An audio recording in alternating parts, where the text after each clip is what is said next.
You see how I'm sitting right here, and everybody you just named is sitting right here with me. My partners are sitting right here. Everywhere I go, my partners are with me. If I'm in Dubai, sitting right here. Everywhere I go, my partners are with me. If I'm in Dubai, sitting right here. Everywhere I go, my partners are with me. If I'm set, you gotta show your partners how valuable you are. Do you just do what's required, or do you go above and beyond? Right. I want to go above and beyond. I never ran from anything because I didn't have nobody to go to. I've always had that, where I'm going. Home to get me. Ain't nobody there. Right. You know what I'm saying? Like, so I've always been in a situation where I'm forced to deal with it myself, so. Let me tell you what comes on the road to success. If recently, at any point in the last 12 months, you've experienced doubt, if you have a lot of fear or anxiety on the road you're on, or if you've experienced those emotions recently about what you're doing, you feeling like an imposter, like you have imposter syndrome, like nobody knows, I don't really know what I'm doing. You're on the road that I think you should be on, the right road, the road less traveled. Surround yourself with people that's just as hungry and eager to learn, eager to succeed as you are. And don't let nobody talk you out of your vision because they can't see it. I think that's the biggest mistake I ever made because, you know, we all have visions, each and every last one of us. Every human being on earth has a purpose and has a vision or something that they can contribute. It comes to us first by way of a vision, something that you see in your mind, an idea that you have. Nobody else had it, it's yours. And the first thing we usually do is go to our peers and go to the people around us and tell them of our vision. And because they don't have the same vision or they don't believe that they could achieve, properly execute this vision. First thing they say, no, man, you can't do that. What you won't do that for, man? Ain't nobody did. And the first thing we do is like, damn, that might be a dumb idea. Let me just. And then a year later, you'll see another motherfucker who just done got shot through the roof doing the exact same thing that you just said. I wanted to be a gangster. I'm a thug, but I'm a nice person. I'm a thug by survival. I have to be. I just survive, not because I want to be. I don't want to hurt nobody. You know what I'm saying? I want to survive. I want to make money. I want to be in business. I want to do it. But what's honest about the world is that no one's going to let me do that. So that's where the thug comes in. But if everybody just left me alone, I'll be a nice person. I'm not being normal. I'm not a normal person. And that comes with self-confidence. Like, I think everybody in here, no matter who you are, what you feel like you look like, or what you feel like you got against you, I think you should always feel like that you special. That's how I always got girls. Like, a girl didn't give me her number back in the day, I was like, all right, that's on you. I still remember. Seriously, I just always felt like I was special, and some people would call it cocky, but I just believe to make it far, you got to believe in yourself way more than anybody else would believe in you. Don't let nobody else tell you what you can't do. Here's my advice to you today. Walk away from the 97%. Don't talk like they talk. Don't act like they act. Don't go where they go. Don't specialize in what they specialize in. Throw away the blame list they cling to. Start you a new life. You better go out there and create your own world, or you're going to be a visitor in somebody else's world. You're just going to be visiting. You're just going to be traveling through. You're not going to be able to call no shots. You're not going to be able to make no rules. You're not going to be able to make no decisions in somebody else's world. When I say create your own world, go somewhere, man, and create what you want for your life. Create the world that you want. You create the world that you want when you don't just keep jumping in other people's worlds. When you say to yourself, this is who I am. I'm going to embrace who I am. I'm going to do what I want to do that's based off of who I am. I'm not going to move based off of what society say, or what this group of people say, or what the cool people say, or what the lit people say, or what the thorough people say, or what the people that I look to that think is somebody and they don't even believe they're somebody. But I'm going to go in their world, and I'm going to travel through their world, and I'm going to tippy-toe through their world, and I'm going to do whatever they say in their world because I wasn't strong enough to create my own world. How do the people you want opportunities with see your value? You see how I'm sitting right here, and everybody you just named is sitting right here with me. My partners are... What's good, everybody? I know I got a giggle fit. I know I'm giggling, I'm sniggling, all that good stuff. Where all them Destiny fans at? I know y'all coming from my neck. Oh my goodness. Oh my god, bro. I know what you're thinking. I know what you think. You like, Henry, we gotta talk. We gotta talk. I know. I see him. The dislike ratio was down. Bruh, look, I take it all in stride. You know, I picked wrong. What y'all want me to do? Oh, God. So tonight we do have some content to get to, right? You like, what, Henry? What the hell? That's all. I'm both y'all. Hey, shout out to Level 5 Charmin. I saw your comments. But we can get to we can roast me. We can roast me. I'm totally fine with being roasted. I am you can't, oh God. Here's the thing. Hey, we're all my Destiny people at. We live on Kick too, by the way. I don't know how to work it to change the title or something. So shout out I see my man Jack. He got the notification on Kick. What did you do, brother? Oh shit. Look, man. All right. Look. We'll get to it. You like, I know people here, they like, Henry,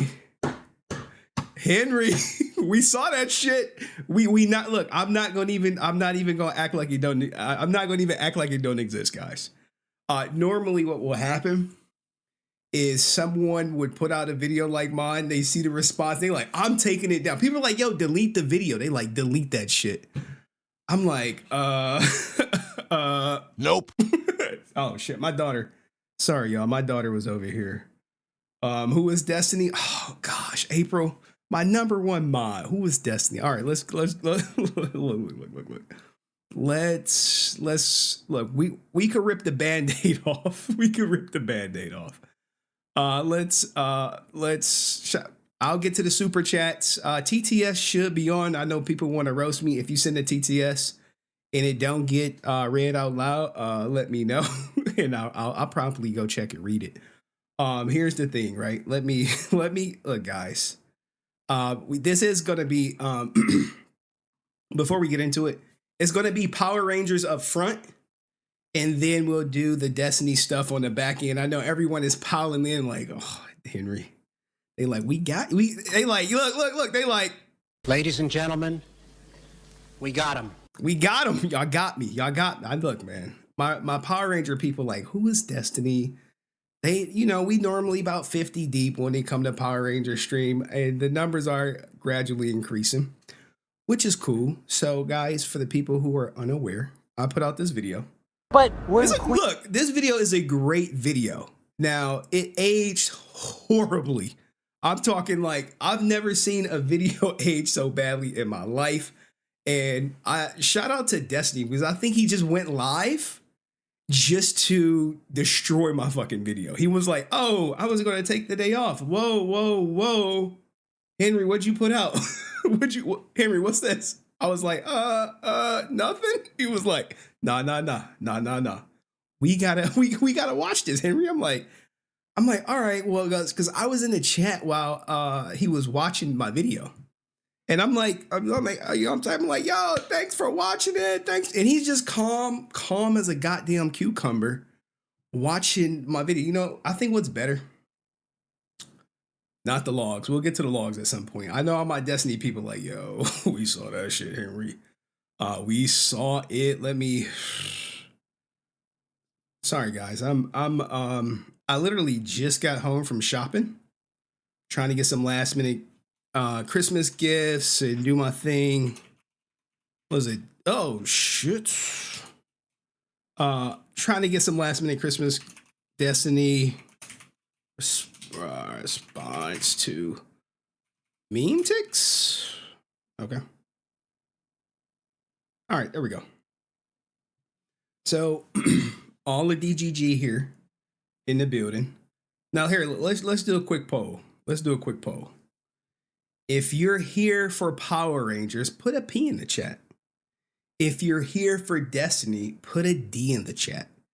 P for Power Rangers, D for Destiny. Destiny is going to be the bigger topic or whatever. And we're gonna go deep. We can go deep into it. I'll give you an update to Memetix, because I did speak to Memetix. You like, wait. You spoke to him? Hell yeah, I spoke to him. But do me a favor, guys. Like my man Dust said, you good, bro? Everyone liked the stream. No, I mean, I'm good. It's just the video didn't turn out to be as good as I wanted it to.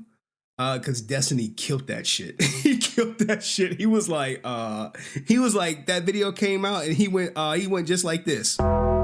He just dropped the bomb on it to about 20,000 people. I was like, God damn. I was like, God damn. God damn. But you know, I don't have nothing against Destiny. It's no ill will, and I think Destiny pointed that out. In the video, I don't know if people saw it, but they cooked my ass. cooked him. Just giving him an inroad to manipulate you. Well, I'll give you the Memetix update. I text him right away. He's aware of the video, 100% aware.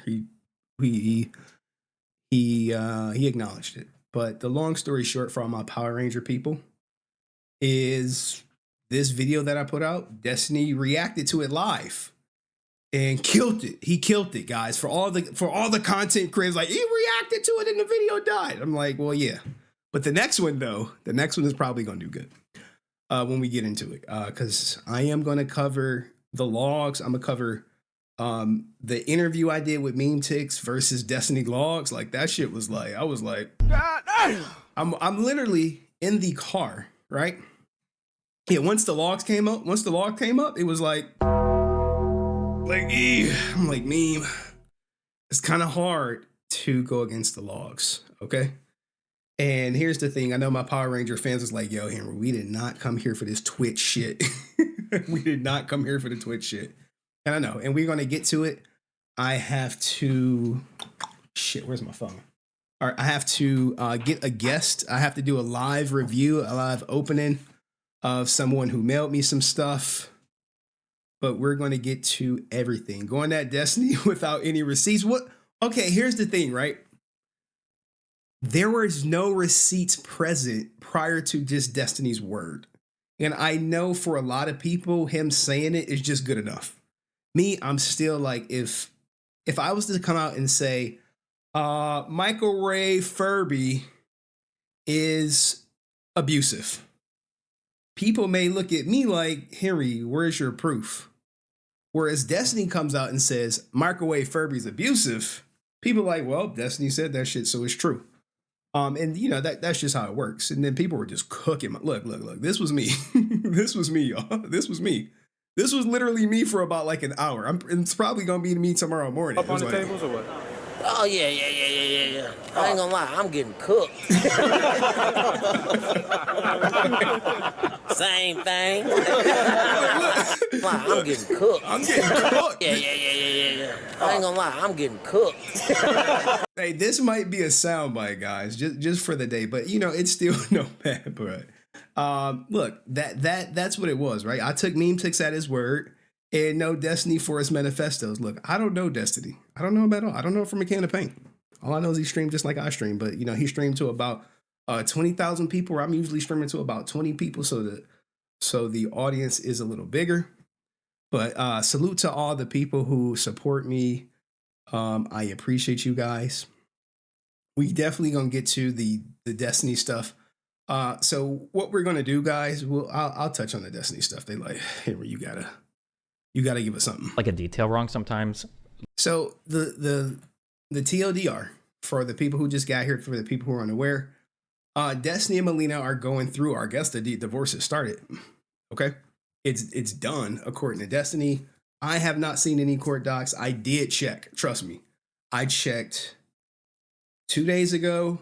I checked the day after yesterday. I did not check the day. I doubt if it's in there. I wonder. I don't want to give too many things away, but just know that I'm looking for the divorce docs. I was trying to get closer. What is this? I thought you were trying to get closer, top him to see what they were saying. Anyway, we'll get all to the Destiny stuff, but I don't know what to say, guys. I mean, people in the chat, all the Destiny people, what were your thoughts on the video? Like when it first came out, right? Queensland, they could throw them out. I don't even think you guys hit them well. What? Write it down. One who admits. So it was these. This is Memetix. These are the conversations that I was having with him, and it's way more text messages. I only released the ones that were pertinent to the relationship, if you know what I mean.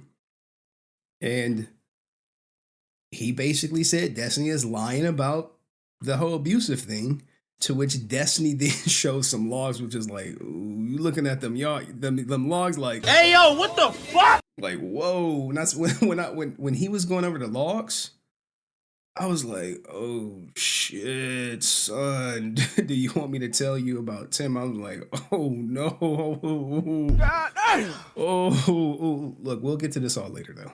Like, we'll go through everything.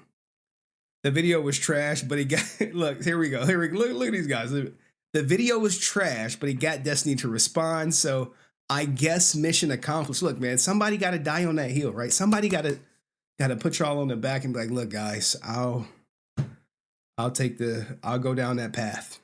I'll go down that path. But anywho, guys, is that enough? Can we come back to Destiny in about like 40 minutes and not get through all this Power Ranger stuff? Can we do that? DGG, y'all think y'all can give me a little bit of grace for like 40 minutes while I reach out to somebody for sure? Okay. Cool. Super Bizarro said, hey, we can give me grace for like 40 minutes. I have to reach out to someone to see if they ready. You ready? All right, cool. So y'all gonna give me grace. I'm talking to my guest behind the scenes right now. I'm not trying to manipulate nobody. Oh shit, hold up. Okay, Memetix reacted to my recent message. All right.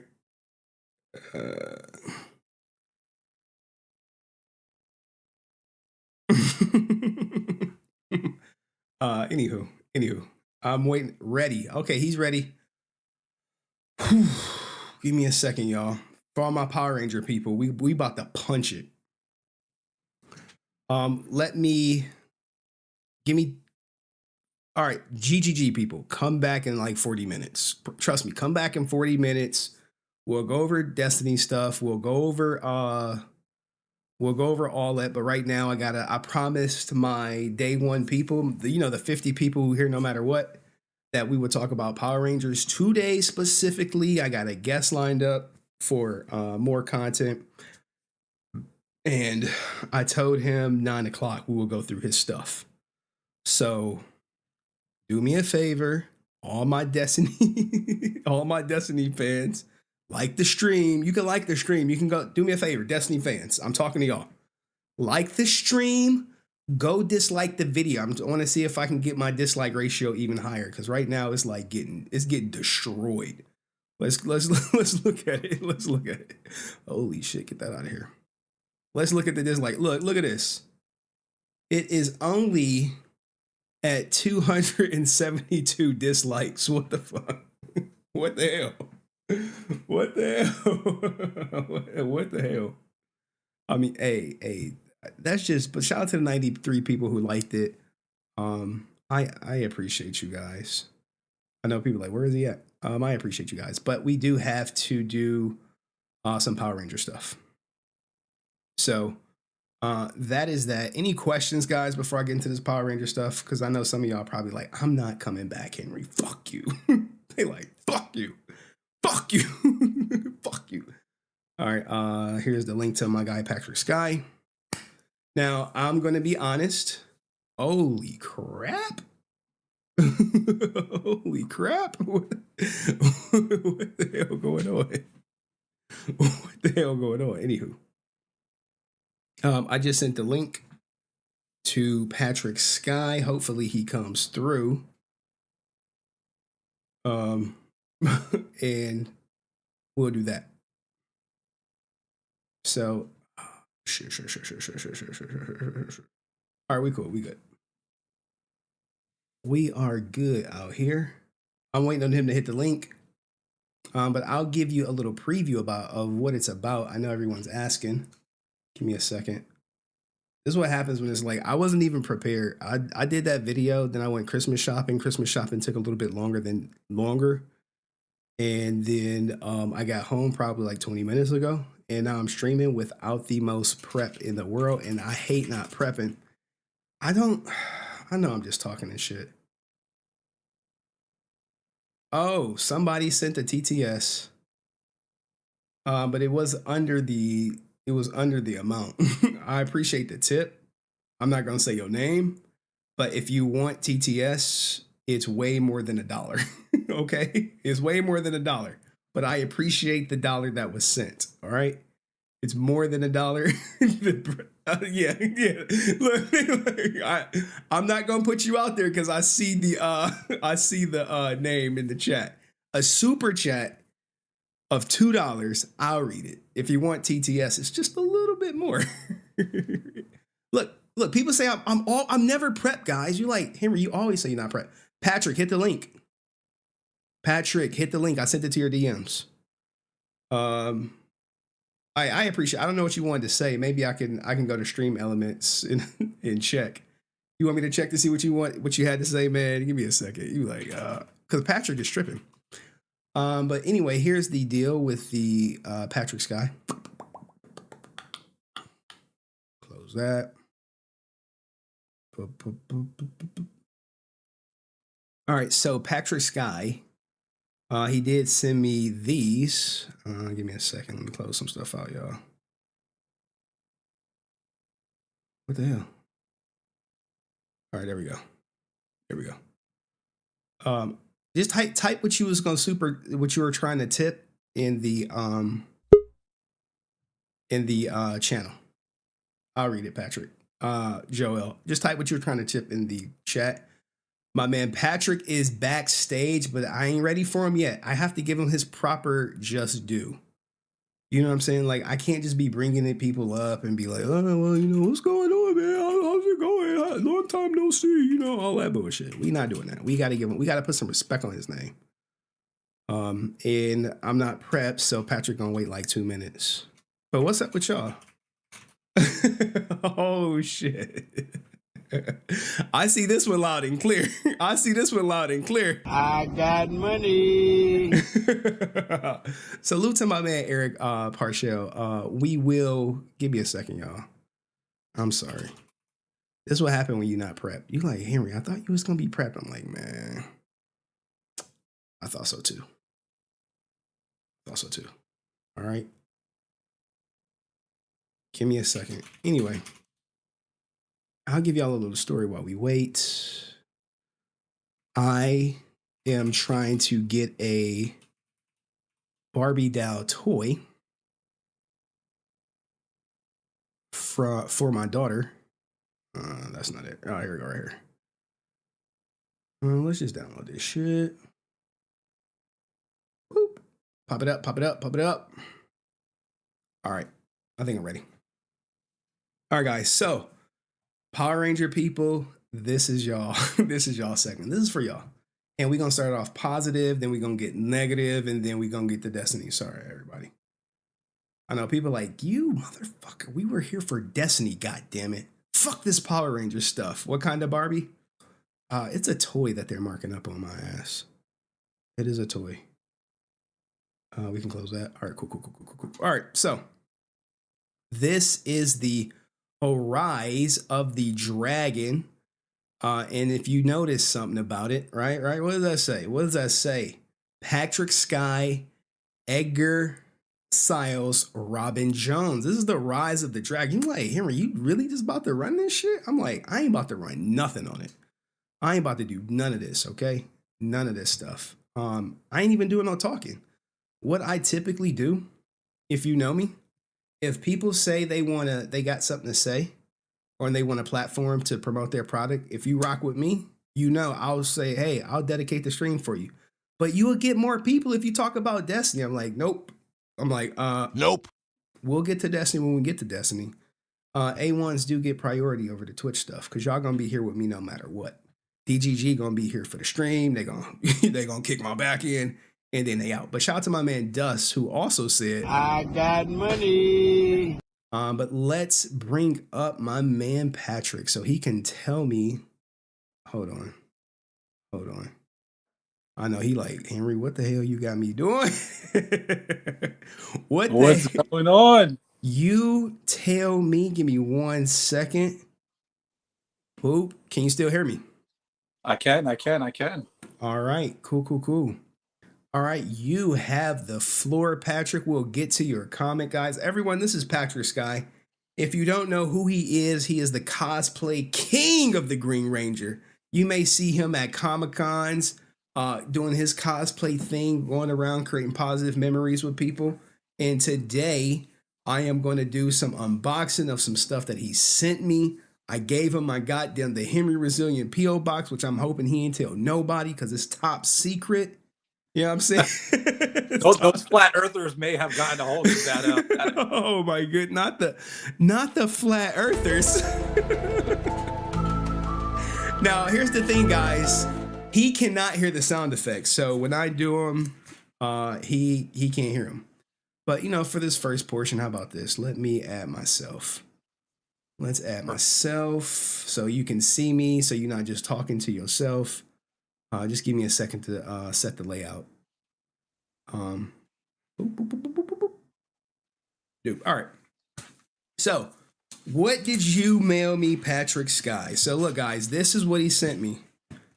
This is my first time looking at it. It looks like it's an official copy of Rise of the Dragon. Whoa.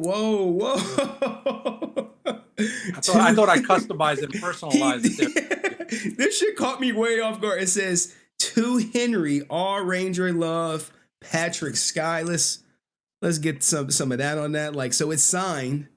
I gotta put it somewhere. I'll put it with my JDF comic. If you sell it on eBay. I'm not gonna sell it, man. I gotta keep it. You know. Oh, let me not put the Ranger the address up.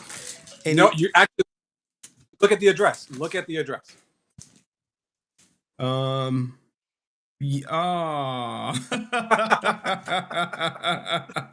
thought you liked that. I would show you guys, but then it would dox myself. But he did put a fake address on here that the post office did not catch. We gotta get him for wire fraud.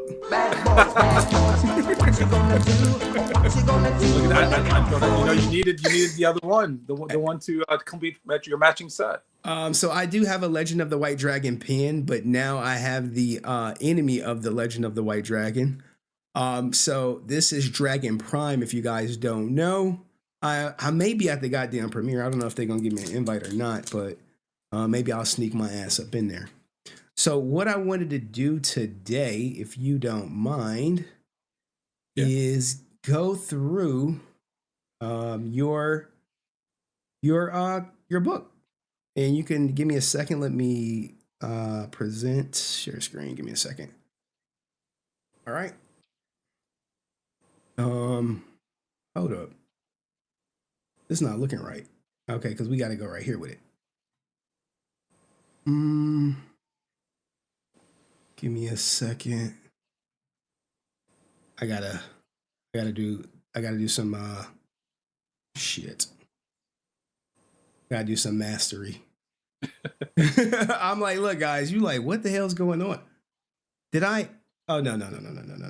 Shit, where are we at? Patrick, are you still there? Yeah, so pretty much what Henry's showing right now, he's showing the first page of Rise of the Dragon, issue number 1 right now, where he's showing the front panel of where it starts off on the issue. I lost my StreamYard link. Can you still hear me? I can still hear you, but oh, there we go. All right. There we go. All right. So now you have the floor properly. I'm like, I'm navigating so many different things right now. No worries. Right. So pretty much what this is a comic based on a film that came out back in 2017, which was Saban's Power Rangers, where they decided to revise and revamp the Power Ranger franchise and make a blockbuster film out of it, since the last one that came out in 1995, which was the Mighty Morphin. So 2017 is kind of like a modern day version of the Power Rangers, of where they are in this day and age. And the film that, for me, did a fantastic job. The film had a budget about 100 to 105 million. I believe it ended off with 148 total blockbuster budget by the end between the US, Canada, and overseas. Unfortunately, the film didn't receive a sequel green light, but I loved the movie so much, and so many enjoyed it and wanted a sequel, that I couldn't shake the idea of what a sequel could have been. Mm-hmm. Me, I wanted to do either an indie fan film or a web series. And one day I woke up and I said, you know what? Who doesn't love comic books?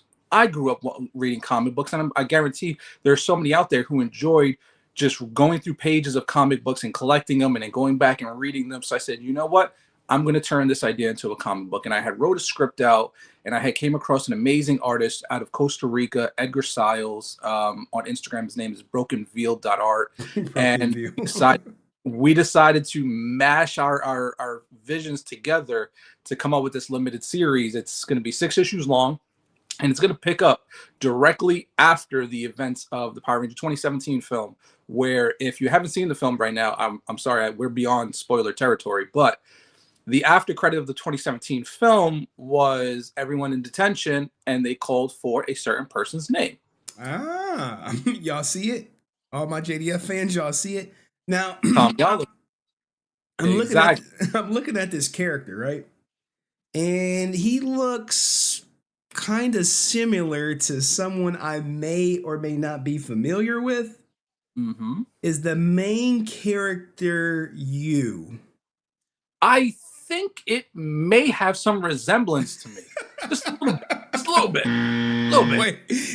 Wait. So they took your likeness and put it into this because you wrote it? Or was that always the plan? That was always the Okay. All right. That was always the plan. For the envision of Tommy, for me to look like Tommy in this story rendition, because I've cosplayed the character for so long. You know, who doesn't want to say, hey, that person looks like me? So, you know, for me, it was kind of like a little treat to myself. I was like, I'm going to make this Tommy character look like me. Let's run with it. Go ahead. There may be a certain other person that you may see here that you're like, hold on, he does look familiar too.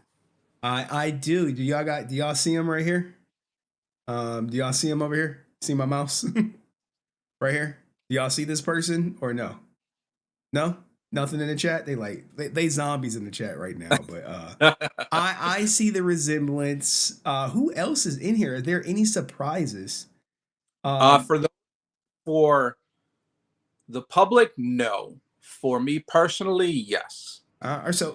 So how long did it take you to create this? I've chased this story since the release of the 2017 film. So I've been chasing this story of how to properly bring this to life since 2017. My original plan was to make a indie fan film out of it, and then I ran into some challenges. Then after that was to turn into a web series, and then the pandemic hit, which kind of locked down everyone. But I didn't want to stop chasing that dream, that sometimes you have an idea and you just can't let it go. It stays with you until you can finally say, you know what, I need to bring this to life. So once I had the idea of making it into a comic book, it kind of just took off. And after teaming up with Edgar Siles out in Costa Rica, we kind of like buckled down, and every day we were mapping out every single shot for shot and how each image and panel is going to look, and finally just taking it off.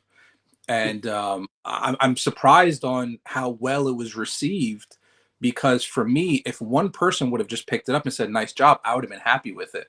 Or the fandom could have turned against me and said, hey, I hate this, and could have went out so fast that I'm like, okay, I guess, well, there's no issue number 2. But thankfully, and I'm so grateful that the response has been so overwhelmingly positive that we already are in progress. I'm already knee deep into the script for issue number 2. I've already finished the first draft, so now I'm kind of revising it and tweaking for the second draft. And the artist is currently working on the cover for number 2. Okay, so when is the number 2 deadline? Like, can we expect it, first quarter, second quarter, a month from now, a week from now? It was originally supposed to be out at the end of this year, but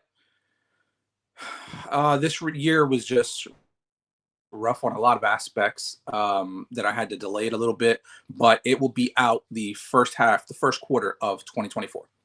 The first half of 2024, issue number 2 will be out, and on the fall of 2024, issue number 3 will be out. I'm already setting the tone of ideas of what I have for issue number 3.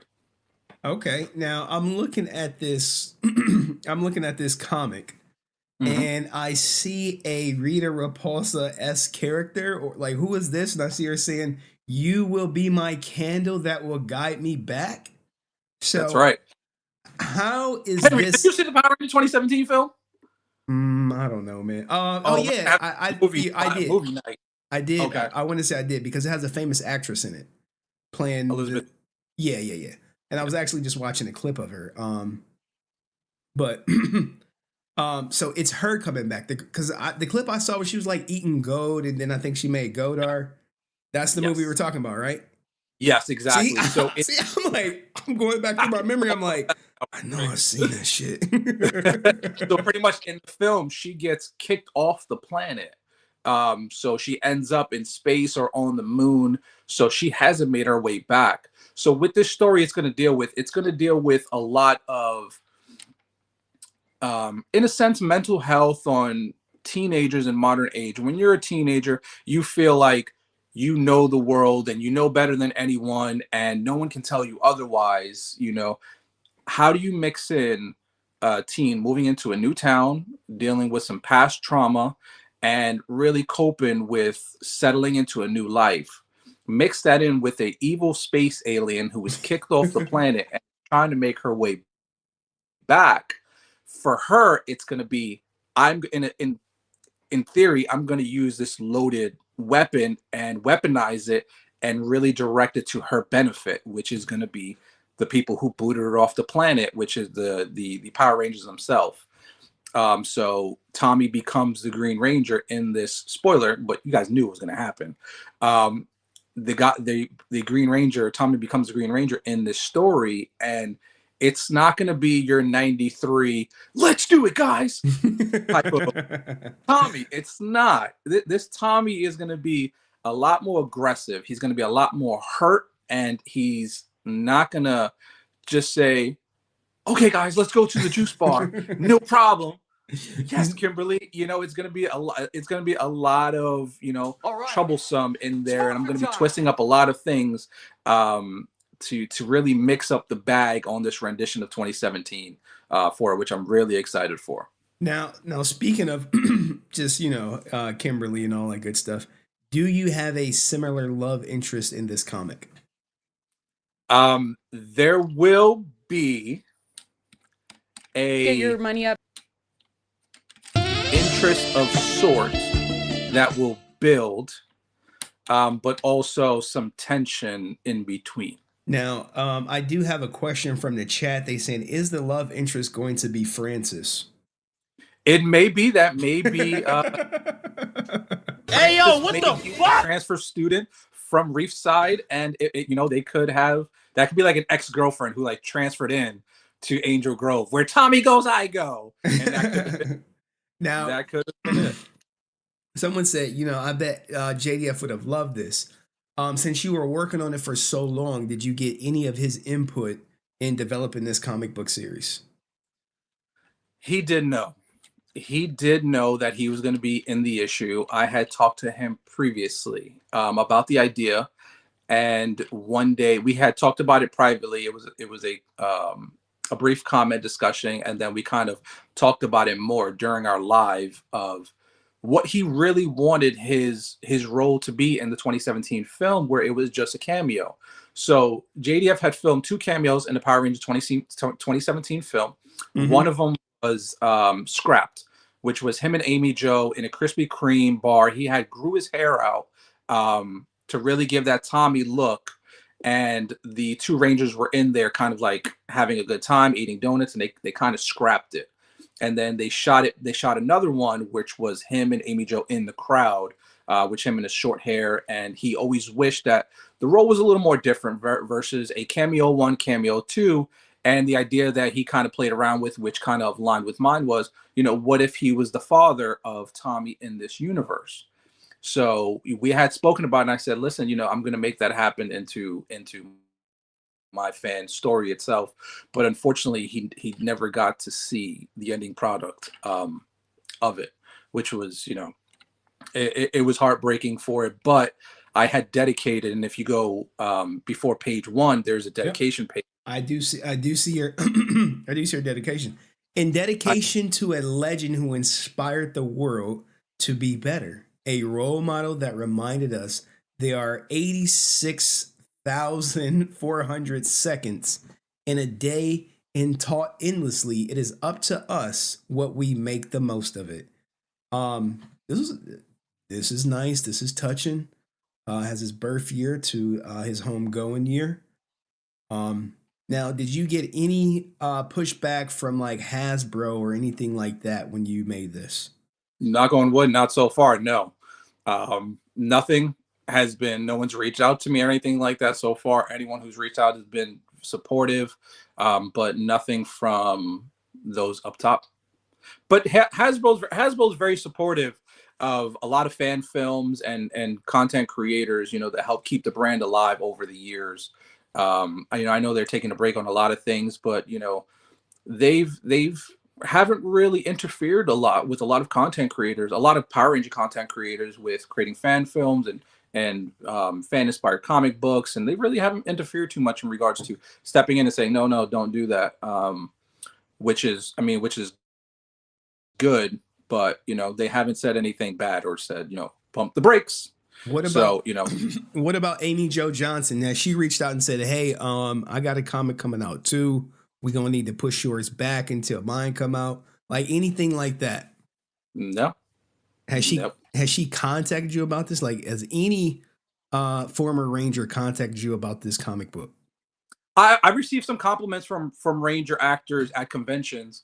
So what I did one convention earlier this year in Atlanta, and I did a soft release on the comic book before I officially made it out and released it online and into the public. I really wanted to get a grasp of how fans would engage to it. So I did a soft release at a convention once, and everyone absolutely loved it, and I received compliments of the artwork especially and the story from fans and Ranger actors alike. And I even had a shirt that I had put together for the weekend, which one of early funny pics that JDF and I took was we were at a convention and somebody had like one of the filming clapboards, and we took a photo, and he's like holding the clapboard and I'm behind it. I had taken that photo, and I had artwork made of me in the 2017 suit and him in the 90s Green Ranger suit holding the clapboard, kind of like a passing of the torch in a sense, and it said legacy under there. And everyone was complimenting the shirt, which drew attention to. I'd never seen that suit before. Where's that suit from? Well, since you asked, let me tell you about Rise of the Dragon. For it, I wanted to make sure that I honored my brother any way that I can, because I miss that man every single day. And there's always going to be a gap of, hearing him, being silly, pranks, it's always weird going on social media and not seeing that go live icon across all social medias and going live and engaging everybody. So, I try to do the same, every maybe once or twice a week, just to keep the fans engaged and help keep that memory of Tommy Oliver alive. Those will always be shoes that will always be big enough that can never be filled. But that doesn't mean that I can't help his fans try to bring a little bit of smiles out in the process, and my rendition of Tommy Oliver, hopefully, that helps. The fans will like it and they'll enjoy it, and they'll look forward to wanting to read more stories for Rise of the Dragon. I agree. And here guys is Patrick Skye in his cosplay outfit. Or is it costumes or outfits? It's like little people or midgets. Which one do you prefer? Outfits the term, or costumes? Term is cosplay, so it's costume play. So it's all cosplay whenever I dress up, because we're really big kids having fun. We're dressing up in costumes and going to these convention events, and I really do it to make people smile. The very first time that I had cosplayed. It was non-Power Ranger related. It was New York Comic Con, and just a quick camp story. I had dressed up as, it was my very first Comic Con at New York Comic Con. I didn't know what I was doing, but I had bought this costume off of eBay, which was the Green Arrow from Smallville, and I had wore it, did a whole weekend, and I was coming out waiting for a cab, and there was a person just on the sidelines, kind of like crying, and it looks like they had a bad time at the convention. And she lifted her head up, and I was with friends. We were all kind of like in DC Comics characters, and she had kind of got up and said, "Hey, can I take a picture?" She wiped her eyes. She's like, "Can I take a picture of you guys?" And I said, "Yeah, sure, absolutely." She was like, "You guys are my favorite characters from Smallville," and it kind of cheered up my day. So for me, that's when it kind of became wide opening to me that you putting on something as simple as a costume can brighten up someone's whole day. Why not do it more? So I enjoy attending these conventions because it brings the smiles to people's faces that you don't know what they're going through outside of normal life. We do these conventions, we go watch these movies, read these comic books to get away from the reality of life. I am with you. I'm all about escaping for a small moment. Any questions you guys have for Patrick about the making of this comic? Or anything else related to Comic Cons or cosplay? I know he has like a connection on the gloves and the boots. He was talking to some people about that, like, yo, I can get you the gloves for a low price. I think it was something like that. I remember. But any questions for him, guys? And what is your next Comic Con appearance? Like, where are you going to be 2024? Next? I'm currently booking for 2024. So the plan is for 3 conventions is to attend Ranger Stop Atlanta in Atlanta, Georgia, Power Morphicon in Anaheim, California, and Ranger Station, Philadelphia, and of course New York Comic Con in October. Now, whether they're as an attendee or guest, that's currently up in the air. That depends on the convention. If they decide to invite me back as a guest, that's up to them. If you guys want me at a convention, feel free to reach out to the convention owners or the convention page. Say, hey, we want that guy Patrick Skye at the convention, and maybe they'll check out my social medias and they'll say, hey, we'd love to invite you over. And I'd love to meet you guys because I see everyone online, and I'm great with Instagram names. And once you guys come up to me like, hey, I'm so-and-so, I'm like, oh, great, awesome. And I love meeting everyone and so supportive because I've been attending these conventions and doing these indie fan films and cosplays for 10 to maybe 13 years. And everyone has been so positive and uplifting. And I wouldn't be doing what I'm doing without the support of everybody through social medias and conventions itself. And I do it because you guys are showing support. And it's the same thing, be sure to support Henry. Be sure to like the live, subscribe to the page, so his social media's love, because he's doing the exact same work. He's bringing enjoyment and laughter. I am trying to make y'all laugh. I do see security is in the chat. So if any of y'all act up, I'm sending Mike Bradley to y'all house. He gonna be knocking. But we did get a question from Cheyenne. She said, where can she buy the comic book? Is there like an online link? Is there a store? Is there a storefront? Is there like a digital versus a physical copy? Can you speak about purchasing options for your comic book? Yeah. So currently right now, digital copies are available on my social media. If you go to my Instagram, my TikTok, my Facebook, in my bio, it has the link directly to my Etsy account, and it'll take you directly to my Etsy. Unfortunately, physical copies are sold out. I sold them out earlier this year, thankfully. But, digital is available for purchase if you go through my Etsy account itself. But for next year, once I issue number 2, I do a limited release of physical copies, and then after that, I release it digitally. All right, wow. So, guys, if you want to go buy the new Rise of the Dragon, this is a continuance to the 2017 Power Rangers movie. You have to go to, I would just say, his Instagram account. I didn't know he was Instagram famous when he first came on the stream. I don't know if you guys know the history. I was, just covering JDF, and at the end, he hit the link, said, could he come up? He thanked me for everything I was doing. And then he walked off like it was nothing. Then lo and behold, someone was like, yo, did you know you had Patrick Skye on your stream last night? I'm like, who the fuck is that?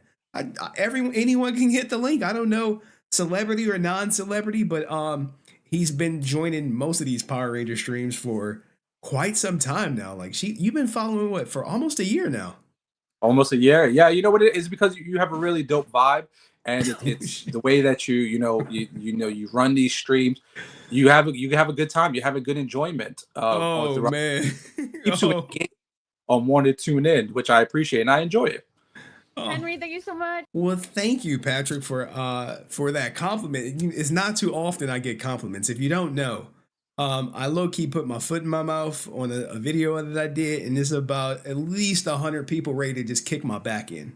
They're just sitting in the chat, just waiting to pounce. You ever saw like a cheetah hunt where they're like, boom, boom. Was that this morning stream earlier today? I dropped a video around 4 p.m. about a big streamer, and it didn't get the most positive response.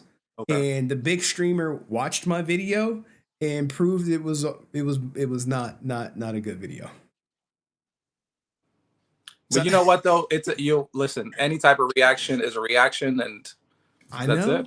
I know. But let me see if I have anyone else who wants some questions for Patrick Skye. It can be about anything, because I don't want him to be on screen when we get into this next topic.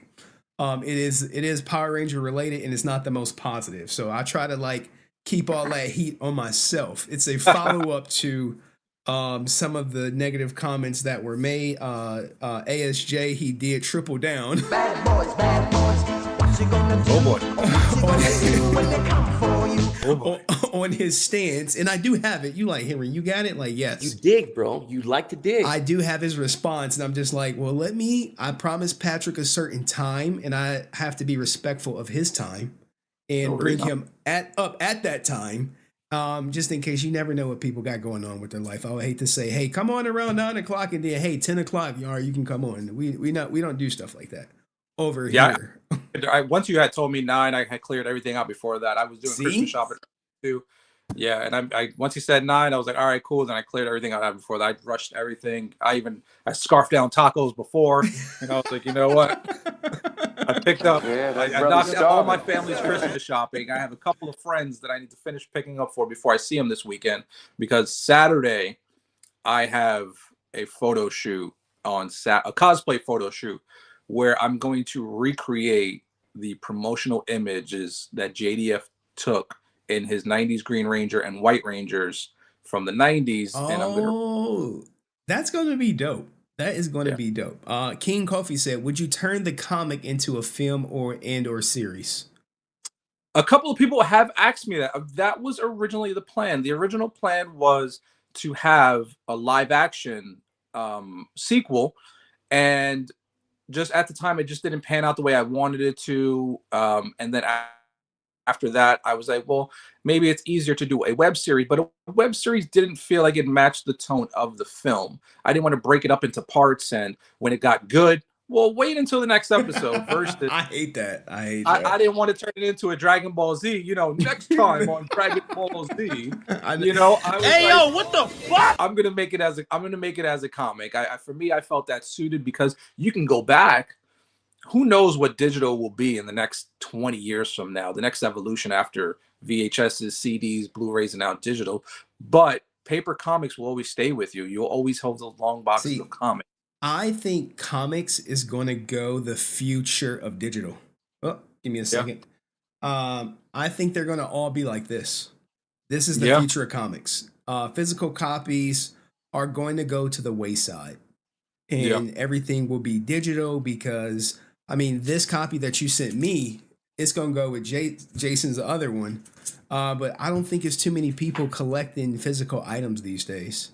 I actually struggled with that. I really struggled with releasing it digitally, because I didn't want to deprive people of physical copies, but also anyone who would try to screen grab it and just release it online versus actually supporting. But there were a lot of international people who reached out to me from London or from even further out, like, we want copies or we want to read it. And it's rough trying to ship international. So I was like, enough reached out to us. I said, I'm going to release it digitally. The demand is there enough. So I was like, I'm going to release it digital, and showed up.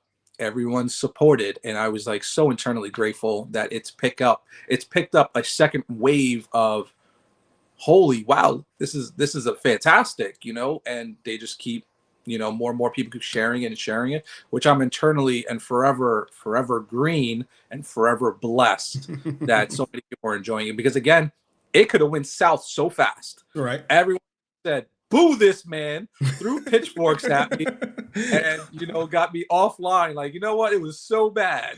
That is a great soundbite to have. that boo this man.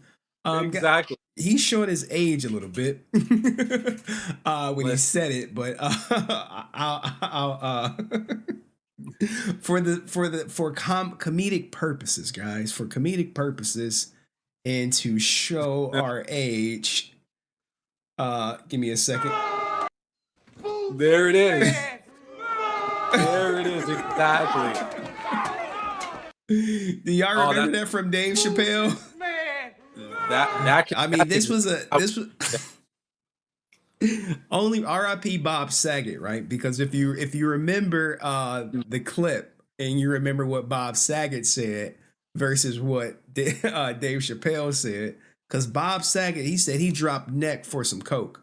Where Dave, he was like, "Have you ever done that?" And Dave Chappelle was like, "Well, damn, no." But anywho, we don't. Nobody don't catch people off guard about Bob Saget because they see him as the perfect father in Full House, and then when you really get to see how he was in real life, it's a completely different person. Correct. He was one of the raunchiest comedics walking the earth. And it caught the comedy world, off guard when it's like, wait. This guy talks about dropping neck for crack. And now he's America's father. It was like, yep, that's him. That's him. Well, any last words, Patrick? I believe I've took up the 30 minutes of your time, which is how I try to cap it off so we don't monopolize your night. Any final words to the fans that you want to let them know? Any messages that you would like to say? One last, hey guys, this is what it is. Feel free to follow all my social medias on Instagram, TikTok, Twitter, Facebook, patrickskye.co. Pretty simple. If you're interested in the comic, the link is in my bio. Feel free to tap it, support, and drop some feedback on it. But aside from that, I hope everyone has a great holiday, a great New Year's. Be safe. And most importantly, if you are struggling with mental health, if you feel like you have no one to talk to, especially during this time of season, feel free to reach out. Dial or text 988, and there is a whole team of people that will support you during this time for you to reach out. And if you feel like donating this year, this season, or anytime, feel free to donate to the American Foundation of Suicide Prevention, which will help more and more people be able to reach out to those who are definitely struggling with mental health awareness. All right, guys. Thank you, Patrick. Thank you. All right, let's get him out of here for the negative stuff.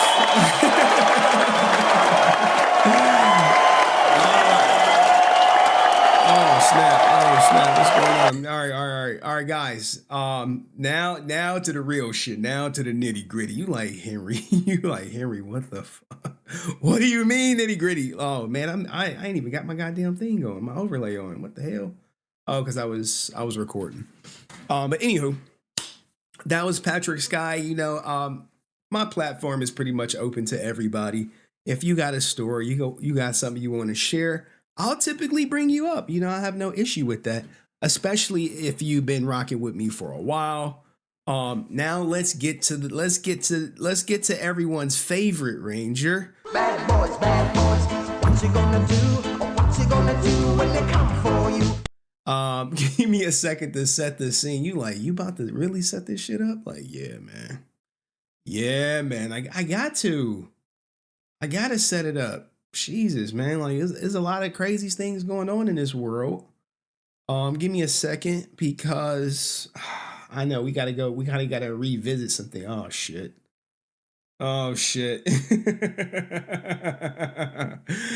All is look, other content creators are reaching out to me.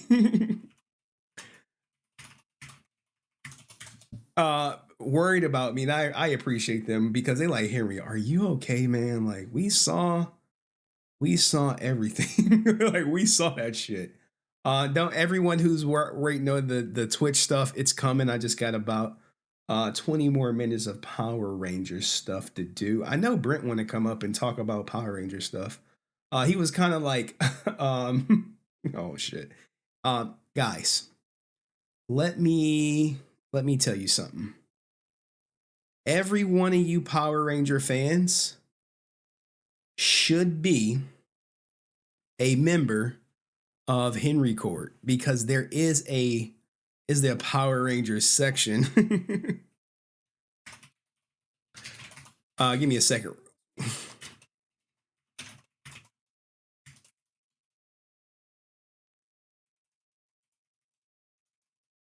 I'm sorry, guys.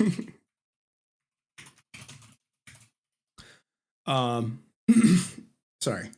Every member, if you're on this channel, there's a Power Rangers section, right? You like, Henry, what the hell is a Power Rangers section in your whatchamacallit? I'm like, yeah. So this is the Power Rangers section in Henry Court, where, you know, if you're a Power Ranger creator, right, and you want to share your stuff, share it over here. This is the only section on Henry Court where if you're promoting Power Rangers or if you got Power Ranger content, I really don't care if you promote yourself. Now, this also has some other darker things, but if you just Power Rangers, stick to this tab. Don't go venture out, okay? Don't go venture out. So here is what ASJ said. Give me a second. I gotta do some things. Open link. All right, there we go. So if you happen to be a member of FanWord, this is likely what you got in response to Zachary Taylor McGinnis post where he wished JDF was, you know, he celebrated JDF tombstoning himself. And Austin St. John, he did do the initial you know, don't talk about it. If you tried to talk about it, he was banning your ass. All that good stuff. But what does he say right here? Hey, Ranger, I wanted to remind you, don't let mistakes define you. This is, you know, coping for what Zach said. Bruce Lee once said, mistakes are always forgivable if one has the courage to admit them. In our battles, both on screen and in life, it's okay to stumble. What's important is to learn from these moments. I mean, this is cope. I mean, you guys see it though, right? You see what's happening here. I'm not the only one, right? I'm not the only one who see this. I couldn't possibly be. Every mistake is a step towards growth, a chance to become a better version of ourselves. Embrace these learning moments, because in every failure, there's a lesson waiting to be discovered. Keep growing, keep learning. And what's a valuable lesson you've learned from a mistake? ? Power on. I mean, I know people saw this, and when I saw it, I was just like, shut up, bitch! Because this is cope. This is cope. This is blowing smoke up everyone's rear end. To excuse and overlook the actions of his agent. Now, here's the thing, guys. Give me a second. I have been hearing rumors, unsubstantiated rumors, that maybe there are people who can confirm who probably won't confirm.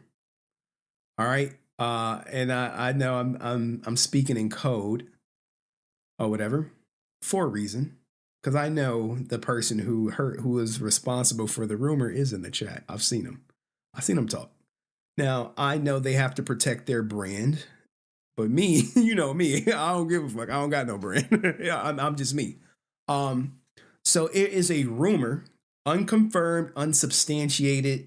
You won't even get anyone to speak on the record regarding this. The rumor is that ASJ has parted ways with his booking manager, Zach McGinnis. That is the rumor. There's no confirmation. You know, Brent was at Comic-Con with, and he spoke to Austin St. John. And to paraphrase, when he asked him about it, he was apprehensive and said, it's no one's business who he does business with.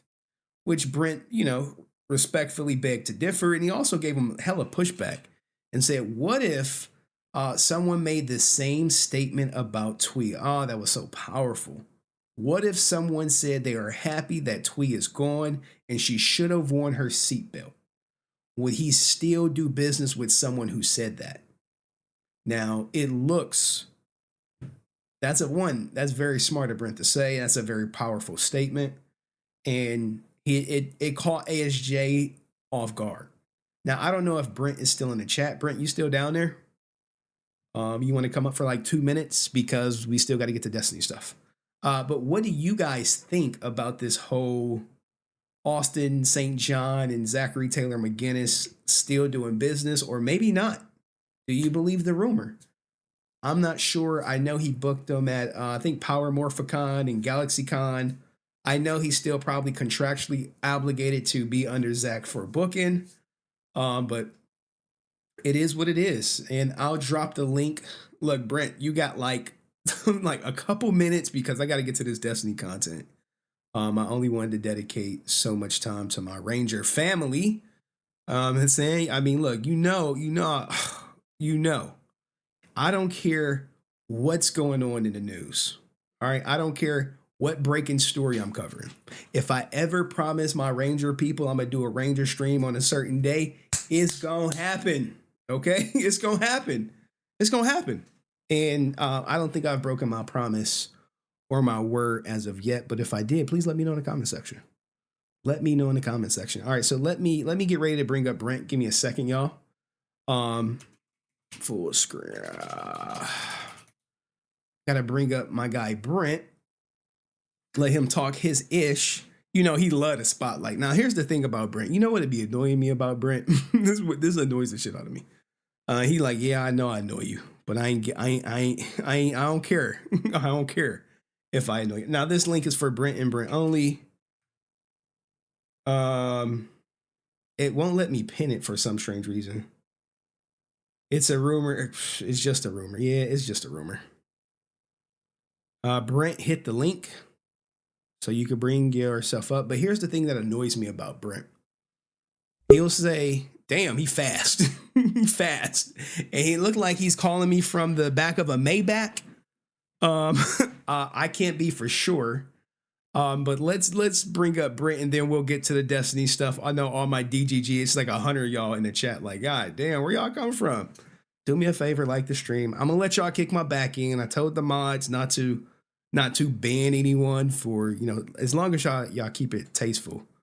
I really don't care what y'all say about me. I know someone told me to like put my head in the news. I was like, what the fuck? Like, it's crazy out here. So anyway, guys, this is Brent. He does have his own sound effect. I haven't used it in a while. Where is it at? Where is that? All right, so we have Brent up here, everybody. What's going on, Brent? How are you? Good. How are you?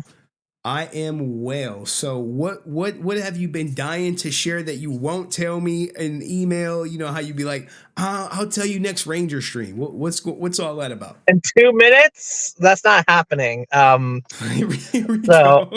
you have to make it if there needs to be more time. But like to address what you said. How much time do you need, Brent? I mean, the conversation I had with David was probably it was 2 minutes. And wait.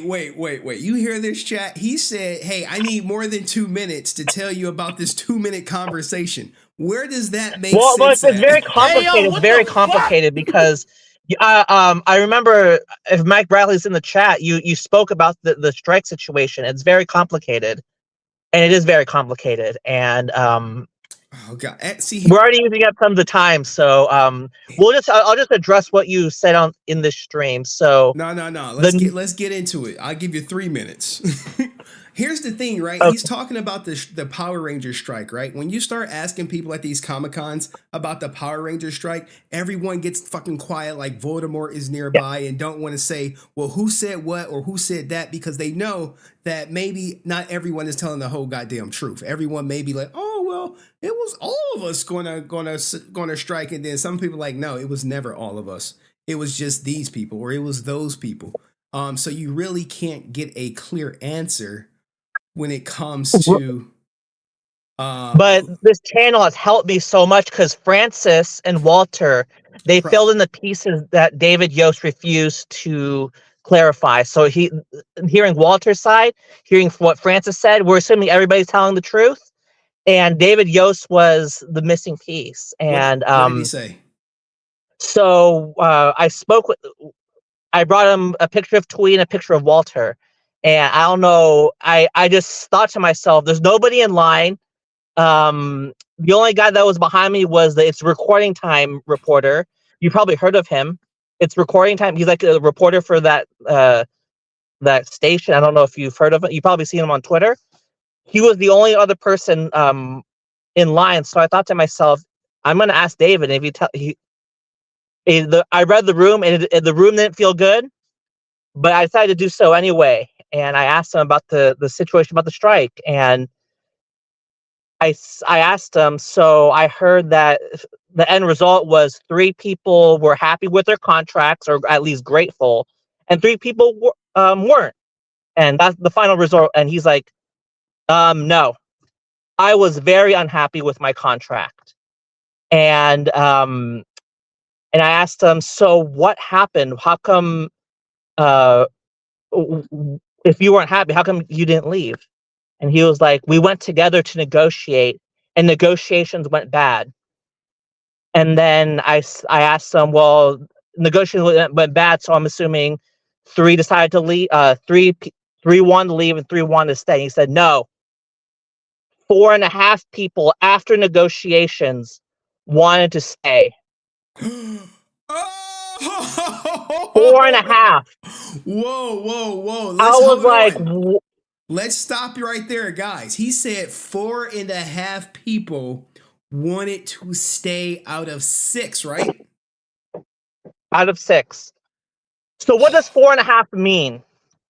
That means that's not like half a person. That means half of one person was okay with, or was either happy with both options or was unhappy with both options. And if we make assumptions, let's just assume that person was Amy Jo. She ended up leaving early, right? She ended her contract early. She left. Mm-hmm. So let's just assume it's her. She was either happy with both situations or unhappy with both situations. But to me, that's irrelevant, because 4 out of the 6 wanted to leave.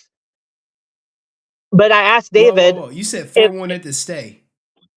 4 wanted to leave. 4 wanted to leave, and a half person wanted to stay or go. And 4.5 people wanted to leave, and then the 1.5 wanted to stay. Who was the one definite person that wanted to stay? I was gonna ask him that, but it got. So let me finish. So I asked him, if all 6 were willing to leave, would you be okay with that scenario? He said, absolutely. And I was like, okay. And then I said, so, and he interrupted me because he knew what the next question was going to be. And he said, but this is a situation where it's between the 6 of us, and I want to keep it that way. And I was like, that's bullshit. I was like, well, we're going to go with, we heard from Walter. All 6 agreed to negotiate together. We heard from Francis, who said that JDF was never leaving. So, because why would he leave? Because it's good business to stay, and I don't disagree with that. But based off of what Walter and David said, they all agreed to negotiate together, and someone, according to what Francis said, that someone was JDF. I don't want to say backstab. That word is kind of strong, but was not transparent, and did their own thing and ruined the strike. How can one person ruin the strike when 4.5 were because on it? They all agreed to negotiate together. And David told me that if not everyone agrees to it, then the strike, there's the chance of it working are not good. And So that's his side of the situation. So when people say, how come people ASJ doesn't call David and Amy Jo backstabber? It's because this is my speculation, that David and Amy were willing to wanted to, or at least maybe David or Amy were not willing to go against the majority. So the majority was 4.5 versus 1.5.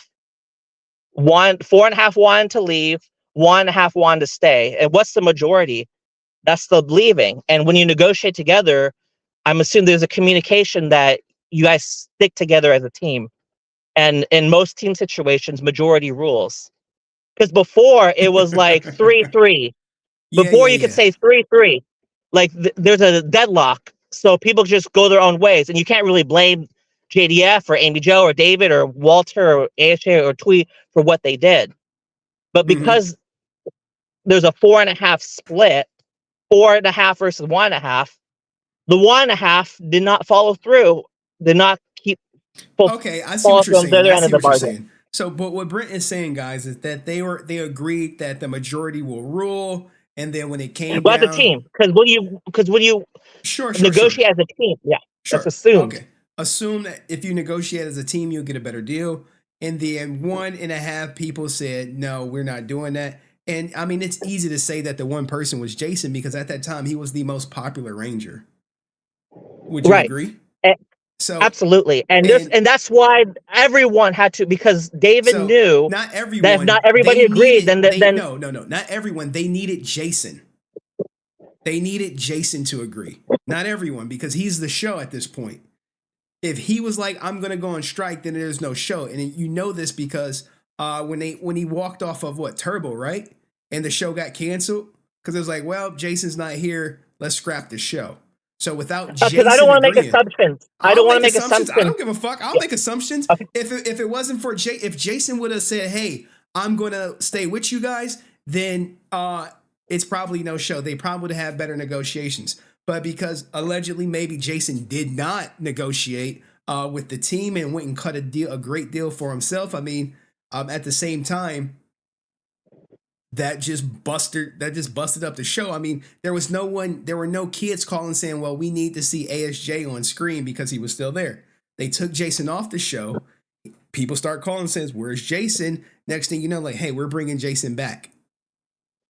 Right? And there's no issue. In business wise, there's no issue. But when you give your word, when Jason David Frank talks about being a man of your word, and if he had the confidence to say from the beginning, I'm going to do my own thing, you guys do whatever you want, then I would have absolutely no issue with what he did. But he gave his word. Who according to who did he say, hey man, I'm going to negotiate with you as a team? Walter said that as a team, they agreed to negotiate one contract. And as a team, when you negotiate as a team, then you're supposed to stick together. Yeah, I mean, that's what Walter said. I mean, Walter said a lot of things. I'm not saying he's a liar, but Walter also said that Austin St. John was the face of the leader of the strike, right?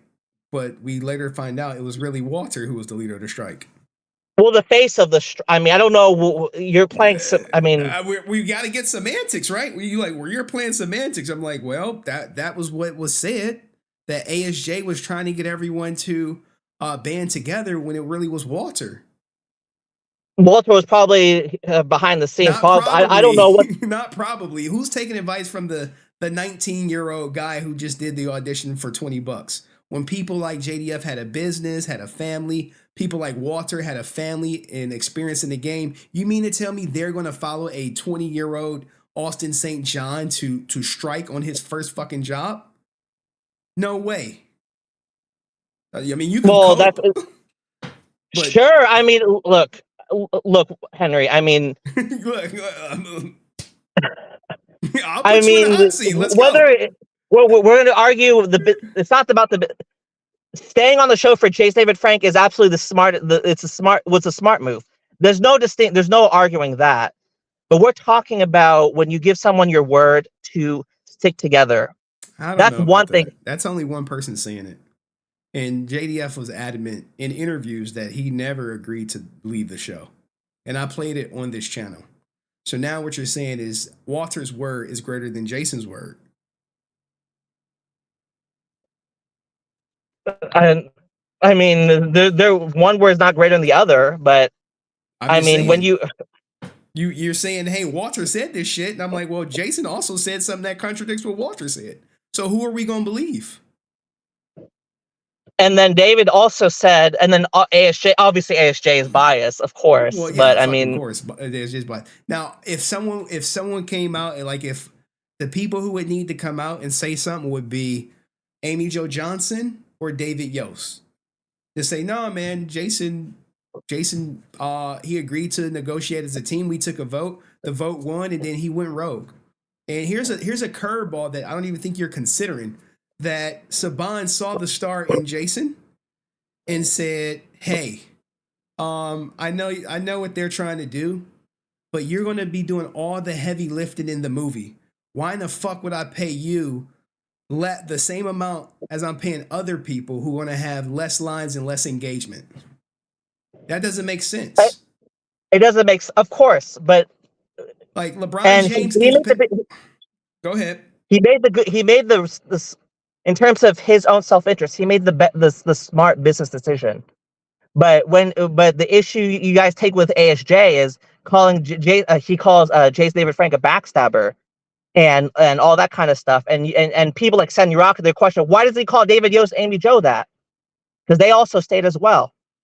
And and that gives you because they did not they agreed as a team, and Jason had every right to stay. There was no written contract that he had to stay with the team, but it's kind of like when you guys agree to negotiate a contract as a team, then yeah.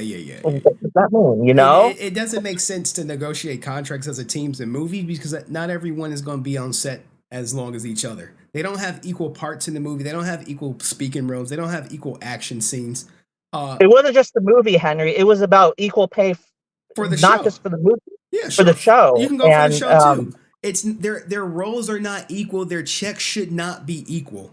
I don't know where people get this idea that because we're on the same show, we should all make the same amount of money. I never bought into that. The lead actor, The Rock, is not making the same amount of money as someone who just has a 5-minute role on the show. You always have a star. Jason was this star. He was the quintessential star. There is no way that Jason, the star of the show, should make the same amount as Walter, who was kind of like a lackey to ASJ in the show. I don't see it. Batman doesn't make the same as Robin. Batman always makes more. You see where I'm going? Sure. Absolutely. But again, we're not talking in the business. We both agree that it was a smart business in terms of business for Jason to stay. That's not the issue. But every time I see these ASJ videos where you play the Power Rangers playback, you always say he's a back. Austin John says he's a backstabber, and you get all caught up by surprise. And it's kind of like, well, he's the only one saying it. No one else is saying JDF stabbed anyone in the back. Austin St. John is the only one saying it. Walter's not saying it. David Yost is not saying it. He's not saying it. He's not saying it publicly, but did he say it privately? I did mention because I showed you the pic. I went to a comic book shop in California, and he was doing a signing, and I mentioned to him David Yost spoke to me about the strike, and he was shocked. Because David Yost, he's probably one of the nicest guys. He's not the type of person. Did Walter say that JDF stabbed him in the back?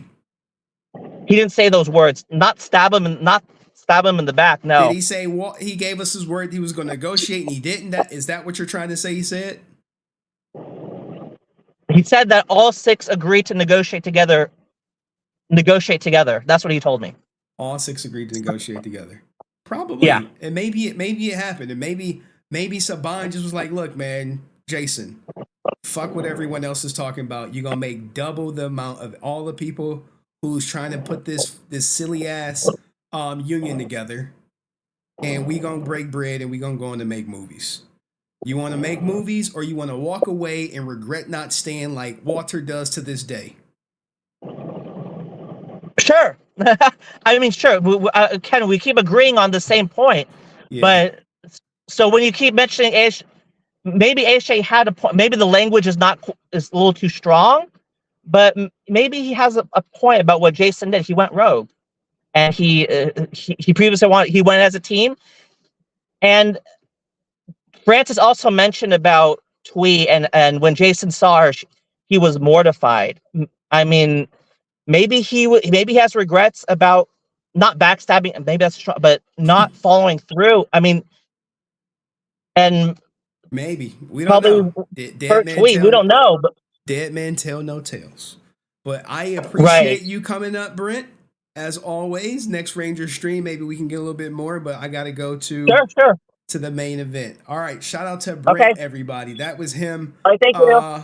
Talking in circles, talking in circles about ASJ and Walter and all that good stuff.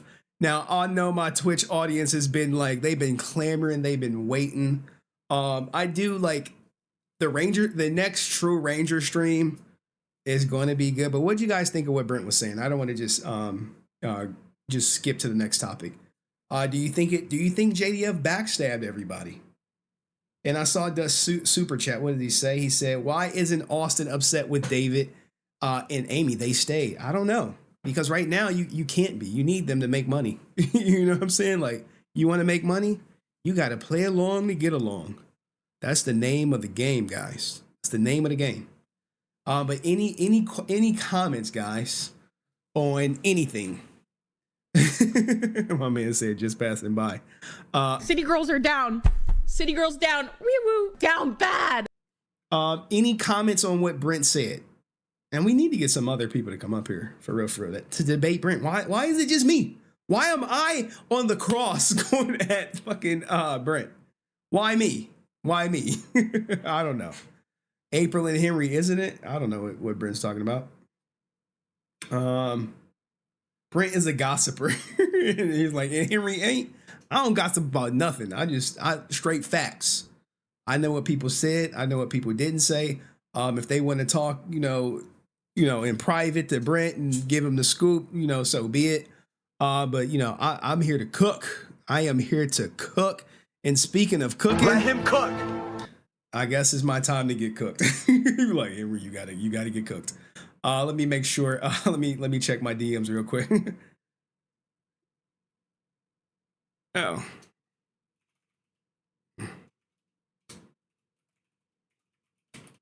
All right, so guys, any questions about Power Rangers or when the next Power Ranger stream is before I go on to the Destiny stuff? You like, where we at? I see we still got people on Twitch. I'm checking the numbers because I know we're about to I gotta get my DMs off the goddamn stream. Or whatever. I think we done with that. We're done with that. We're done with all right, we're not done with that.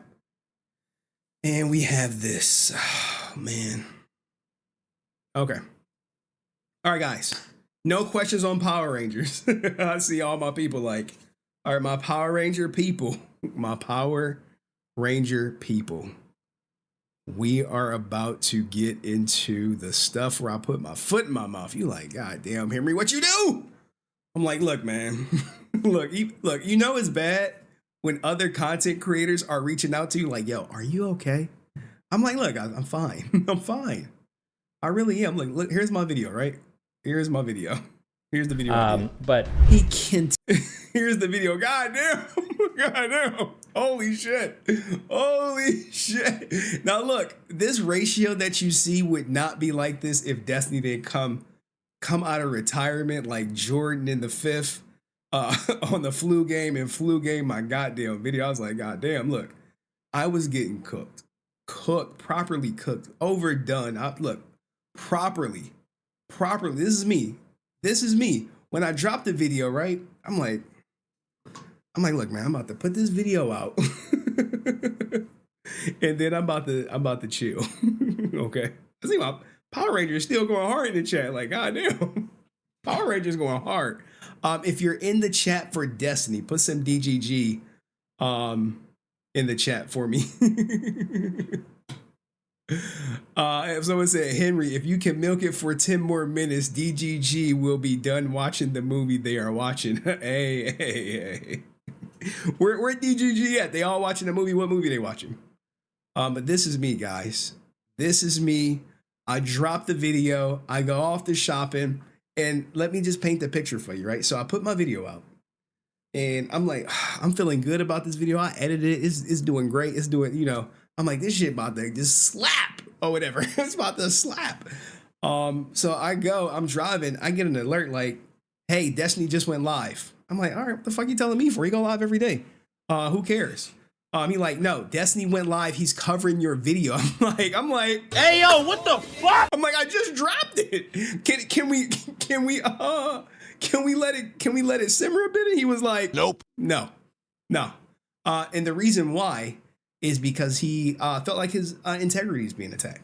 And rightfully so. When someone, says you're a liar, which I did, I put that shit right in the thumbnail. You know why? Because I knew people would click it. But to be fair, to Memetix, he did say, hey, Destiny is lying.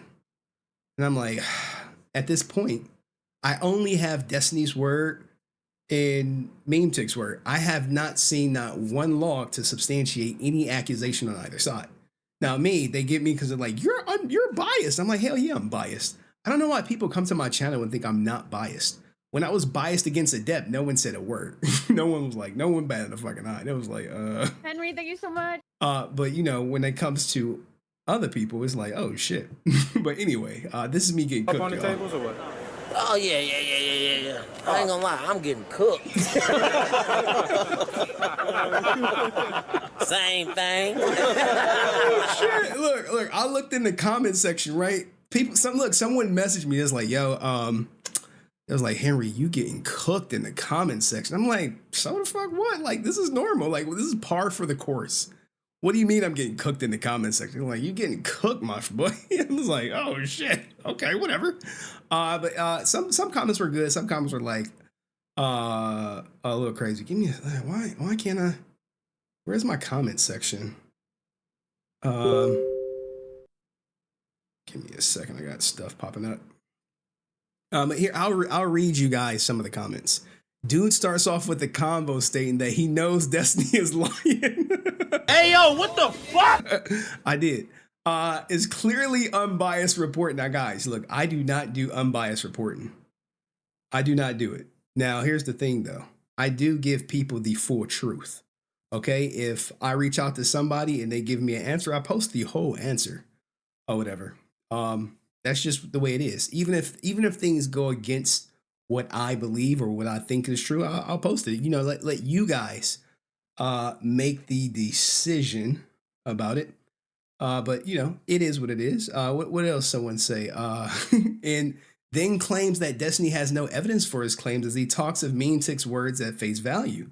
This may be the most poorly put together report of anything I've ever seen. Like, goddamn.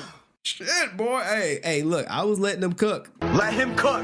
Now, people are asking me like to take down the video. I'm like, hell no, I'm not taking down the video. Y'all want to roast me? Roast me. I'm not deleting comments either. So people say it's horrible. then let it be, right? Let it be, right? All right. Now, if you guys don't know, I'm speaking to Memetix. I didn't even set the stage. I'm speaking to Memetix, and people are like, well, who the fuck is Memetix? You guys have no idea, right? So, this is Memetix. All right, this is the guy who is with Destiny, wife now. Hi, what's your name? Melina. Can you get me laid? Yeah. When? Today. With? Your mom. I don't want that. Wait, who's my mom? Me. Yeah. Now look, right? If you watch the video, oh my goodness. I put so much time into my intro. I was like, oh, I gotta, the big YouTubers who like coaching me behind the scenes, like the first part needs to slap. Hi, what's your name? Melina. But can you get me laid? Hold on, Yeah. hold on. When? Today. Twitch is on some repeat shit or TikTok. So when you create the video, I created the intro to slap. All right. Slap. I'm like, yo, it needs to slap. I know people are looking at me like, yo, dude, yikes. Anyway, here we go. In Queensland. So this is Destiny and Melina. This is how it started in, I believe they're New Zealand. You see the title, Destiny lied about Memetix and Melina. This is a great title. Wait till you see my next one. You could throw them out. I don't even think you guys hit them well. What? The reason why I'm in a poly relationship is because I don't give a fuck if my girlfriend goes and fucks another guy, because I know she's coming back to me at the end of the night. Because we love each other. Because I'm a cool fucking person. I know that. You sure about that? Now look. Tell me this ain't good shit. Like if you're just watching this and you know you have no idea what's coming, you like, yo, this is crazy. He said that and he lost his wife. And I'm like, look, I'm just, pointing out what he said. Now, this video is not like some deep dive. Everyone else has posted this similar clip, guys. Similar clip. Now, this is the guy. Now, in it, you can probably hear the guy laughing in the background. No. What are you dressing for right now? Dressing for your mom. Hi, what's your name? Now, look, this is me kind of like, trying to make fun of Destiny. Like, he's watching this in forward in real time. And I'm sure he did see it, right? But, he who laughs first may not always laugh last, and I'm feeling it, which is fine. I don't take it personally or anything. I don't have nothing personal against Destiny. I don't have anything personal against any content creators. Can you get me laid? Yeah. Except when? Today. With? Your mom. I don't want that. Hey, who's my mom? Me. Now look, that shit is crazy, right? Who would have created that? Look, the intro was good. The intro was good. Now here's the thing, right? I point out a lot of things in this video. The fact that Destiny would cuck Max, right? Here we go. Let me see if we can get to it. Sit in the other room while Destiny was with Melina. I cannot make this stuff up. Now, see, this is Max. This is the guy who introduced Destiny to Melina. Hopefully the lore is right on that one. And DGG don't kick my back in. Got him. Now, what you guys don't know is Melina just got out the shower and she's in the next room waiting. Now, listen to what this guy is about to say, right? You imagine your girl just got out the shower. She's in the next room. What does he say? No, guys, I'm gonna sleep on the couch with you. It's gonna be great. Actually, today I'm a real cuck, Now, look. It is what it is, okay? It is what it is, okay? All right? Here. I hate Sweden. It's such a horrible place. And then when we would fight, she'd be like, I can't believe you pulled me away from my dream place of New Zealand. And she's like, well, that's not true. I married you so that we could be together in the United States. I was like, Melina, you were engaged to a guy in New Zealand 2 weeks after you went down there, okay? Everybody thinks that like I cucked her out of Max or whatever. Melina was engaged to another guy. Now, here's the thing. I don't know, like, if you listen to what Destiny said, there's a guy that was ahead of Max. So if you think about it, Melina went from guy she's engaged to in New Zealand to Max to Destiny to now Memetix. Okay? So this is where we at. And then she also was dating Max. There's a whole other guy that was involved there. I don't know if he ever gets brought up, by the way, but whatever, run with your assumptions. Their breakup was made. Now look, man, like, I was cooking Destiny low key. A little bit, I was cooking him. I was like, yo, bro, he did go in the my relationship is better tour.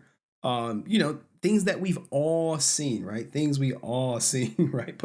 Hey guys, put the DGGs in the chat. You know what I'm saying? We look, I can't knock the guy now. Like, relationship at this table so far? You do, but sure. But like, do you guys have a high degree of confidence that your marriage will last for decades? I mean, I married her without a prenup, so I hope so. Okay, or else this motherfucker's gonna be. I'm kidding. Now look, this is just to show that he was throwing the relationship in everyone's face. That's all that clip does. And I put some DGG people onto a new term. It's called blue pill rage. And guys, blue pill rage is very real. And it typically happens to divorced guys who experience it. When their relationship breaks down and they just can't comprehend it. They did everything right. But at the end of the day, all she has to do is say, I'm not and the relationship is done. DGG is what Destiny's community. Here we go. Not gonna blast her, and within 24 hours, he straight start blasting her. I hate Melina, which I do, by the way. That bitch. Like this clip was like epic. He was because he was like, hey, I'm not gonna blast her. You know, this ain't gonna be some anti-male manifesto, and this is just me like, yo, what the fuck is this? What is Melina. this? It's funny how he went from I love her, I'm not gonna blast her, and within 24 hours, he straight start blasting her. I hate Melina, which I do, by the way. That bitch. She has everything that's coming to her. Blue pill rage is caused when a blue pillar abruptly loses their marriage. It was nothing he could do about it. And I know it hurts. I've seen other guys go through it. Some people hurt this person who did it. They hurt the others involved. But I don't think that's going to happen. No, I don't think it's going to hurt her or anything like that. But let's get to what Destiny had to say about it. Where are we at? And then we'll get to the text messages and the lives and all this other good stuff. And then we'll touch on XQC. So I know people are like, yo, where is the video? Where's the VOD? VOD's fucking gone. I mean, it's on Kick or his website, I believe, but we're going to watch it on Kick. I think they said public Edmund Burke, small C conservatives. So this is me, right? I'm in the car. I'm like, yo, he's reviewing your video live right now. I'm like, oh shit, sweet. Sometimes when a person reviews your shit, that shit just goes to the moon. It just goes to the moon. But he reviewed my shit and it was like, it was just like, goddamn. It was just like, people like, yo, I was definitely doing a Homer Simpson. But he talks about people trying to prove things, right? Now, mind you, he was prepared for this video. And the only reason I know he's prepared because he had logs at the end. So he kind of like laid the foundation, which is crazy because he must be really fast because I dropped this video at 4 p.m. and he was talking about it by, I want to say like 4:30. All right. Left. Do your thoughts on conservatives like Roger Scruton defer? Hold on. He's about people. All right. Let's Edmund get to Burke is it. from the 18th century. Come on, Reason get to it. is out of consideration for the parties involved. That I feel like having starting to get into like a DM leak is just like shitty. It looks bad. Ooh. And he said starting to get into to prove that he is telling the truth, he has to leak DMs. And he doesn't want to do that. It looks bad, but at the same time, if someone comes for you, you gotta fucking leak the DMs and disprove them. And that's ultimately what he's going to do. But let's watch a little bit of him reacting to the video. Like oftentimes you reveal other information you don't want to. There's like collateral damage, and the ICJ says that proportionality is important, and you don't want to do blah blah blah, right? So generally, if I'm asserting like a perfect like, oh, this person said this or this person did this horrible thing or whatever, I won't just like here's all the evidence or whatever. Okay, I feel like at this point in my career, I feel like I have enough credibility that I don't think I've ever been caught lying or bold-faced lying about something. I might get like a detail wrong sometimes. Like I'm pretty sure in good faith, but I don't, at least that I can think of in my whole 14-year career, I don't think there's been a time where I've been like just lying, right? Now here's the thing, right? Look at me coming into the streaming spirit, the YouTube space. I have no background of Destiny. I just treat them just like another person. And as a former investor, you don't believe anyone. You believe all evidence and be skeptical of what people say. Now, I did come in hot with Memetix and say, hey, I think Destiny's lying and shit. Which he does, like, he gets on a semantic thing and says, like, well, technically, he never said that she needed to leave me or he was going to delete himself. He said he was having self-deletion thoughts, thinking about some other stuff, like after she mentioned going back with Destiny. Something to that nature. Don't quote me, y'all. I know y'all kicking my back in on the dislike button, but it is what it is. Right? Like, I totally made that shit up to fuck that guy over, blah, blah, blah. If somebody wants to, if somebody wants to counter a claim that I've made, right? Okay, the Jordan Peterson debate, true. Or whenever I say I'm going live, those don't count, okay? Or when I say just 2 games of League today, okay? Those lies are different, okay? They don't count, okay? Those are lies of passion, all right? What do you think of ANCAPs for real? Saw you met Praxben ones. What I hate any ANCAP libertarian. Why are you guys donating me political stuff? Don't donate to me right now, okay? All right, so look, I was about to donate to him. I kid you not. I was like, I'm gonna send him some money for reviewing my stuff. He's like, hey, don't donate. I'm not reading that shit. I'm about to let the video play. Now, he did like a poll to see if people was going to play the video or not. And he decided like, yo, I'm going to play the video and read. He read everything that was up. He read and responded to for the most part. But we all are sometimes. That is weird. I mean, I didn't think. I mean, he even gave me a compliment on what to do in the next video. He was like, yo, Henry, if you're watching, stop going up and down or whatever. Just do a keep going up. I was like, yo, thanks for the tip. Shit, I'm gonna do that shit. You know me, I'm always taking notes. That's possible, chat. Actual downgrade demotion. So, bro. I mean, I didn't think. Hold on. For the entire time, likes of XQC and motion. That's it. My favorite part about XQC's reaction is how in the beginning he looks like everything's perfect, not a problem in the world. But by the end of watching my video, we just suck the life out of it. We drain XQC, guys. Drain gang responsible for ruining XQC's day. This does give a glimpse. Now look, the crazy thing is Destiny is just so calm. I'm like, yo, how? Yeah, I did. You got me. You got me. I cannot tell a lie. I cannot. It is what it is. It is what it is. Into his personality, which is easy to see through text, as he did make a couple of jokes. We talked about other things, not just Destiny and Melina, for the entire time. But fun fact, Tim is indeed a juicer. Now he's like, yo, I'm gonna read all of these, right?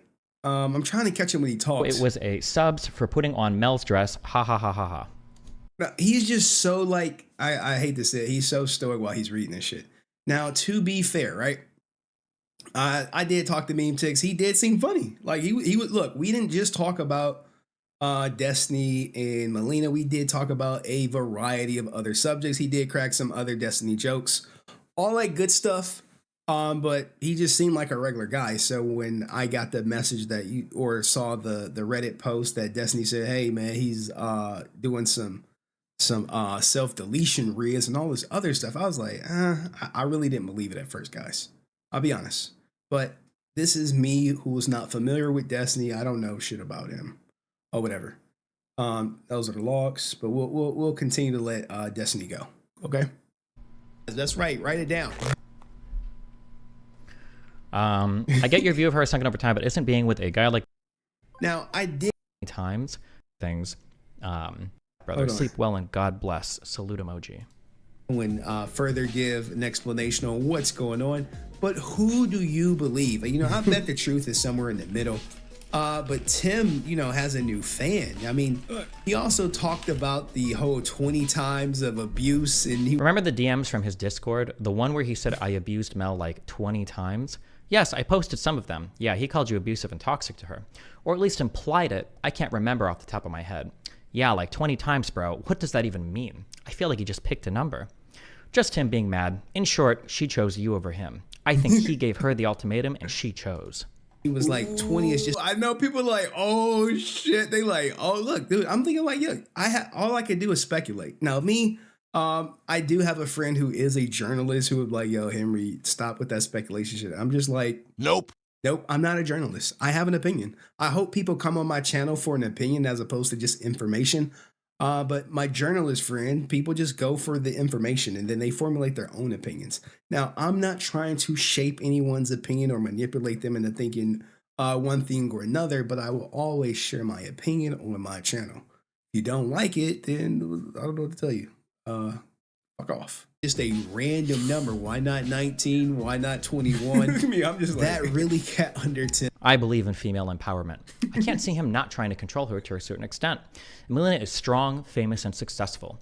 It'd be weird that she still hangs with me and never complains about it if it was indeed so toxic and horrible. And I can stand for what I do and say. I'm only human, brother. Agree. I saw y'all video walking the street together and some other ones, maybe off camera. You're some raging toxic guy, but I didn't get that vibe.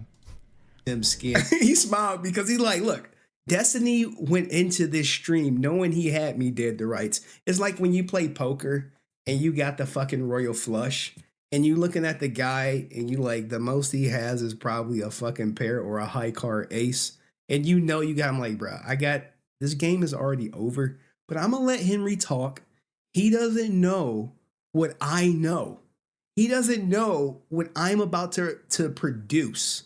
So Henry's just talking out the side of his neck. He's just flapping. Memetix is saying what he's saying, but Henry doesn't know that I have the royal flush. And at this point, neither does the audience. All right. So imagine all 20,000 of us who's watching him live. We have no idea that he's about to drop the nuke at the end of the video. Okay. And I didn't know either. I didn't know either. All right, let's keep going. But if Tim was so abusive, who dumps who? But I mean, like, all right, now, yeah, probably. Now there were some positive comments, right? You like who gave me some positive comments? While I'm in there live, they're like, "Yo, Henry, you did ask some great questions," and I'm like, "Yo, I was not giving this guy some softball, easy, easy questions." I was like, "No, we got to go for the juice. We were going for the gusto." All right, let me show you some of them, if you will. This is just him talking about Adam 22. Give me a second.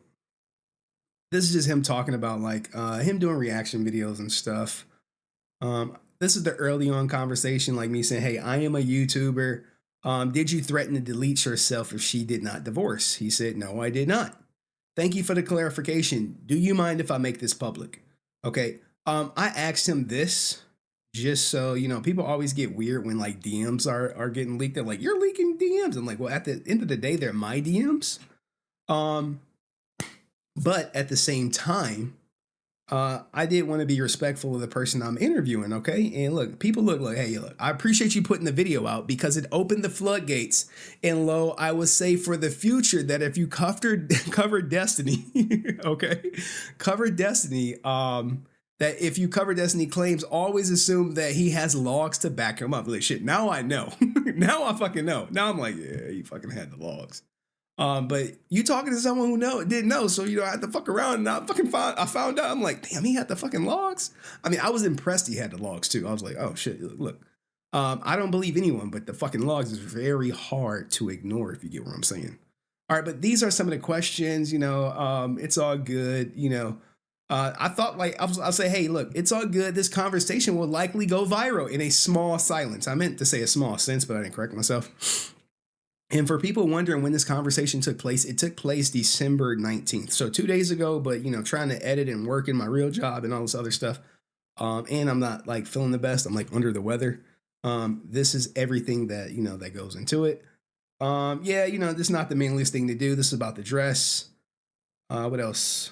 My goal, look, this is where people was like, "Yo," this is the part where people were like, it was like, "Hey, yo, what the fuck?" It was like, "My goal is to tell your story and show Destiny light. So would you say you have known Melina and Destiny for over 1 year?" Now, people's reaction is to say, "Hey, you're biased. Why would you say Destiny lied? Wouldn't it just be to tell a story?" And to, a certain extent, they're right. But I already was like, "Yo, I think Destiny fucking lying. Like, what do you want me to do?" Like, I was like, "Yo, I think he's lying." I couldn't imagine, everything is the truth. But some people are like, "No, Destiny would never lie." But me, I don't fucking know. I don't know him. It's like telling me like, "Yo, he would never lie." I'm like, I don't fucking know him. I'm like, but I've been watching him for 10 years. He's never lied once. No one's ever said he lied. I'm like, dude, okay. That's you. And Memetix said, "Yo, I mean, he's the one who started airing out the dirty laundry on his DGG chat, which kickstarted the hate storm towards me and Mail." No, I met Melina last summer, late summer. 100% agree he did. This is in response to Destiny putting out the chat, because here's the thing. If Destiny if he never puts out his chat, his log saying that, shit is going crazy and the abuse is and the self-deletion is, this interview, this Memetix guy, he never comes up on anyone's radar. If he never puts it out, then no one ever knows. But at the same time, name a handful of streamers when their relationship ended, they did not monetize or capitalize off of it. I mean, name one. Like everyone eats off of their relationship. It just makes for good content, guys. If you say anything other than that, then you're probably not being genuine. So anyway, we'll keep going. That's a hard question to ask. He said he's known Melina for a long time and even met Steven and talked to him on Discord, which Destiny backs up with his logs, right? So, this is just a conversation and, what is going on in my head. Interesting you say that, things talking to you yesterday. I saw what he wrote in the chat, which I did. I was watching what he wrote. I thought Destiny wasn't going to talk much about the situation, but that changed, which, it did. It's kind of hard when you a streamer and you going through like a relationship issue or even a real life issue, right? And next thing you know, shit go left and people like, yo, what's wrong? You're like, I'm not going to talk about it. I mean, you could say the same thing for XQC where he legally couldn't talk about that shit, but that's just what it was. Now, the messages in the video are like all jumbled around and not in sequence because it was a certain flow of the video that I wanted it to have. Okay, so don't get too caught up on the messages. Like I said, me and Memetix talked for a while. It wasn't just straight boom, boom, boom, boom, boom, boom interview. When you doing these interviews, like a former investigator, what they teach you is like you don't just go in for the kill. You don't go in for the kill. You don't do that. You kind of want to warm your subject up, talk to them. You got the good cop, bad cop. There's different interrogation techniques. And I'm not interrogating him to find something wrong with him per se. I'm just literally trying to get his side of the story. Because at this point, no one has even reached out to Memetix. There's no clip of him online or anything like that. Okay. So look at me. Hey, when did you become more than friends? This is me trying to get the shit out of him. He talks about his goal to keep it low key. You tried, but Destiny had other plans. This is me like, this is me letting them know like, hey, yo, he's Destiny did put that shit out there. It's kind of unavoidable not to mention anything since I am an influencer and all, and so many large streamers, even freaking RWJ made a video about it. Look, everyone's gonna make a video about it. What are you talking about? To be clear, you are not jobless and you earn income from being an influencer, right? Now, someone said, hey, you're leading them. That's 100% true. That's 100% true. Because he is an influencer. I don't think he answered this question. But he did say something like, I have my own money at some point. Okay. This is the deletion Riz again. Okay. Memetix thinks that Destiny doesn't care about, or he's trying to paint the picture about Destiny not caring about abused women, right? He found a good way to say no. Y'all are hilarious. Shout out to everyone watching on Twitch, Kick, and YouTube. Salute to y'all. I thought it was in poor taste with Melina, and he was aware. Okay, me saying I thought it was in poor taste is a response to telling someone to kill yourself. Okay, I would never. Whatchamacallit. And yeah, no one ever heard of Memetix till he got brought up, which is all cool. Also, if I was abusing Melina, the most appropriate way to go about this would not to make me absolute everything public and send even more hate in her direction. You kind of got to agree with this, right? I know people I know the Destiny fans like, no, I hate Memetix. I get it. But this is something you can agree with. If a woman is getting abused and she's not telling anyone, you telling people, it often does more harm than good because they'll cut you out of their life and now they're all alone getting abused. Just to show whether a man actually cares about abuse of women or just saving face. Now, I'm already in the mindset that Destiny is trying to save face. Okay, you don't go on this huge podcast tour about your relationship, and then when the shit goes south, you not try to save face. He goes on to talk about how he's known Melina, yada yada yada. Let's keep going. These are texts you already seen. Thanks for the clarification. Now I sound like I'm about to pull a spliff in a hippie. I guess this guy smokes weed. It is what it is, right? And like, yo, this is what it is. Now here is we're getting close to the end of the photos, right? Because this is the Reddit post that talks about Melina having self-deletion thoughts. I mean, Melina talked to Bob7 about feeling like self-deleting in a relationship, among other things. Now, guys, here's the thing. I have no idea who Bob7 is. So this lore, I don't know who Mr. Grill is, Mr. Girl is, or Lav. I don't know none of that shit. I'm not in some DGG thing. I typically cover divorce, like some divorce court docs, right up my alley. All right. But you know, hey, he's portraying me as evil, and then goes live and says he hopes I off myself later. Here is some of the stuff that he said. Oh, Jesus. Wait till I show him my rent from my own apartment. Tee hee hee hee hee. Bro's avoiding the elephant. He got Cuck Slayer Riz. Time is money in the chat. Okay, guys, I'm bored. I'm going to sleep. You know, he said, hey, I'm with Melina right now. I don't know what KTH stands for. King of the Hill, bro? I don't know. It's funny how everyone roasts me for being gay when Destiny is literally the LGBTQ. He even called me the F slur. You know, this is what Memetix said in the chat. Hey, would you say what was the reason for the breakup? This is me like, yo, get into the nitty gritty. Like, yo, what the fuck you? Why they break up? The 20 times. He has his own apartment. He has his own place. He pays his own rent. This is all shit Memetix saying. Memetix saying all this stuff. You know, he doesn't joke about self-deletion, has his own apartment, but he doesn't legally live with her. But, you know, he does spend time with her. He's been an influencer for 5 years. Incel jokes. Melina strong and famous. Female empowerment. The suicide riz is the reason for the breakup. This is all stuff that Memetix is saying, guys. The video pretty much covers it all. Okay, these are other people reacting to it. You got Sneeko, some other girl, Mike Zerka. I don't even know who these people are.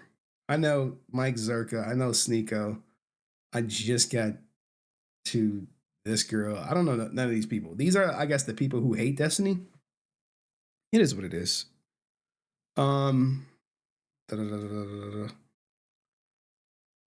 Sorry. All right. Now this is where shit gets crazy, right?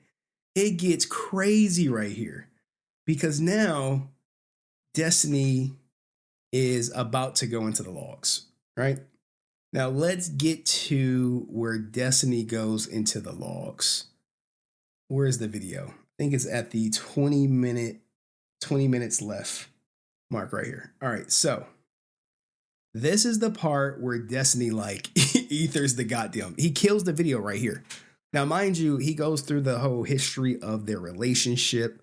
But the reason why my video is getting crushed right now, like demolished, the dislike button couldn't be further down. I mean, hell, if I was a Destiny fan, I would dislike the video too. I would too. So I'm with you guys. Now she is like wants to chat. Also, Melina never really wanted to get a divorce. She just thought that you were upset. She's really sorry that she didn't reach out. Blah, blah, blah, blah, blah, blah, blah. And then what I realized what happened was the Florida courts accepted the paperwork and everything the day before Melina got a notice relating to her apartment. And now she wants to DM and say that like she didn't want to do the divorce and blah, blah, blah, blah, blah. So what happened was she signed, according to Destiny, right? Like I can't even call him like I can't even make it seem like he ain't truthful. Because I mean, look, like it is what it is. I can't, you know, it is what it is. But at this point, he goes in and Melina, I guess, signed the papers, and then now she's getting kicked out of her apartment, and you know, she's I'm in a bind, Nate. But at the same time, she's also paid him back all the money that he owes her. Divorce is final, but now she's trying to go back on the divorce because maybe she needs some money. You know?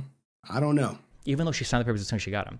So now at this point, okay, the quantum waveforms have collapsed, and I see through and I understand everything that's going on. I totally get it. This was a few days ago, right? And I think I mentioned as much. Me and Melina get in a call. She basically tries to gaslight me for 35 minutes. Just unbelievable lies. And it's like funny as fuck. And I'm like, yeah, And then we, you know, she's like, I can't believe you're not doing the moral thing. Like, you owe me this because I had to pay so much money to move out of the US and blah, blah, blah. Hold on, guys. I know people like, yo, you just skipped the whole self-deletion Riz. I didn't skip it intentionally, but do you guys really want me to react to the whole hour segment of Destiny giving the whole story? Put a 1 in the chat if you want me to react to it all. Because the part I was just about to go in on is the logs, and leave it at that. Damn, one. Holy shit. You gotta go on Destiny's kick to keep Kicker keep showing Mondays. You think he gonna let me up? Nope. Do y'all really want me to go through the whole video? If I get 50 people to put 1 in the chat, I'll do the whole video. I'll go through the whole suicide Rhea story. All right, let me count. 1, 2, 3, 4, 5, 6 1s. I got 6 1s in the chat. 7, 8, 9, 10. I got 10, 11. I got 11 1s. Oh, shit. 12, 13, 14, 15. Shit. Holy shit. 7, 16.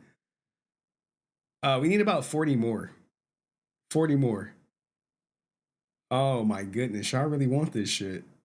I didn't think y'all wanted that. 1 and subscribe. Oh, someone put some money on it. Like, they was like, I got money. Holy shit. You can speed it up so it won't take so long. Holy shit.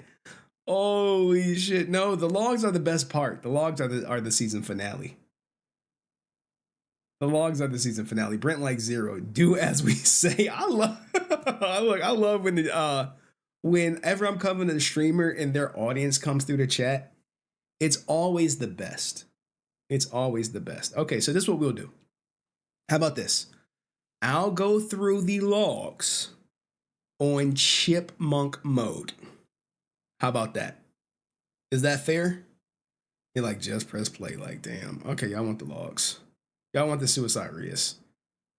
Y'all wild for this. Absolute wild. Wild. All right. Give me a second. I gotta figure all this stuff out. How do I adjust playback speed? Anyone know? Picture in picture, create clip. How do I adjust playback speed? Because I want to speed it up, but I don't see the playback in 2 times mode. Yeah, I mean, aside from the people in my goddamn chat, they are chill. I don't have no issues with this people. But how do I play it back in 2 times mode? Can someone help me in the chat? KickVod might have it. Go to settings. Where's the settings? This is the report this shit. I ain't trying to report them. Maybe KickVod. KickVod.com has it. All right, give me a second. Look. Look, y'all. This is how you know. I was like, oh, I was just gonna cover it. They're like, no. KickVod.com. Y'all be killing me. Destiny, 21 VODs. Oh shit. I don't think it has it. It just has the, oh no, it does. All right, we in business. All right, we in business. You paid off all your Swedish taxes. I found you like, never believe this, blah, blah, blah, blah. Because if you say that, all right. Time reflecting on things, okay? Agree, breakfast are tough right now. Stability is. All right, guys, I found it. We can go through it in chipmunk mode. Like, goddamn. Goddamn, boy, y'all killing me. Y'all like, fuck your night, Henry. Fuck that shit. You gonna have to cover it all. I'm like, goddamn. Okay. All right, so we're about to go through it in chipmunk mode. I only got it at 1.25 speed, but you guys wanted to see it. Someone super chatted some money to see it. So, you know, I'm a cheap date. I think I'm doing this for what, $2? Like Adam was like, I got $2 for you to go. I'll pay $2 for an hour of your time. I'm like, all right. That's key. So, she shows the guy. He didn't get to it yet. That really Okay. All right. Just to double check, but you dumped Melina, right? The Shout out reality to- is that like people talk about like who dumps who, but I mean like you can argue like either side. Now here's the thing, right? It's gonna be pause, Andy. I did ask Memetix this question. Who dumped who? Look, I'll give you my story. My wife moved out, I filed for divorce. Who dumped who? Typically in a relationship, when the shit goes left, the woman has already checked out. Okay? He just cut the cord. Like, I was the one that told Melina to leave and pack her shit, but you could also say like, well, but Melina dumped you because she did something to make you like divorce her and leave. But then you could argue that like, because I wanted something, she did something different, so I made her, like, it's hard to say like who, I mean, technically I'm the one that told her to leave, I'm the one that filed papers, so, hey, you know what? But, Hey, and you feel like a boss when you do that shit, because I filed for divorce too, but shout out to my man, Adam Zubicki. He said, I got money. He said, let's go. Hey, we here for it, man. We here for it. And you know, Adam, a lot of people thought I was probably going to have a negative response to the video or anything, but no, it's all positive. At the end of the day, Destiny was right. Hey, I'm just here for the information. Okay, I don't hate Destiny or have anything against Destiny or Memetix or anyone online. Even the person I used to have beef with, we're cool now. generally in relationships, it's kind of hard to say like one person did one thing. Usually there's like a compounding. It's hard to like assign 100% probability, but okay. Who do you guys think dumped listen, who? As far as the courts are concerned, I'm the petitioner. Okay, so He petitioned for divorce. That's great. Why does he? Is that like a look? I'm not a Destiny fan. I'm not like anti-fan, but I don't watch him. Does that lip pop thing? Is that some shit he does? I have faith in you in the chat. Hey, salute to you, man. Salute to you, Mike. Someone did it right there. When everything was getting kind of, I got into a big fight with Mel, I think was it the 7th? December 7th is when I started leaking stuff in chat. And I really shouldn't have. That was, even in retrospect, I shouldn't have said anything publicly. At least not at that point. I'm not saying I should have never said anything publicly, but I should have like taken time to call myself and shit. After I leaked some shit in chat, and I started to reconsider things, I kind of thought that like, okay, well, if I'm firstly, fuck it, I probably shouldn't leak anything because I don't know where everybody's brain is right now. This is dumb. I thought hard on it. I was gonna do a manifesto, decided not to. Came home. Okay, fuck it. Let's walk it all back. Do a cuck stream. I promised a manifesto. Didn't do it. Whatever. Hey, but at the end of the day, guys, you gotta thank me, right? Whether the video you liked the video or you didn't, the video was the catalyst to the manifesto stream. This was his. He put a bail on it. Love it or hate it, hey, you guys at the expense of my content get some even better content, but we still gotta eat.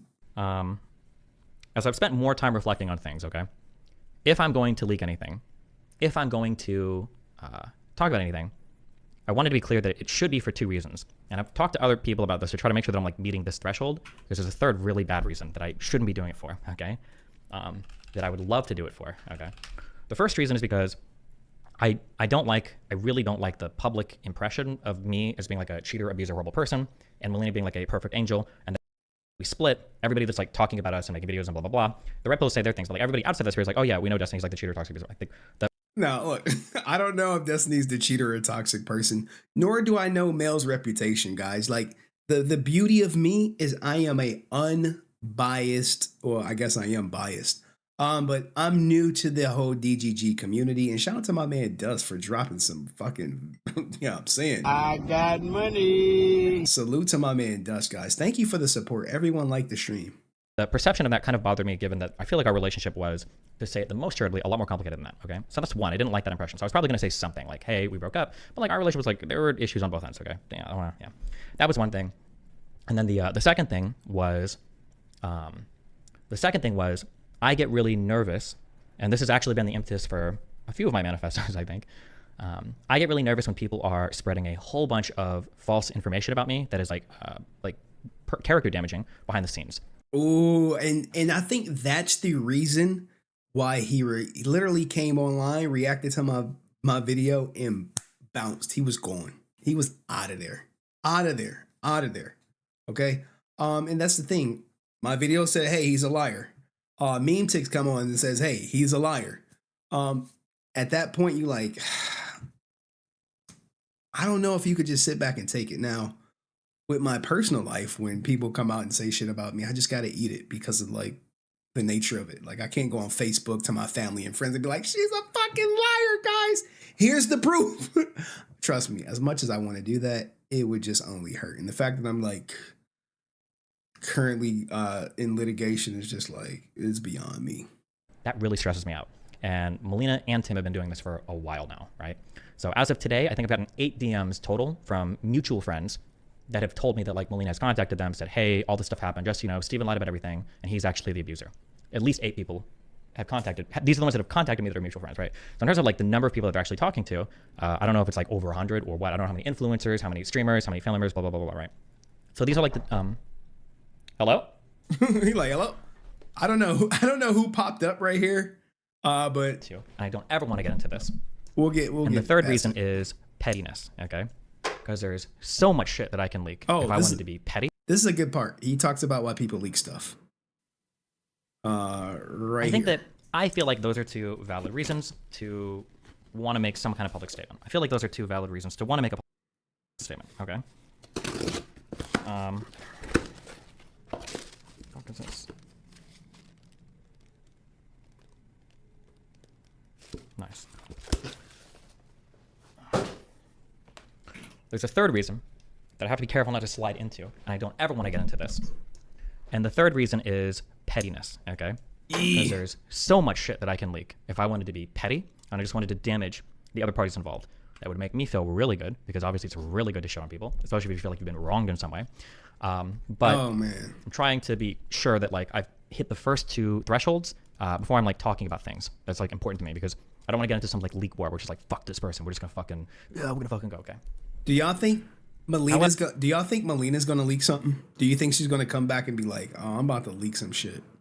However, just saying off in rap, I wish a ninja would, okay? If you're gonna make false claims about me and you're gonna lie over shit that I would love to be petty about, okay? We've hit the golden trifecta of things for me to talk about. So I'd like to dedicate this stream. Thank you, Tim, for allowing me to talk about some things more openly. Thank you so much. Okay.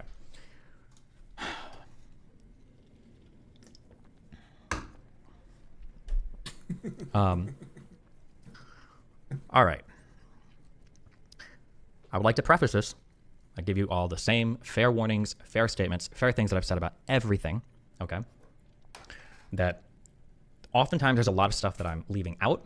Oftentimes there's a lot of stuff that I am, maybe a name I won't give, or I might change like a specific of a situation for a date so that people aren't implicated. So I'm trying to be respectful to the people involved. Please don't think that just because I leave something out or because I slightly change something that I am intentionally lying. Because if you say that I'm lying because you see some sunlight between what you think the truth is and what I'm saying, you think that I've like made a crucial error and you challenge me on it, I will come out with more. Okay. Here's the thing, right? He said that to set up the logs. All right, and the quote unquote lie is the fact that Memetix said, no, I never used the self-deletion Riz. And Destiny is going to agree that semantically, Memetix never said he was going to delete himself if she didn't divorce Destiny. But the way it comes up is still a little bit like suspicious. Like, damn, Memetix, you said that? Now, I haven't got Memetix to comment on this yet. Hopefully I will. But he's with his family. Okay. I'm not trying to blackmail or threaten or extort. I'm just saying that like sometimes people have this impression that I don't know what I do know, and they think that they can like challenge me on this. It's like, oh, well, that's not true. You don't have proof of that. But why would you even think that? Why would you think I would stake so much of my reputation on making public claims and not have any proof for anything I'm saying? That's so stupid. That would be so dumb of me. Okay. So. Before we do anything, before we dive into stuff, I just want to make those 2 things clear, because sometimes I'll like start talking about stuff and then people are like, oh, well, you don't even know about this. And I was like, okay, well, now we're going to talk about all this. I guess we really want to. Okay. So with that out of the way, okay, I go over a few things. I'm not going to dive into every fucking detail or give every fucking thing, because truthfully and honestly, as much as I would love to, my goal is not to just make Mel or Tim look like fucking demons. I just want people kind of whine about shit. Now look, you have to respect the setup. He's like, look, I'm not trying to make them look bad. Hey, but by the end of this video, I am going to make them look horrible, but not saying that they're horrible. I'm just going to show you some logs. Obviously not. Okay. Also, let me dramatically downward adjust your expectations, okay? This stuff is not even really that juicy or crazy, it's just like annoying shit that I've been dealing with personally for the last few months. So if you're coming in here looking for like, you know, this is when I ran out of ammo on my Glock 17. I didn't have any extra magazines. I'd grab my AK-47. We're like, shoot, like, it's not like insane shit. It's just like back and forth, dumb, stupid, dramatic relationship stuff. Bro, he is lying. He is literally holding on to like a 50 banana magazine clip. A banana magazine with like 50 rounds in it. Yeah, that's what most of this is. Okay, so because sometimes I feel like people are coming here expecting like, oh, and then you have proof they raped her, right? No, that's not. Yeah. Okay. Whew. All right. all of that said, okay. Truthfully, we could start the story like before I met Melina or something, I guess. But because like technically, like everything can be traced back to other things, but I think I'm probably gonna start this around, I think like 4-ish months ago. So I think Mel got shipped to Sweden because she had to go back to deal with her tax information. She had a court case related to that. Her tax stuff had been going back and forth. There were like formal criminal charges filed or whatever. So she had to go and like meet up for her fucking court shit or whatever. Sorry, hold on. That was going on. I would like to reiterate, okay, through and through all of this, I will still try to be fair, okay? I would like... guys, do you think he was fair in this whole ordeal? Do you think like, oh yeah, I would say he was fair. I can make Destiny bigger. Pause. Do you guys think he was fair? Put 1 for fair. Put 0 for unfair. 1 for fair. 0 for unfair. Just let me know your honest opinion. Honest opinion. Honest opinion. Let me know. 1 for fair, 2 for unfair. Let's keep it going. I'd like to reiterate that I am not the best relationship partner. There are times when I don't give enough attention, don't give enough time or whatever. And I totally understand that there are some people that feel like... Oh, I forgot he was going to do this. I forgot he was going to go to this full screen mode. Give me 1 second. I got to resize it, everything now. I was like, I did all that just to bring it back.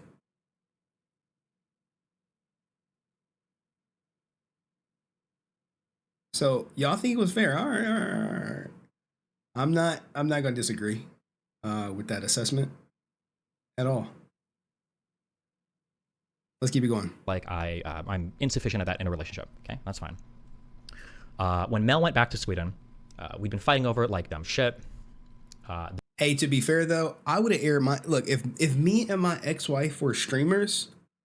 Oh, I would have just rattled off all the receipts.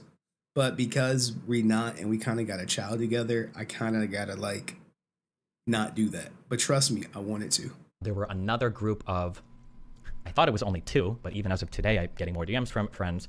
I just had to burn basically 2 more friendships at the time because Mel had engaged in what I would consider to be incredibly inappropriate shit talk, where she decided to dump 5 years worth of problems onto mutual friends that we had, that I had like explicitly gone out of my way to share with Mel so that she wouldn't think anything weird was going on, and she decided to vent completely to all these people. Yeah, so she. This is normal, guys. When a relationship ends, every woman has to be the victim. If they're not the victim, You are not a victim here. You have never been a victim here. it's always going to be your fault. It is all Jermaine's fault. Always. It's always Jermaine's fault. So what he's saying his wife did or ex-wife did is went to the court of public opinion on his ass and soured the friends group. And this happened to me. I lost all my friends. And now I just got y'all. I'm just me in the chat, baby. How y'all doing? I'll be with y'all on Christmas. That's how many friends I got. He goes back to Sweden. I'm coming off all that. I'm a little bit irritated. Whatever. As she's in Sweden, I think I'm streaming. She's doing her thing over there. Everything moves sideways for a couple months.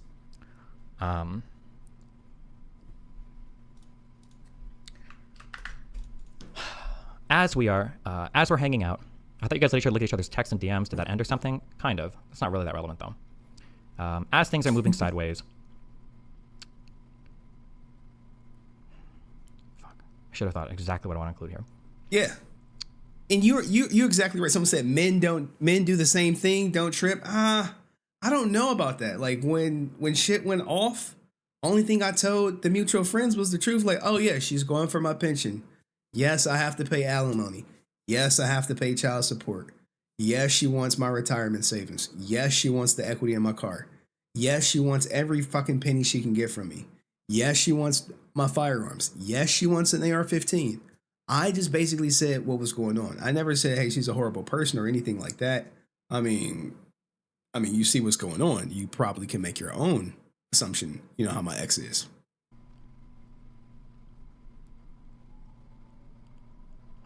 I'm trying to, hold on.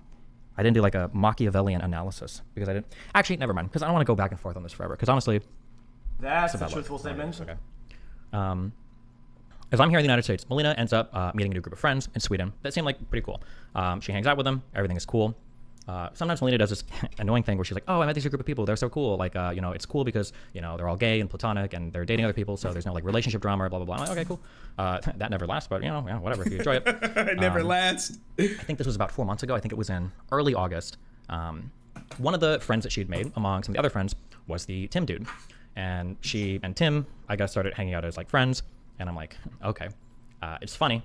Now remember, just because I'm not posting logs of things doesn't mean I don't have proof of it. If you hear this and you think I'm lying, we can get to that if you want. But see, like this is the part where I was like, oh shit. If you just listen to what he said, hey, people saying I don't got proof of this. If it's logs you want to see, we can get to that. This is like great. I was like, God, like watching this now, considering I watched it live, it's like going to see the movie The Titanic. The iceberg is coming at the end. When I tell you the iceberg is coming, it's coming. It's coming like the goddamn comment in Armageddon. Like, we gonna stop it? Nope. No, everyone's about to get tombstone. Everyone's about to get tombstone. I remember me and Melina get into it's like a small argument where she's like, oh no, like I think everything is platonic and cool. And I'm like, that this is obviously not going to be the case. And she's like, oh, I guess my friends better than I do. And I was like, oh, I guess so. And I guess so. And eventually, surprise, surprise, Tim ends up cheating on the girl that he's with, fucks Mel. And then a couple days later, they're like officially dating. Hey, yo, what the like, fuck? Oh, Tim? Allegedly. I hate to say allegedly because I feel like Destiny got logs now. Like once bitten, twice shy. I'm like, do we say allegedly for Destiny? Because he's like, look, Henry, you can say allegedly, but best know I got the fucking logs, okay? I don't know why people put so many things in text, but yeah, guys, I got no family for Christmas. My family is my sister, and my family is severed.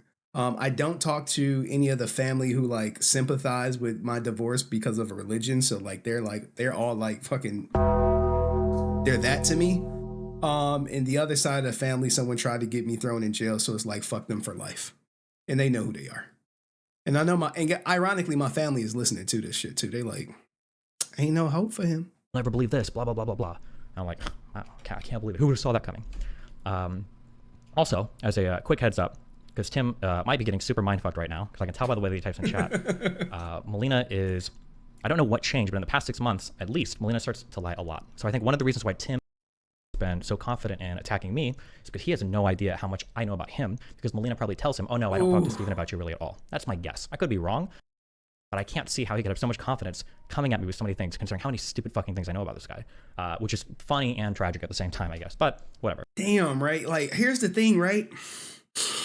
Man, he is like, yo, Tim don't know that I know shit about him that maybe I shouldn't know as a result of Melina confessing to me or confided in me about you. And Melina probably does the same thing where she confides in Tim about Destiny. I don't know. I haven't heard Melina's side of the story.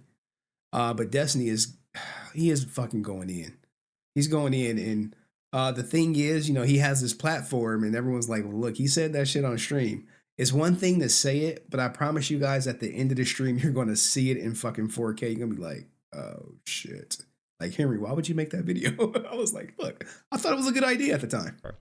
So initially, like, I'm kind of like, well, okay, it seems kind of weird that when we've talked, you talk about how like cheating is like the most like horrible fucking thing and blah, blah, blah. But like this guy did this to his girlfriend and now you guys saying, well, whatever, hey, knock us about, have fun.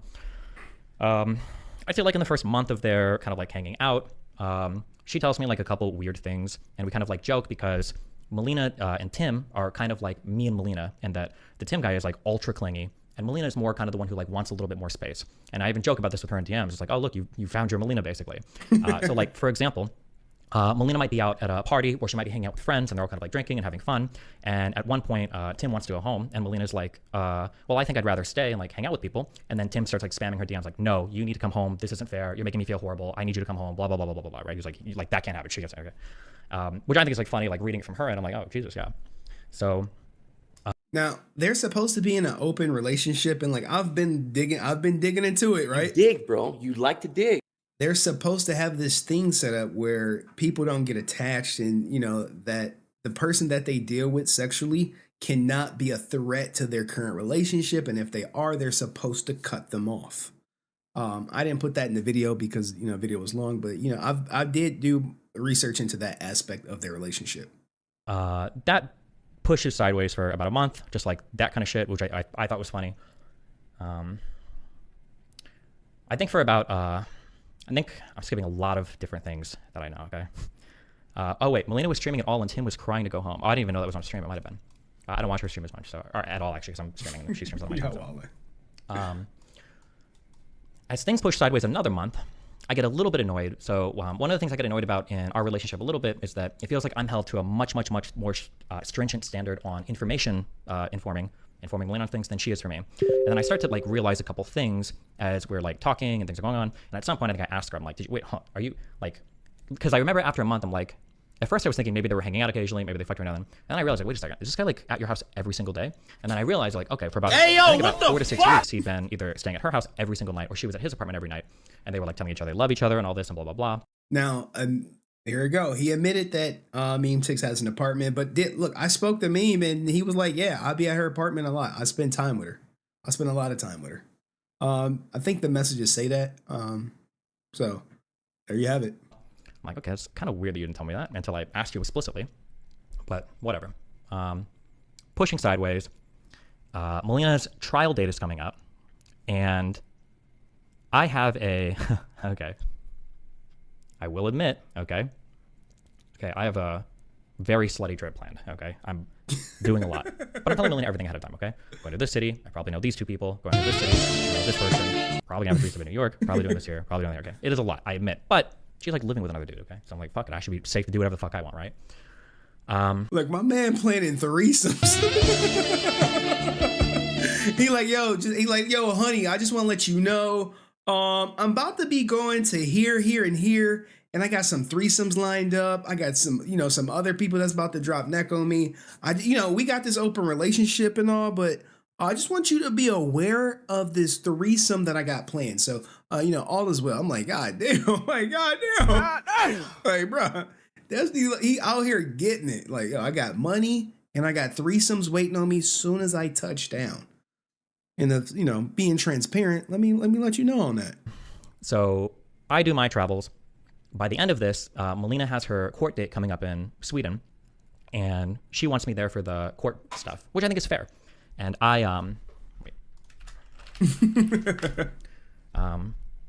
yeah, one of the things that we kind of like fought about over the last like month and a half was when Melina went back to Sweden, she thought that I should have moved to Sweden for 3 months. She said that would have been fair because that would have been like a good way to support her. And this was kind of like a pain point or a source of tension on our relationship. It's like, move to Sweden for 3 months? Nope. God damn. Wait.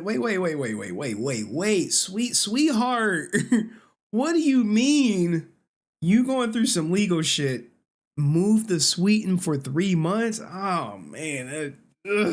That sounds like monogamy there, right? Like that, like, whoa, that is asking a fucking lot. I'm in America. I'm chilling over here and shit. This is where you supposed to be at.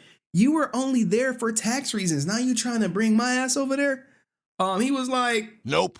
Fuck that shit. Hey, I'm with Destiny on that. Like, look, I know we open and shit, but you trying to lock me down in Sweden for 3 months when he's flying to different cities to do people's different shows? Like, I support you, but like that's asking a lot. What do y'all think? Would y'all move? Well, I mean, it's some of y'all are like Cheyenne, her husband travels. Would you just go to some place where your husband's stationed for 3 months, just pack up with the family and shit? Let me know. like, well, I'm trying to help with a bunch of other things. You know, like I completely paid off all your Swedish taxes. Just I found you 3 a really months. good Like, what Big the Four accounting firm. You know, Just to 3 like catch you with months. things. Like I'm trying to like communicate with your tax people. I'm trying to communicate with your accountant people. I'm trying to like pass my checks on. And you like, I'm helping the best ways that I can. And things I think that are pretty unique to like my skill set. I think I'm doing pretty good in terms of helping you with stuff. And that accounting lady that I ended up helping find, like that lady like kicked ass on Melina's trial. It was really, really, really good. Her performance is great, and I think probably helped Melina quite a bit. At least her lawyer said as much. But Melina would say like, okay, well, nobody here knows, you know, like why you're not here for me to support me. And like everybody sees Tim and it's like, so, you know, and I don't know how to defend you. And I'm like, what do you mean you don't know how to fucking defend me? What do you, okay. Okay, so he's talking pretty fast, but you know, let me give y'all a skinny. So what's happening is she's going through the court stuff. Tim is there to support. Destiny is not. And she's like, everyone sees me with Tim and no one sees me with you. You should bring your ass to Sweden. And he was just like, nope. No, I can support you. Him being there is not going to change the outcome of the court case at all. But I get the whole like, yo, hey, it would be nice when I go to court, I see you you know, I see you back there and shit. Like, I know I got your support, but how is that going to look, right? Just, you got to optically, you got to think about this. Because for all intents and purposes, what it looks like is her and Memetix's boyfriend and girlfriend. And she's asking him to come back to support her. So what? Both her husband and her boyfriend gonna be in the court like dapping each other up and shit. Like, yo, what's going on, Slime? Like what the fuck? Like, hey, yo, what the fuck? I don't know, man. I don't know how the dynamics of the open marriage works, or well, it used to work. So let's keep going. Whatever. Just stupid Melina shit. I fly back here eventually, and then I have I think I've got like a 2-day turnaround. I think I fly back here. I think I stream once. I think this is the time my parents were in the background, and then I think the next day I fly to Sweden for I think like 10 days. Okay. In the transcript, Melina said that her accountant came from Ellen, the very first one that she got did. Yeah. As I go to Sweden, I also kind of like pieced together at this point in time that Tim is basically living with Melina, which kind of felt weird because I also didn't get filled in on that.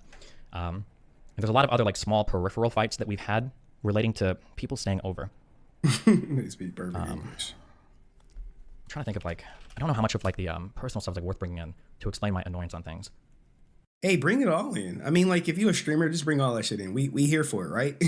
put them D's in the chat. You know what I'm saying? I think it's worth it. One thing that Melina has tried to do really hardcore with other friends, and I think Tim is also playing this up a little bit with Henry, is Melina and Tim are trying to pass off this idea that I'm like scared of losing Melina, or I'm like jealous of like Melina. Did you hear him? He said what Memetix is doing is playing a little game and a little bit with myself. I know he's talking fast. I also filled in on that because I have it on like there's a lot of other like small mode. Peripheral fights that we've had relating to people staying over. I'm trying to think of like, I don't know how. Here, I'll slow it. I'll slow this part down so you can hear it to normal. All right, let's go. How much of like the personal stuff is like worth bringing in to explain my annoyance on things? I think it's worth it. One thing that Melina has tried to do really hardcore with other friends, and I think Tim is also playing this up a little bit with Henry, is Melina and Tim are trying to pass off this idea that I'm like scared of losing Melina, or I'm like jealous of like Melina like having somebody over all the time. That's like the story that they try to present. But typically, when me and Melina had fights over stuff that she was doing, I was usually just upset because like, why the double standard? So one thing that we'd fought about a lot for my fucking apartment was that I wasn't allowed to have girls in the bed, okay? My bed. She's like, no, that's not fair. I'm germophobic, which she says all the time. Okay, she's like, oh, I'm germophobic. You can't have girls in the bed. Oh, I see where this is going. So look, he's like, yo. He's like, yo. He couldn't have girls in her bed because she's germophobic. But you know Memes is in that bed clapping them cheeks.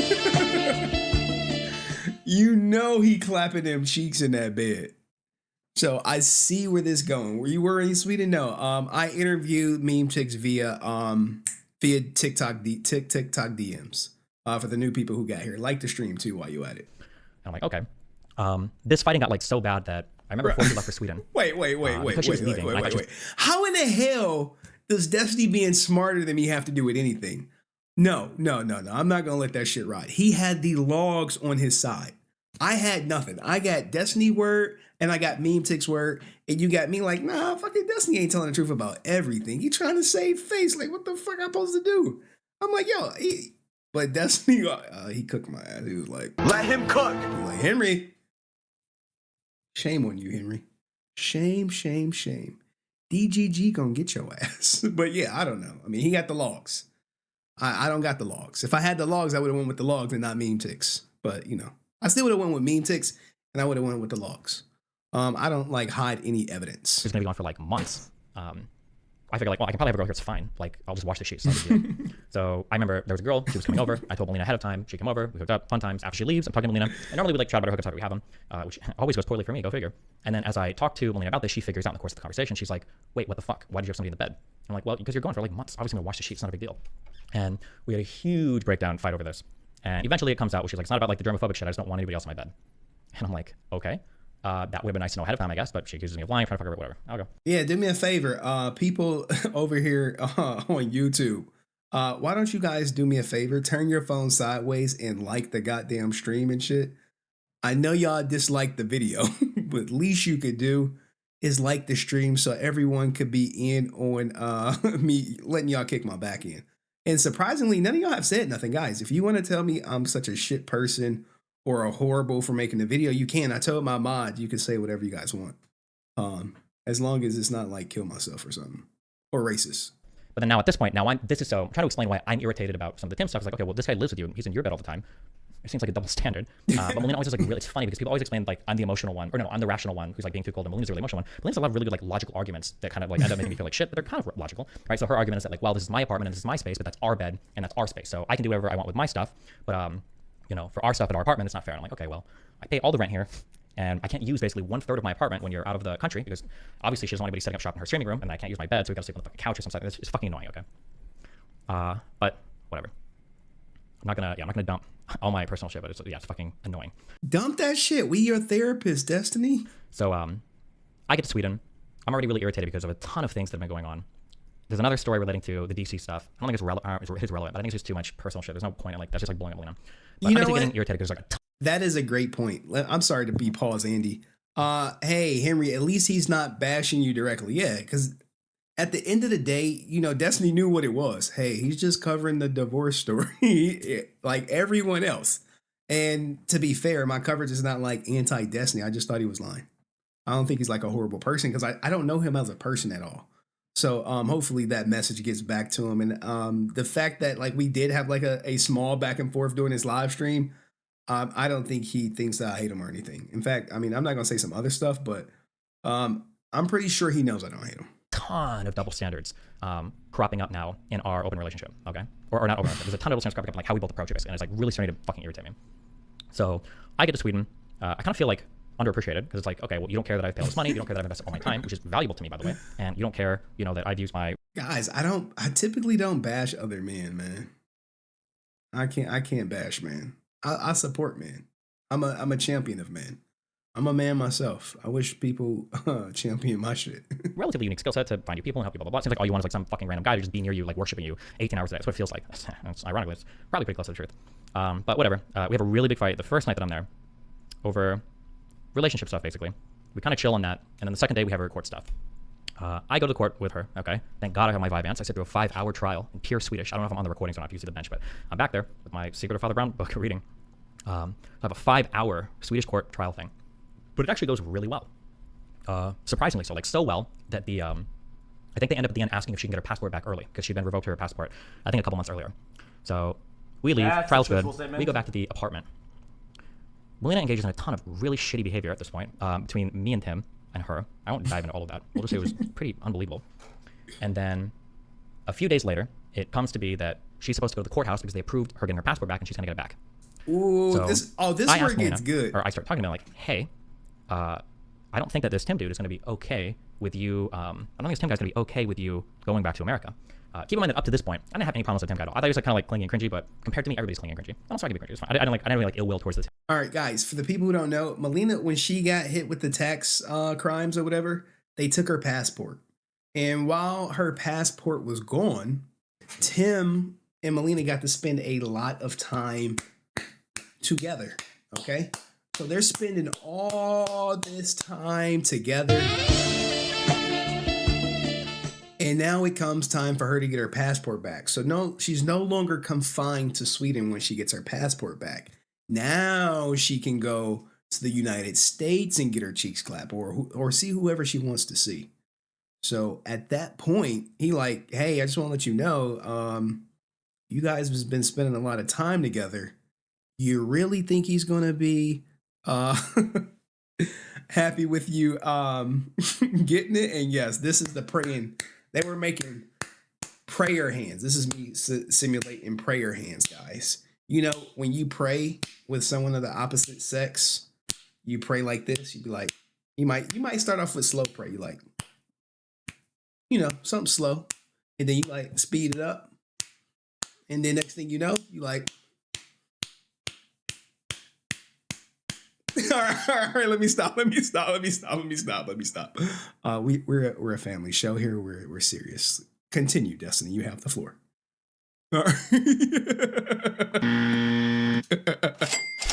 When Melina talks to someone just tipped. TTS should be going over it. At least he said he respected the business you do and said you weren't some crazy red pill guy. Yeah. Thank you for the tip. And the thing about the red pill stuff, everyone who watches me know I am red pill, but I don't create red pill content. I just don't see the need for me to do it. But anytime I could like weave that shit in for y'all, like, hey, you see some shit happening. He filed for divorce. Next thing you know, she is asking for whatchamacallit? She asking for $100,000, but luckily for him, she already had signed the whatchamacallit? She already had signed the She already had signed the divorce decree.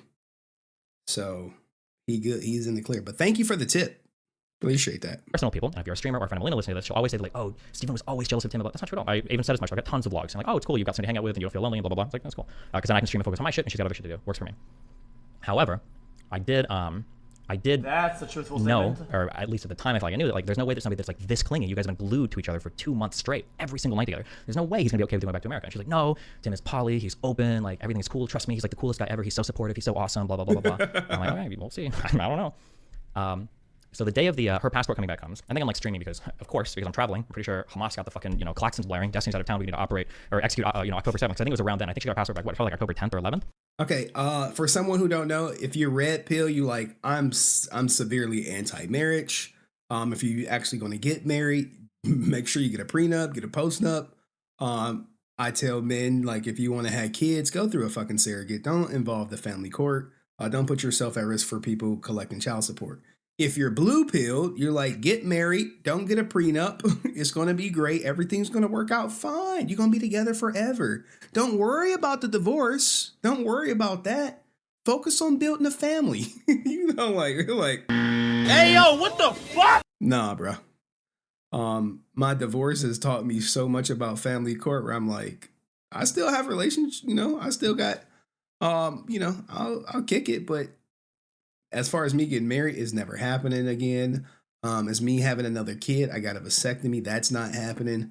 Cohabitation, that's pretty much out the question. So those are my stances on how I'm going to live my life moving forward. I do have a daughter, if you guys don't know. She's 3, and I'll see her tomorrow. It's my weekend for Christmas. I don't have her Christmas Day, but I do got her up until late night Christmas Eve. I'll have her Christmas Day next year. See, this is the divorce stuff that no one talks about, that no one really streams about. Destiny won't talk about it. He'll be like, no, red pill guys are stupid. They don't know how relationships work. I'm like, I know how family court work. Obviously. I'm hanging out at the apartment. Melina comes back from the courthouse to get her stuff. She comes into the apartment, and she's super stressed. And I already know, okay, because it's not even that I can read the future. It's that I am an empath. I already know what's happening. Okay? I absolutely know what's going on. Also... Let me explain right here, okay? Because I can't believe this is the case. But Tim and Melina, I think, are clinging on to this fact. Tim didn't actually threaten to kill himself if Melina didn't leave me, okay? All right, someone said, how do you deal with fam pressuring you to get married as a red pill, bro? Here's a question. If the family who's pressuring you to get married, ask them for $250,000 if you get a divorce. Ask them to cover your divorce fees should you get divorced. Trust me, marriage is a trap. It's a financial transfer system of wealth. I'm sure you can be like, well, the divorce rate is low. Why fucking risk it? Why risk it? I mean, don't get me on my red pill shit, man. Don't do that. we'll be here all night. Let's get through what Destiny got to say. If you want to get like hyper specific and hyper pedantic, that is true. Allow me to explain. So Melina comes upstairs. She's super stressed. And eventually she sits down on the couch. And I'm like, how's it going? And I can tell that she's super frazzled. Like I said, I already know like what's happened. And she says, I have a difficult decision to make. So I'm like, yeah, okay.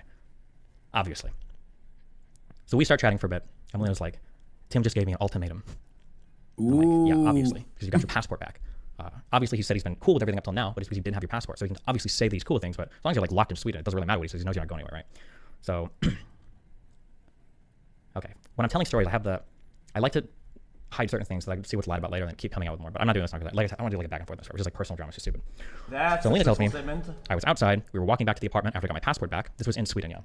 We were walking back to my apartment after I got my passport back, and Tim gave me an ultimatum right outside my apartment on the street. And I'm like, what did you say? And she's like, Tim said that Steven is just way too toxic for you and he can't stand to see me in so much pain. So I either have to divorce you or I have to leave him. And I'm like, wow, well, what'd you tell him? All right, so here is the part where he clarifies the self-deletion riz, if I'm not mistaken. Guys, I was glued to this for the entire stream. As soon as he said he was talking about it, I was like, shit, we got to cut a video. Let's look at it. And she's like, well, I don't know. I was super stunned because he said he's never done this before. And then Tim claimed that a few of Melina's friends had said that he talked to, a few of her friends had said, yeah, they definitely need to break up. They're way too toxic. It's a horrible relationship. And Melina said, well, my friends have never told me that before. And then when Melina didn't have an immediate answer, Tim says, if you didn't know, Melina has, fuck it. This is Tim's fault. Melina has issues sometimes feeling like abandonment stuff, or like people aren't like giving her enough time or attention, or that's a big like issue, pain point that she has, right? So Tim says to her, this is why everybody you've ever loved has left you, Melina. And he turns around and slams down the street. Okay? Very dramatic. Hey, yo, what the fuck? And Melina's like freaking the fuck out. She comes upstairs and she's like, yeah, obviously super frazzled. So yeah, guys, if someone says stuff like that, that is 100% manipulation. They're trying to manipulate you into acquiescing to their will, where you may think it's like, oh, this is true. Like, no, this is why everyone loves me. You're like, why are you saying that now? Because I didn't do what you want to do. I'm telling you, you can find out a lot about people when you tell them no. When you go through a divorce, you can see a person's true colors. Like, you really don't know the person you're married to until you divorce them. And then you'd be like, oh, when they don't care about you no more, they'll let you know it. Now, if there's still some love there, and they're like, well, no, I don't want your money. I don't want any of that shit. You know, let's just break up amicably. That's when you're like, oh, shit, they might actually care about me. And every guy goes through that. I'm telling you, there was a moment where I was like, wait, does she still care? And then once the divorce process started, I was like, no, she can care less if I live or die as long as she get her money. So I'm sitting here kind of chilling. And I'm like, okay, well, this is kind of awkward. Whatever. We have, I think, probably about like a 30-minute conversation. And at this point, like, I'm not like delusional about the state of our relationship. We have had fights. I know what's going on. But I basically say to Melina, I'm like, okay, well, listen, you know, here's where you're at. Obviously, we've been together for 5 years. We have all this history, blah, blah, blah. But we also fight over stuff. Like, there are issues we fight about. Personally, given the length of our relationship and the things we fight about, the relationship's not actually that bad. Like, especially when we're both happy and good, like everything's fine, everything's fine. We do have like a couple issues that seems like it's really hard for us to move over, but there's not like physical violence. We're not like doing crazy shit. Well, Melina was kind of doing crazy shit, I guess, in retrospect. But it's not like of all the things that could be in a relationship, like we've traveled the world, we both make a fuck ton of money, we're super fucking rich, we like we got like some influencer friends, we're doing really well in our career. Like for the most part, their lives are actually really good. I will say that like historically, one of my big issues fighting with Melina so much sometimes is at the end of like fights, I'm like, I feel like we need to chill. Our life, we live like dream lives. I don't understand how the fuck we're fighting about such stupid shit all the time. Like, chill. Like, I don't get that, right? All the fucking money that they get, you know, like you really don't want for anything. You can have sex with whoever you want. What is there to fight about? It's not like you got to come home and do the dishes or even fucking prepare a meal. What is there to fight about? Hey, just live life, support me, I support you.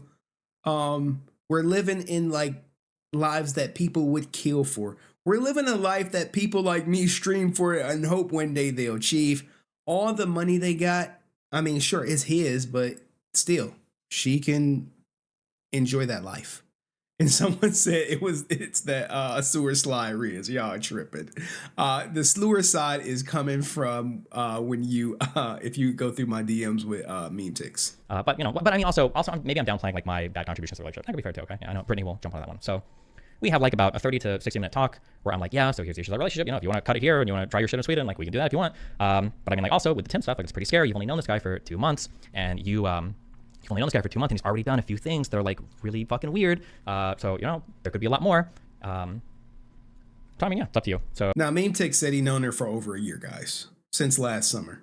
But we kind of sat for a little bit. I think she kind of thought about it for a little bit, I think we called a third party to chat about it a little bit. And then after a little while, because at this point, I already kind of had a vision of like who Tim was in my head. But after this, now I know everything. I completely understand. Like I understand this archetype of guy. I've joked in the past that like these are the most threatening people for me because they have infinite time to dump onto a woman and then use like weird mind tricks, emotional manipulate, whatever. So after a little bit, I tell Melina, I'm like, when you're describing these conversations, your tonality is quite nonchalant. Was that how it was during the conversation? Yeah, I'm pretty real about like what's going on. Like I'm not like it's not cry about. Or I mean, it's sad, but it's like I understand if we're gonna split here, we're gonna split here. Like fuck it, like figure shit out and we go from there. At this point, I tell Melina, okay, listen up. Nobody gives an ultimatum and like truly expects you to sit there and think about it. Typically, when people give ultimatums, they're expecting you to choose them immediately. Okay, this guy is like, it's obviously he's very predictable in terms of what he's doing. If you like probably wait like a few hours, I bet he's gonna text you, take it all back, and then who knows? Maybe you guys can still be friends or work something out like that. You know, guys. Look, you may look when it comes to ultimatums. If anyone ever gives you an ultimatum, deny that shit. No one who loves you is going to give you an ultimatum. If someone say, if you don't marry me in a certain amount of time, then we're done. I'm like, all right, well, bitch, just walk now. Walk now. Get the fuck out of my life. Don't give ultimatums and don't give in to ultimatums. Trust me, if shit will just come naturally. That's my 2 cents for you guys out there trying to make it in this world. And she's like, okay. So I think that we I don't know if we like watched some shows, we ended up chilling on the couch. All of a sudden, Tim, go figure, I think about an hour later, Tim starts DMing Melina, saying like, hey, are you okay? I think I've made a mistake. And Melina's like, well, yeah, this is really dramatic. And Tim's like, I'm so sorry. Like, we need to talk about this. Can you please come over right now to my apartment? Like, we need to talk right now. And then Melina looks at me and she's like, do you think I should go and like talk to Tim? And I look at Melina, I'm like, no, why the fuck would you? My annoyance levels for this, by the way, are going to start to ratchet up very quickly over long periods of time because keep in mind that for historically in our relationship, if any girl presents even the slightest threat to Mel, they have to be cut out of my life immediately, okay? See, and now this guy just gave her an ultimatum to divorce me, and she's like, should I go talk to him? I'm like, no, you probably shouldn't go talk to him. Why would you? This is the rule that they have. Like if you go through some of their old interviews, when they talk about the open relationship, it's so much evidence out there. This is what they say. Hey, you gotta cut people off that try to threaten our relationship. And stuff like this is a straight stuff of what Tim is doing is a straight violation of the tenets that we set for our open relationship. Reward somebody that's giving you an ultimatum like that. Like you should probably just chill and tell him you'll talk to him tomorrow or whatever. Like you already hung out with this guy this morning. What the fuck? You guys are texting all the time anyway. And then Mel is like, well, I think that maybe we should talk tomorrow. And then Tim is like, I need to talk to you tonight. I'm walking around outside. I'm feeling suicidal. And Mela's like, oh shit. What? Now, the next day. This is the Riz, right? This is where the whole, he told her, you have to leave or I'm going to delete myself. This is where that comes into play. Let me. If any girl presents even the slightest threat to Mel, they have to be cut out of my life immediately. Let me rewind it, and I'll play it in normal speed so you guys can hear it. This is where the whole, if you don't leave, I'm going to delete myself. Now, technically, and Destiny's going to explain this later in the video, that he never said I'm going to delete myself if you don't divorce. It just coincidentally came up with the whole ultimatum thing. Immediately, okay? And now this guy just gave her an ultimatum to divorce me. And she's like, should I go talk to him? I'm like, no, you probably shouldn't go talk to him. Why would you reward somebody that's giving you an ultimatum like that? Like, you should probably just chill and tell him you'll talk to him tomorrow or whatever. Like, you already hung out with this guy this morning. What the fuck? And you guys are texting all the time anyway. And then Mel is like, well, I think that maybe we should talk tomorrow. And then Tim is like, I need to talk to you tonight. I'm walking around outside. I'm feeling suicidal. And Melina's like, oh shit. Now, you the heard next it? day. You heard it right there? I know, man. It's so like, oh, it's so, but here go right here. This is how it kind of plays out for the whole, where he said, hey, when I visited Sweden last, he gave Mel an ultimatum to divorce me and then threatened to delete himself when she didn't do it, among 20 other things that he's done. Ugh, I know. That. What do you guys think? I know the logs came out and then the logs kind of corroborate some things. Tim would go on to say this, and it's funny that Melina and Tim are now repeating the story.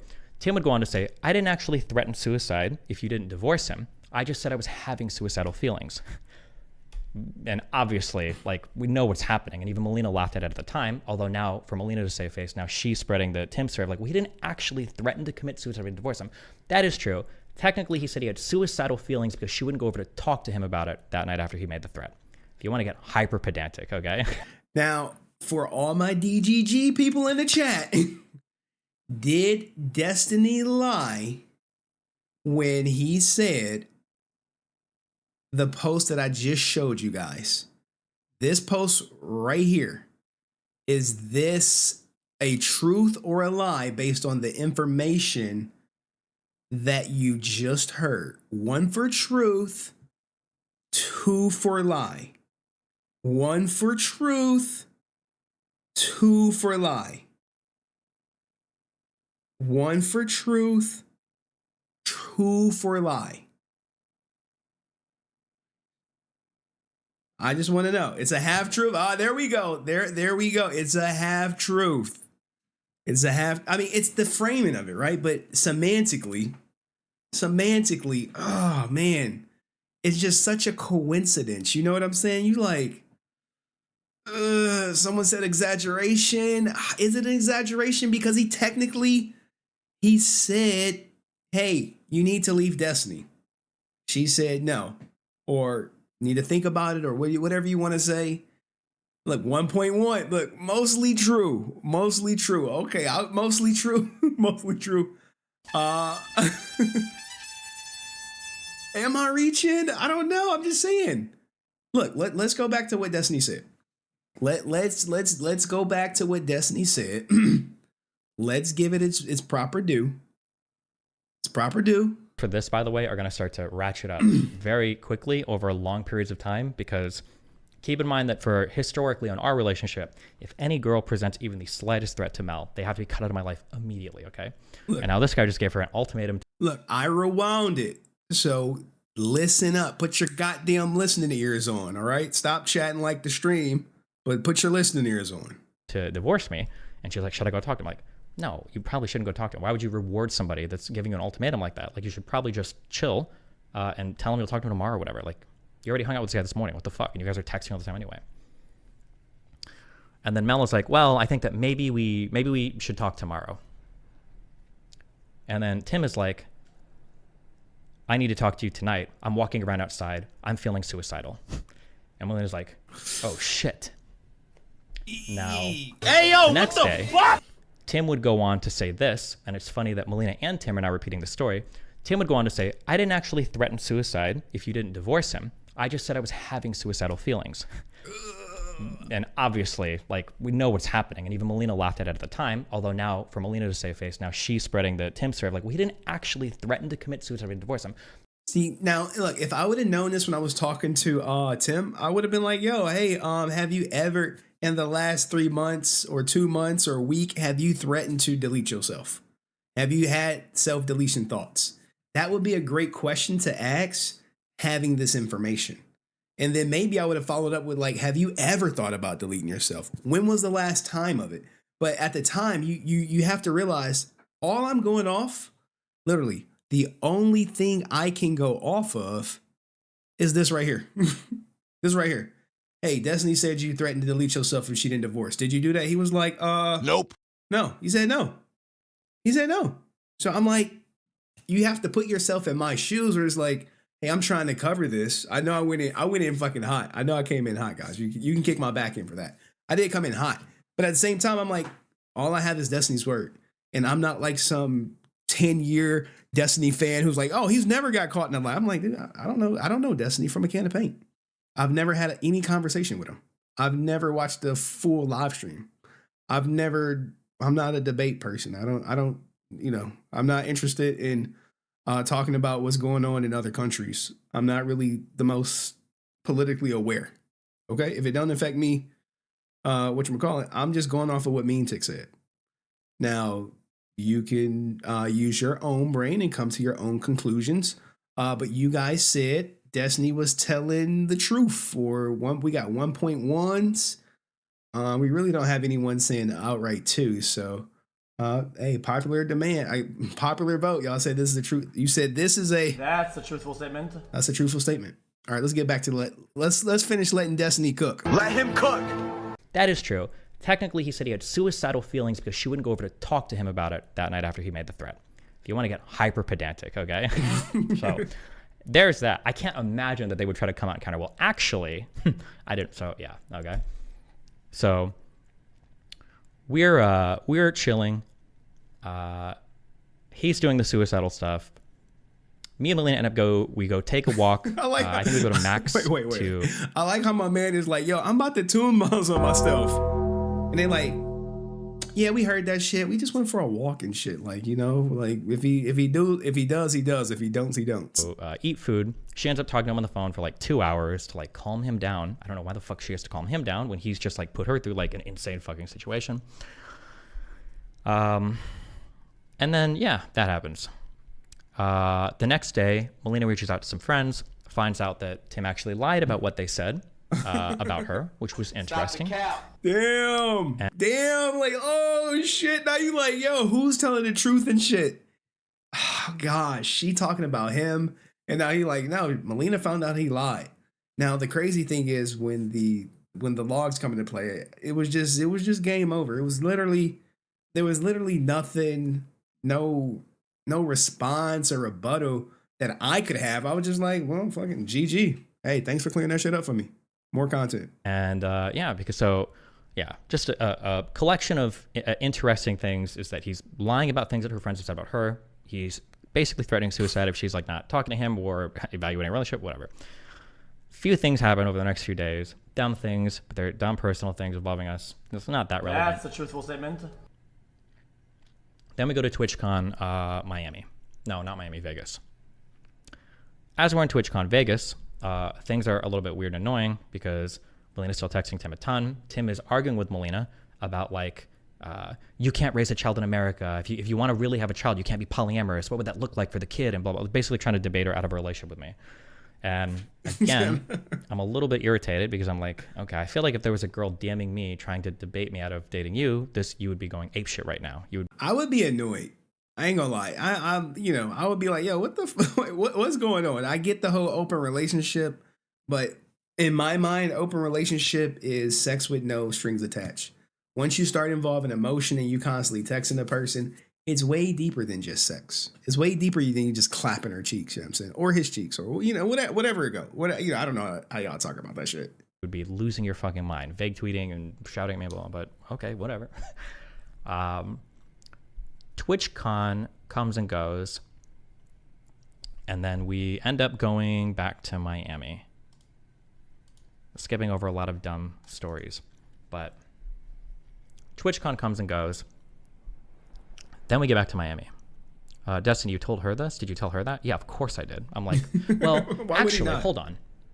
To be fair, actually, at that time, I might not have told her that. I don't think I told her that until maybe the last day or two we were in Vegas, because in my mind, I'm sorry, I did skip one part. After Tim did the suicide threat, I was actually super happy. Because in my mind, I'm like, Melina's obviously going to start playing this guy out. Yo.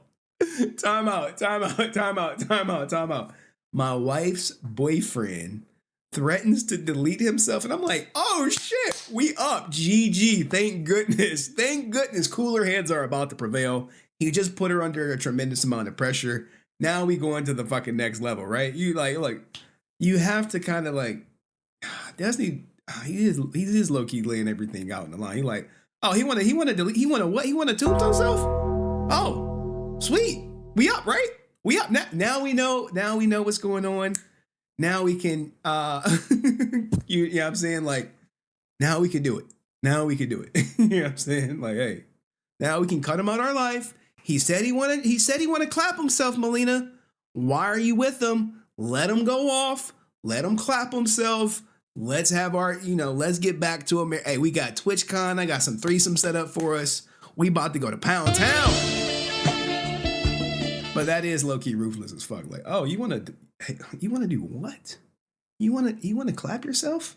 Well, do you want a blicky or a rope? You know, like that's the type of shit Destiny. I'm like, I can get it for you. Like, I'm just playing. I don't know what Destiny said to him. All right, let's continue. Hopefully we want everyone to stay alive, though. I mean, I'm joking, but we want everyone to be alive. I just like fucking pulled the I'm gonna kill myself card. Like this, it's obvious that like it's about the worst thing you can do, say for like a physically abusive event or something. So I don't think I actually told her ever in Sweden, like, you need to stop talking to this Tim guy, or even in Vegas, I don't think I said that. because I figured it was like so obvious that she was gonna get fucked. We did have I'm trying to delete like every fucking personal story, okay? There's so much random shit that annoyed me. Originally, I didn't know Melina was gonna be available for TwitchCon Vegas, so I had like a whole fucking orgy weekend planned out, okay? I had like a fucking foursome planned with a bunch of people. I had other people that I wanted to see. I had so much fun sexual shit planned. Yeah. And obviously since Melina came and since everything's like weird as fucking we're fighting, I ended up doing nothing, which was irritating. And then I think it was on the second or third day. Look, it's safe to say, right? Just from watching this stream, whenever Destiny travels, he has orgies planned as soon as he touched down. He's like, oh yeah, I'm going to New York, orgy. Oh, I'm going to Vegas, orgy. Oh, I'm coming home, orgy. Oh, birthday, orgy. Every day, orgy. I'm like, God damn, bro. Look, man, I would be tired. I would be tired. After like 2 in a row, I'm like, whew, let me get some sleep and shit. I'm like, I'm tired. I'm tired. Check with me in the morning. In the morning, I got you. You know what I'm saying? Like after 2 rounds, I'm like, it's GG for me. I'm like, I'm about to go to sleep. Yeah, I'm about to go to sleep. I'm tired. I'm tired. Like yeah, shit. I'm drained. I don't got any more in me. I don't. If I do, dust is coming out. Pause. I woke up and like Melina was texting Tim for like 2 hours, and I think I got out of bed. I was like, I'm gonna go. Okay, there's a chick that I want to go hook up with. Okay, fuck you. This is retarded. I don't know why you're talking to this guy so much. Still, I'm just gonna go fuck somebody else. This is like ridiculous. Why the fuck am I wasting my time here in Vegas in this fucking hotel room? So that might have been the first time I think I said something along the lines of like, I don't understand how you're. Wait. Now it gets worse, right? He like, yo, why the fuck am I arguing with your ass right now? Why I'm fucking arguing with you? I got bitches in other rooms that's ready to fucking fuck. All right, I gotta go fuck. I gotta go. See you. Bye. Peace. Like, what the fuck? Hey, yo, what the fuck? Yo, could you imagine being like me, an argument with like your significant other, and they just calmly say, would you look at that? Look at that. I got a booty call I gotta go to. So can we reschedule this argument or whatever as you figure out what the hell you want to do for your for the guy who wants to delete himself? You'd be like, what the oh gosh, shit. Look, man, we need Melina and Tim to step up for the interview. We need their stream. We really do, guys. We really do. One day it's going to happen. Trust me. I know it is. He cannot put this shit out and then they stay quiet. If they stay quiet and don't react to one of these things, then that means it's all true. That's just how it works. You see how I put the video out with Memetix and he said Destiny was a liar, and Destiny was like, hey, let me kill that shit right now, Henry. I'm about to tombstone your fucking video with some logs. And he just tombstoned it calmly in 2 hours. It really was like an hour, and then he just popped off. Still talking to this guy. That might have been the first time. I will say that in my defense, prior to this, I don't think I ever explicitly told her you have to stop talking to this guy. Although, like I said, I don't think that needs to be said. I feel like I wouldn't need to. I feel like I wouldn't need to say that, but whatever. Bruh. Look, guys. Destiny, Melina, Memetix, maybe, right? Maybe I can salvage the situation. Maybe we can come to a group decision. I mean, I know it's GG for it. But yeah, guys, if anyone I talk about on my stream has an open invite to come on the stream and defend themselves, but these people have their own platforms, and I've already offered Memetix the chance to come out, and even now, right? If Memetix or Tim wanted to come on the channel, I'd be like, no, man, fuck that shit. I wanna get my get back. I'd be like, have at it. Have at it. I mean, I told Memetix that hey, it's a good chance that Destiny is gonna be aware of this video, and that.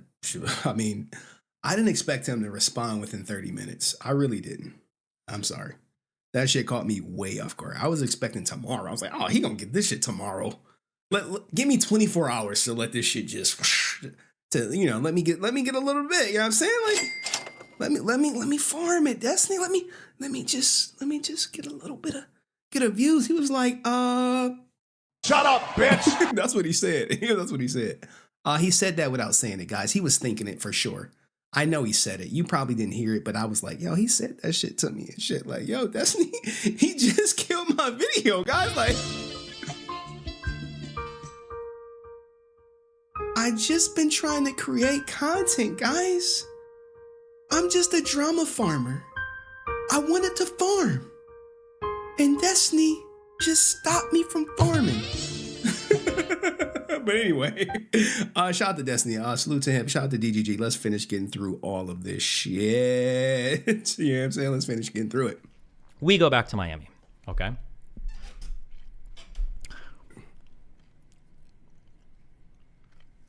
When we were in Miami, more bizarro shit happens. Damn. Okay? Did he have a threesome waiting for him in Miami, though? Like, yo, put a 1 in the chat if you thought he had a threesome waiting for him when he got back to Miami. I feel like anytime this guy touched down, his stress relief, threesome, orgy. Threesome, orgy. Like, oh, I just got back home. Melina like, well, what are you about to do? He's like, come on, Melina. We like Pinky in the brain out here. I'm doing the same shit I'm doing every time I touch down. Try to get a threesome. Well, not try. You got them shit scheduled. You got threesomes on When we get to Miami, so again, not trying to tell every single random fucking story. Just hitting on like a lot of the 10 points, okay? Not the 10 points. When we get to Miami, Melina gets really irritated the first day, I think. Because she said that something has really, really, really happened that's really weird and bothering her with Tim. There was a girl that Melina really liked when she was in Sweden, but she basically never got to hang out with this girl because I found out now that like basically every time Melina goes to hang out with people, Tim always goes with her. He has to for everything. Melina's basically not allowed to see people on her own. He's always going with every single time.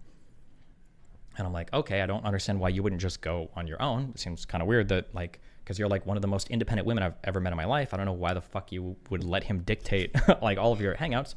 And you know, she's like, yeah, well, Tim just doesn't like this girl much. He says that like he gets bad vibes from her, blah, blah, blah. Well, as soon as we're in Miami, Melina's really upset because she's like, I'm really upset because I just found out that this other girl that I really liked that I couldn't see ever because Tim didn't like her.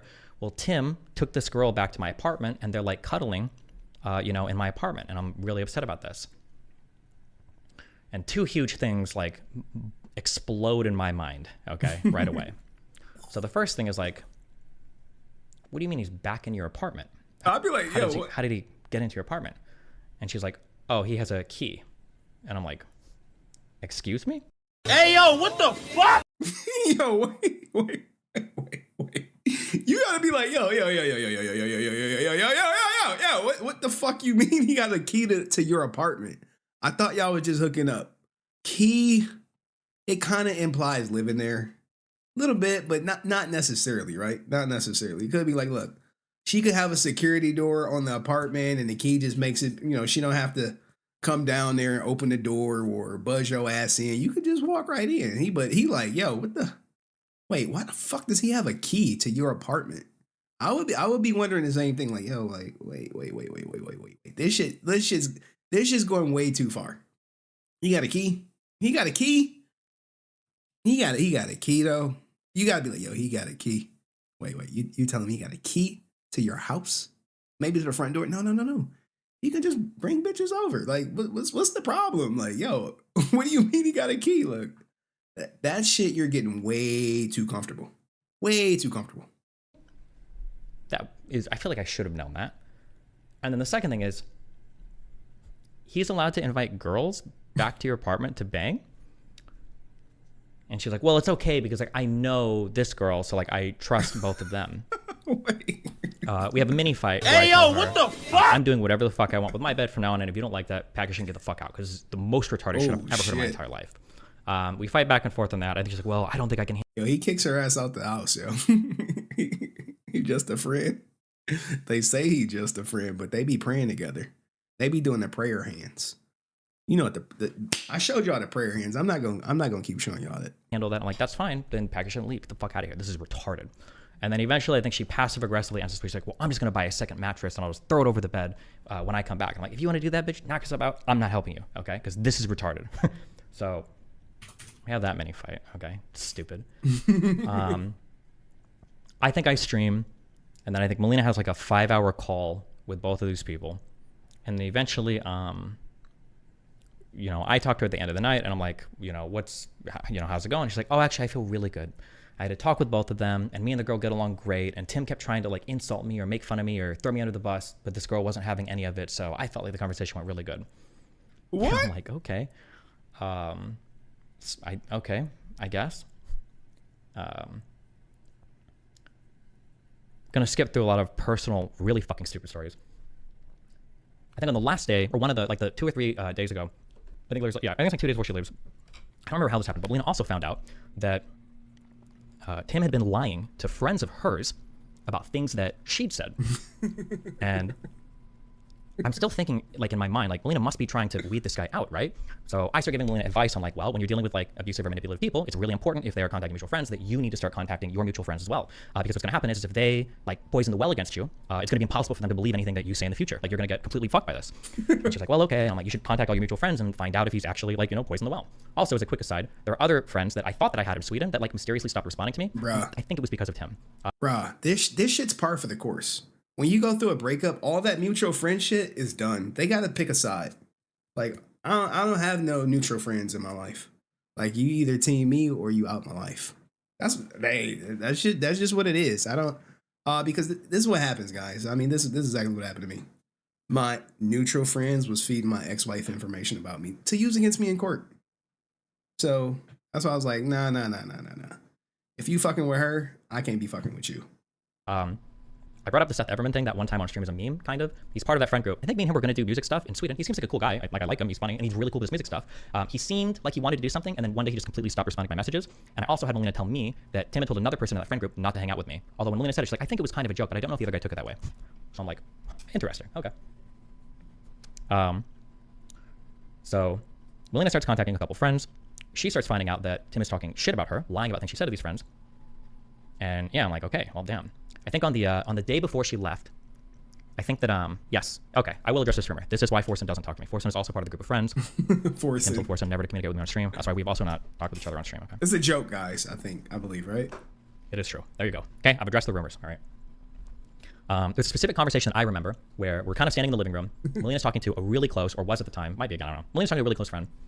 And I kind of like point at Melina, I'm like, hey, you should ask this guy, or you should ask this friend of yours, like, hey, you know, has Tim said anything that you said about that friend? And Melina asks, and lo and behold, this friend says, well, yeah, Tim said that you said this, like, really shitty thing about me. And Melina, obviously, also, I know Melina and I know this friend of hers. There's no way Melina said this. Wait. Forcing don't talk to him is not a joke? Like, dude, y'all be killing me with the lure. I have no idea of who talks to who and who talks to what. I know some of you guys have been watching Destiny content and Forcing content for a while. I don't even know too much about Forcing, other than he holds the Minecraft record, and he can be extremely sarcastic with his jokes or whatever. Like, I remember when Adept got banned and he was like, oh, I didn't know she was in the band. What instrument does she play? I was like, clever way not to talk about something. But it's shout out to Forcing. There's no shot that she said this. And Melina immediately, because like, no, I would never say that. This would never happen. Blah, blah, blah, blah, blah. I swear to God, blah, blah, blah. And you can tell the way that other friend responds, this idea is already taken root in her brain. They're like, yeah, well, you know, I could understand if you would say blah, blah, blah, blah, blah, you know. And me and Melina are chatting later, and I'm like, this is what I mean when I say, like, you have to get ahead of people like this, because if they get there first and then you try to contradict what they're saying, it's going to sound like you're just, like, coping or doing damage control. It doesn't work that way. You have to get ahead of everybody. So all of this happens. There's more stupid stories. I'm not going to get into all of it. But at this point, I feel like I have, like, the whole picture, right? So the guy's, like, clearly manipulative because he's telling lies about things that Melina's saying, telling lies about things Melina's friends are saying, all in an attempt to, like, control her friend group, which I think is really weird. He's very abusive, I would say, threatening suicide and doing these types of things, I would say, are abusive things. You're trying to gain control of a person and force them to act in ways they might not otherwise because you're threatening some sort of harm, either yourself or somebody else. And then obviously toxic, right? He's not approving of a current relationship. He's, like, obviously causing emotional distress, right? I feel like at this point, all of these thresholds have been not only met, but easily exceeded, right? Also, keep in mind that of all of this, they've only known each other for 2 months, okay? So all of this happens in 2 months, all right? Jeez. I guess someone said new information dropped on whatchamacallit? Let me check the new information. Let me see. Oh, why y'all doing me like this? Why? Look, guys, look at these trolls. Why do I be having trolls like this? This is the new information that dropped, guys. Brace your eyes. I do have a picture of the orgies that Destiny has set up. This is about to be explosive. Brace yourself. So when Destiny touches down, this is not something I created. I'm not going to say the person who created this, but we do have a picture of the threesome or orgy. Here we go. This is what they're saying the fucking orgy is. Like, hey, yo, what the fuck? Yo, Why do I have people in my Discord making shit like this, man? You know who it is too. Like, yo, what the fuck? What is this? Like, come on, man. Is this really the orgy? Oh man, I'm over here thinking it's breaking news, right? Look, guys, people be trolling my ass so hard. Even the people that be in my, I know he's bi. But what people are trying to do is like, yo, Henry, I got breaking news for you. Breaking news. They like, what's the news? I'm like, oh shit. I clicked the link and it's this shit. Like, they got me too with Maya Higa. I was like, yo, it was like Maya Higa responded to your video. I'm like, what'd she say? And I'm not even gonna get into it. But anyway, let's get back to Destiny, guys. That happens. Whatever. At this point, God, fuck, I have such a fucking good gut feeling on all of this shit. And I hate that other people gas on me so much, okay? When he said in HenryResilient last summer, he meant like 6 months ago. I don't know what he meant. I'm pretty sure that what Memetix was saying is he probably saw Melina at a party the summer before last, but him and Melina started to become friends about 4 months ago, I think, and then started dating when he cheated on his girlfriend to fuck her probably about a month into that, okay? All right, so that was a question I asked Memetix. I was like, yo, when did you guys start dating? I wanted to get the timeline together. Like, hey, how long this shit been going on? He was like, I don't know, man. I've known her for a year and it's just all blurred and shit. I was like, oh, all right, whatever. Like, that's about like the timeline. So I think they've been dating for about 3 months. They've known each other well for maybe like 4 or 5 months. I don't know if like a month has passed since something like 4 or 5 months. But yeah, to say it was like 2 summers ago when they started hanging out, that's not true. So at this point, next day happens. I think Melina goes, I'm driving Melina to the airport. I'm in kind of like a strange mood because Melina's still like very clearly running a lot of damage control for this guy to a lot of her friends. And it's kind of mind fucking me. Now again, let me reiterate, because Melina always tells these stories to people as though Steven is jealous and he's scared of losing me, and I think Steven is just like upset that I'm like talking to another guy, blah, blah, blah. And I'm like, but in my mind, I'm just like, I just don't understand how these double standards are existing where you're working so hard to defend this guy to like all of your friends, even though he's like clearly like fucking horrible. You trash me like all of your friends. It's like kind of weird. It's mind fucking me. But it is low key, like, bro, like I would be so out of it if like someone I'm dealing with is defending someone who, you know, trying to whatchamacallit themselves, a DGG. What is a DGG target? I mean, I'm not a full-time streamer. I mean, I'm only covering this shit. I'll move on to the next subject. But what is a DGG target? Like, does DGG hate me? Okay, all right. Let's take a poll. Let's take a poll. Does GGG hate me? Let's start a poll. Right? You like, Henry? They hate your ass. I'm like, do they really? Do they really? Yes. Comment. Okay, so a lot of people saw Destiny's live stream. All right, let's take a poll. Let's do it officially, right? Let's do it officially. I don't think they hate me. I think they was like, yo, Henry, you got. I'm like, yeah, I kind of low-key did, but whatever. Let's start the poll. You like, that's spot on? All right, start a poll. Does DGG hate me? Dude, everyone is biased. Yes. Henry, you suck. KYS. Okay? No. You still cool. You still cool. You still cool. I mean, I don't think I pissed off DGG. I don't think I've done that. I think I've been pretty fair. Cool. But careful. Careful. Careful now. But be careful. How about that? All right. I created the poll. It is up, guys. Make your votes. Cast your ballot. You know, we're a dictatorship on this channel, but I will let you guys have a say. Get the pulse of the community. As I get to the airport, you know, I tell Melina, I'm like, I feel like I'm probably never going to see you again because it feels like you're mind fucked over this dude. And, you know, she's crying, telling me, no, I'm coming back. It's fine. Blah, blah, blah, blah. I don't know. It feels pretty weird. My gut was 100% correct. Damn, someone said kill but myself. she gets on the plane. She flies back to Sweden. And then I come back home. I'm like, oh, fuck it, whatever.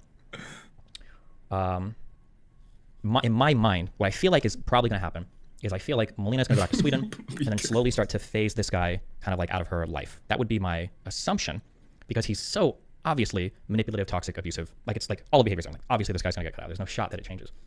Oh, someone created a poll on my channel, huh? Lo and behold, in like within a week, they're completely back to where they were prior to me getting there. They're hanging out all the time, all this shit's happening, blah, blah, blah, blah. And now I'm starting to get like a little bit worried because I don't know what exactly is happening. So my mental state at the time, he keeps looking at, yeah, I got Invisalign today. It feels really fucking weird. So my mental state at the time was I was thinking like, I don't know if Melina's getting like mind fucked into some like weird, like abusive relationship stuff. And I have no idea how to address this. I try to talk to her about it, but anytime I bring him up or how he's like abusive or manipulative, she kind of just like zones out and doesn't respond to anything I say, and she doesn't seem to want to talk about anything. And I'm like, okay, that's whatever. When I try to reach out to a couple of mutual friends about it, they also say that like, yeah, it feels like Melina doesn't really talk about this particular thing to us anymore. A couple of friends say it doesn't feel like Melina talks to me at all anymore. Damn. And now in my head, I'm getting like super worried. I'm like, holy shit, this guy's like legitimately like isolating her from every single friend in her life and just like completely sucking her into whatever, you know, fortress arc I guess he's got going for his shit. I have a phone call with, they weren't my friend at the time, but I have a phone call with a mutual friend. No, not a mutual friend. I'm trying to learn some real names. I've already like fucked some people's friendships in life, but more than I wanted to, because really a month ago, which I'm sorry, I really didn't mean to. Sorry, this is fucking messy and weird.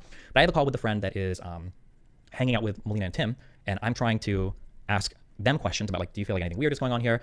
Initially when I reach out, I try to be like as neutral as possible. Like, hey, what's up? I just wanted to chat. I just like a couple questions about this. You know, I don't see what's going on. And also like, I understand you think it's weird. Like, you don't have to hide anything. You can talk to them too if you want. I'm just like trying to get some feedback to figure out what's going on. They start telling me like, yeah, I've actually kind of seen some really weird stuff and it's kind of really concerning and I don't like this guy either. And you know, I'll keep my eyes open. Maybe we'll chat in a few weeks. I'm like, okay, let's find out, I guess, whatever.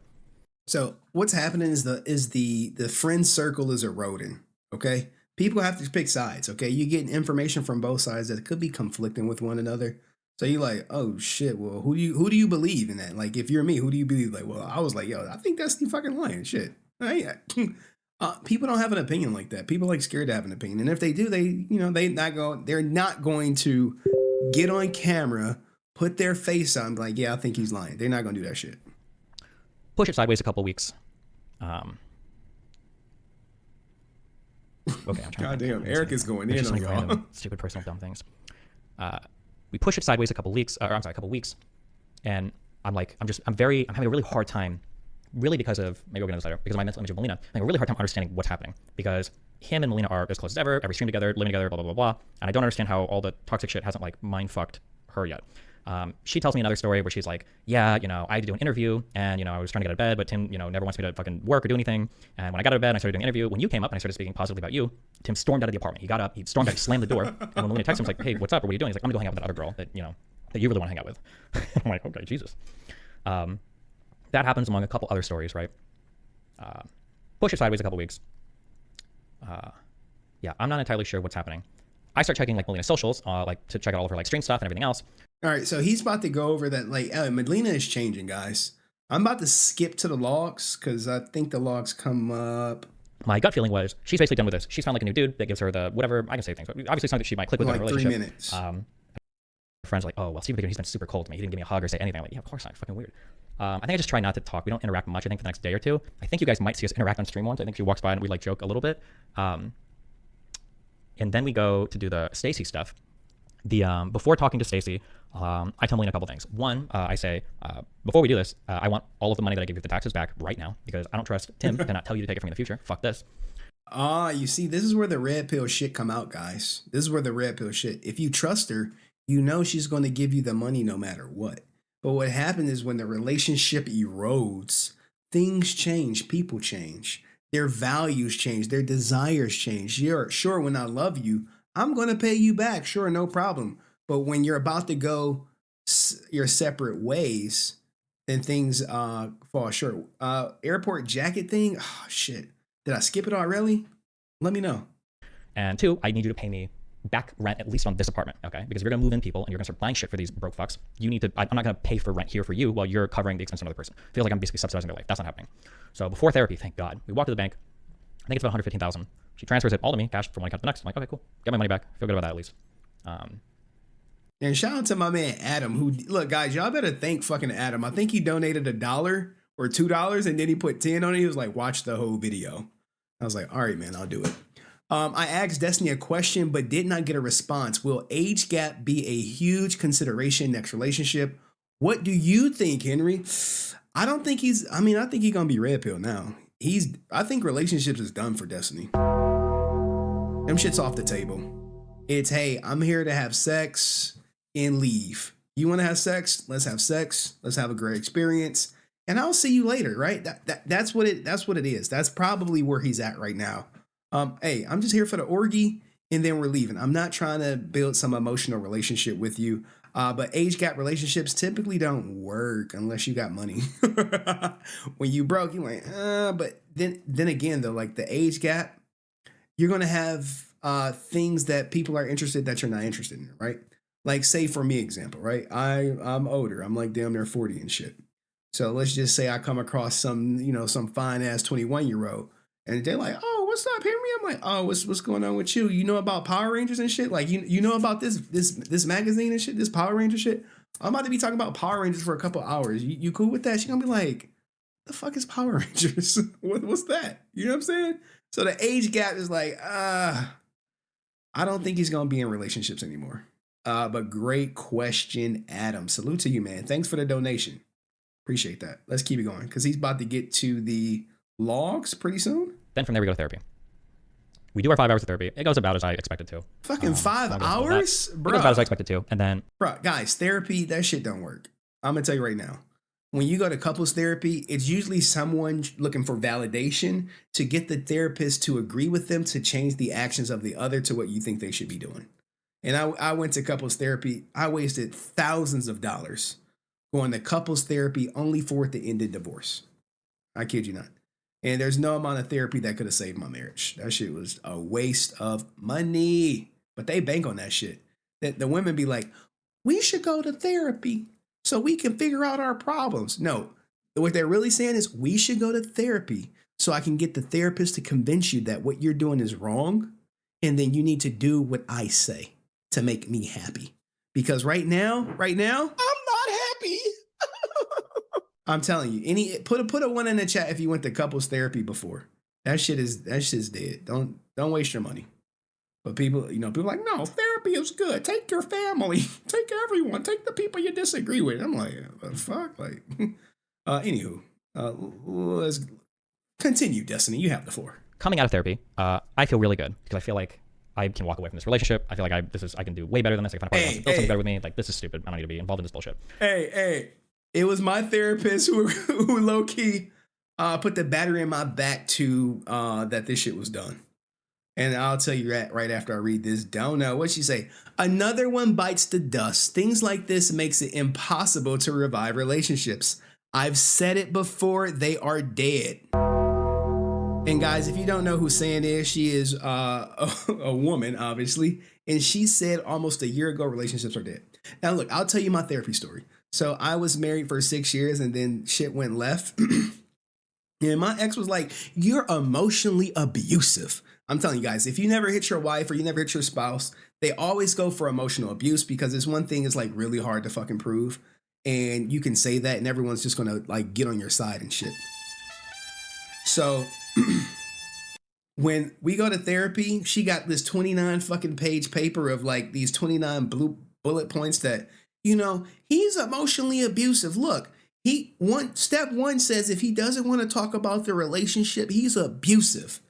And there would be times where it's like, I'm going to sleep or I'm on my way to work. And she's like, "We need to talk about the relationship." And I'm like, I'm about to go to work.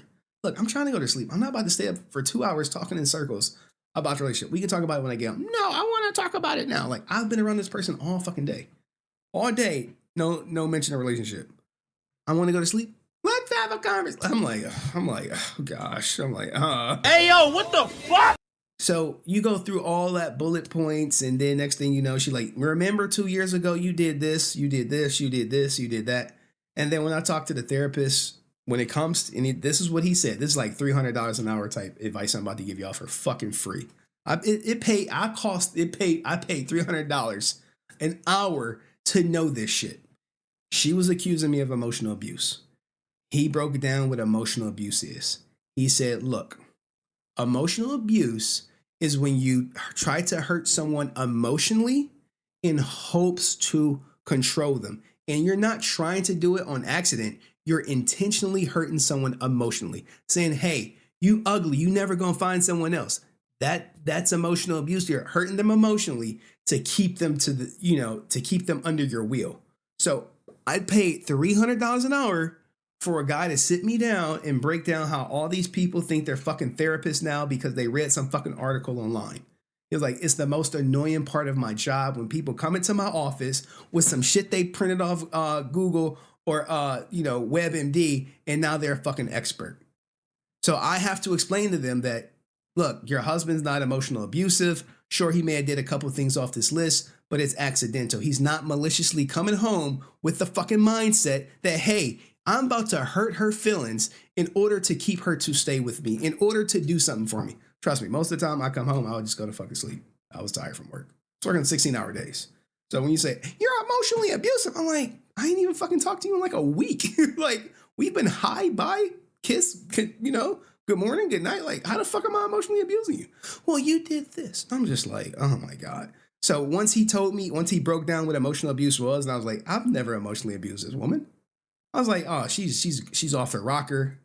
I called her and I was like, yeah, we're done, and that's gonna be that. And then I filed for divorce like a fucking year later, like a moron. Should have filed for divorce right then and there because she wasn't living together. But I was a simp trying to like, oh, I'm gonna just wait till she get a job. This bitch turned around and tried to fucking rob me. And then also at this point, Melina agreed to sign that postnuptial agreement in emails, because I'm thinking like, I'm still talking to the therapist one-on-one, because I'm trying to figure out like, I don't know if Melina is like getting mind fucked by this Tim dude, and I don't know if she's getting mind fucked by this Tim dude, and there's still like some version of Melina that loves me, but it's like really confused and blah blah blah. I'm like, listen, here's what we can do. Maybe we can do like, because she was like, well, what if we just like go on a break? And I'm like, okay, fine, maybe we can do a break for 6 months, but you're signing a postnup because I'm not risking my assets on this guy. Sorry, I don't trust you, and I really don't even trust you right now because you lied to me about almost this entire thing that you've done with him. And she's like, that's okay, I agree, we'll send the postnup. We take care of like all that shit. She's here. I think over the next 2 days, we have a couple conversations with mutual friends. I start to feel better about things because now I have like mutual friends that are observing our conversations where I feel like it's pretty obvious that Melina is super unreasonable. This is all personal shit, it doesn't need to be said. We get to her almost leaving. I think it's like the night she was gonna leave. We're about to take off. She's like super upset. And then I'm trying to figure out at the end of the day, like what's going on or why you're upset. Like, you know, I think we know what we're doing at least, right? And she's like, I want to tell you, it's embarrassing. I'm like, it's embarrassing, what's going on? And she basically, I find out. Oh yeah, sorry. I know my family's watching, so now they know we went to couples therapy and shit. And yeah, the person that, you know, that some of y'all still fuck with think I'm emotionally abusive. So there's that. That over the last 8 hours, I guess like Tim was cheating on her, okay, with some random girl that he brought to her apartment, said he loved her, blah, blah, blah. And Melina's obviously like super upset about this. And I'm thinking like, okay, well, I thought this would take at least a few more months, but whatever. That pushes sideways. No, that happens that night. The next day, I feel like she's being a lot more warm to the boundaries and suggestions that I made. I think we sleep together that night, no sex, just like cuddly. We're more warm towards each other. Seems like she wants to talk to me and entertain some of my boundaries more. And then I think the next day, she was supposed to, I don't know if she was flying out to New York the next morning or not. I think she already was, or she might not have been. But the next day, she comes up to me, and she's like, because during therapy, I made like a list of like, here's like the boundaries that I need. If we're going to do like open relationship going forward, this is what I need to happen, or else we're just done, because I'm not wasting my time with anything else. And also like, these boundaries are like bare minimum just to even start a relationship. This doesn't even have a good relationship. This is like bare minimum shit. And if you're not willing to do this, like, I'm walking, this is stupid. She's more open to my boundaries, and then she talks to me and she's like, well, here's like, these are the things that I want from you in a relationship. And when she starts talking to me about these things, they just sound like the dumbest things in the world. Like, I don't understand what's going on. So like, for instance, like one of the things she'll say is like, I need somebody who doesn't judge me for not working as much. And I'm like, I've never judged you for that, except for like the only time I've said this the last 2 months, I got worried because it seems like she was like quitting a lot of her stuff and just spending all of her time, you know, staying up till 5 a.m., like being lazy and having her life be destroyed. Like, it's only been the last 2 months, but like, it's a ton of stuff that I've complained about for the last 2 months that she's pretending is happening like the entire relationship. Like, you know, we've got to a point where you can't even criticize your partner. Like, for all my people in a relationship, can you criticize your partner? Can you be like, oh yeah, you've been slacking off a bit? And they be like, oh, you know what? You're right. I have been slacking off. They like to say stupid shit like, don't fucking judge me. What the fuck you mean don't judge you? What do you mean? I'm here to help you be the best you. And hopefully you be the best me. I mean, you know, you help me be the best me. But at the same time, in order to do that, when you slacking, I got to tell you, hey, you fucking slacking. And then she hits one thing where she's like, I need somebody who is willing to give me like a lot of freedom and stuff. And I'm like, what? Tim gets motion sickness so bad he can't even get in Ubers. He can't even get in cars. Damn. Like Melina likes, you know, like sex, drugs, and travel. Tim doesn't do drugs. He doesn't wait. Why did he fucking gloss over that? Melina likes sex, drugs, and travel, and Memetix can't even get into a fucking Uber? Oh, man. Airplanes are getting cars because he's motion sick. And he's definitely not open or polyamorous. So what the fuck is even happening? Why would you tell me? Why would you tell me that you need more freedom? Like, I've literally let you have a second husband. Like, what the fuck? I don't understand that. And she's like, well, I don't know. And then I bring up like, you can't even hang out with that one girl without, you know, without him letting you. And then she's like, well, you know, I can understand why he doesn't want me hanging out with that person. And I'm like, what do you mean you can understand why? I don't, like, what's the possible reason? And then Melina's like, because you were talking to her about Tim. And then 2 huge things go off my mind. So the first, and I hate it, Melina has lied to me so much over this thing, and she's so bad at lying, okay? Which is a little endearing, because I don't think she lies much, or at least not in these like more convoluted or complicated situations. So the first issue is that like, I talked to this other girl like 2 weeks ago. That doesn't explain why he doesn't let you hang out with her for the past 2 months. So one, you're lying. Number one. Number two, how does he know that I was talking to this person? And then, you know, she does like the trickle treat. She's like, well, you know, obviously they're friends, so they're going to talk. And I'm like, Nah, bitch. We got you. We got you. How does he know shit that I told you? Nah. We kind of caught your ass. We caught you. You can try to explain the way that they're friends and shit, but at the same time, you like, I don't know about that. I don't know about that. No, because that friend was the one saying that we should delete the DMs because they didn't want to make it dramatic. And I was like, well, yeah, but like I'm friends with all them, so I pulled them to talk. And I'm like, do you mean that you told him everything that I said to that person? And she's like, well, yeah. And then at this point, I'm like, you're doing more damage control for this guy. You're doing more you can to build him up to your friends, and he knows more about our relationship than I know about you. And then I got, at that point, I'm like, I'm unhinged. I fully admit I am ultra unhinged now. Not unhinged, blue pill rage. Guys experience it. You just, it's kind of like a death, right? What is it? Anger is like the 5 stages of grief. Anger, rage. I tell her that, she needs to pack all her shit and get the fuck out. I'm leaving for 2 days. If I come back and she's still here, I'm gonna like word both. I say a lot of shit. No, guys. Melina did not sign a prenup. She signed a post note. Okay, yeah, I'm unhinged. I fully admit I'm super unhinged. I hope she has a recording of it, okay? If you want to leak it, knock yourself out. I'm super fucking unhinged. And she's like, what do you mean? And I'm like, yeah, you absolutely need to be the fuck out of this apartment with all of your shit, because whatever you don't have packed, I'm throwing the fuck away, okay? I'm setting it on fire, just so you know. She gets a little moody. I think she eventually goes to bed. I come back here, like, don't talk to me the rest of the night. I'm already flying out next morning to go to LA, and I don't give a fuck. That night, I think I also DM her a quick thing. Because another friend was telling me, remember, all these other friends keep telling me like, well, no, Melina's reasonable, you just need to talk to her better, blah, blah, blah. And then I think that I messaged Melina, and I was like checking on something, and I was like, because this other friend was like, oh, well, like, for instance, Melina said that she just wanted to try like a 6-month break for you guys to get your head on straight.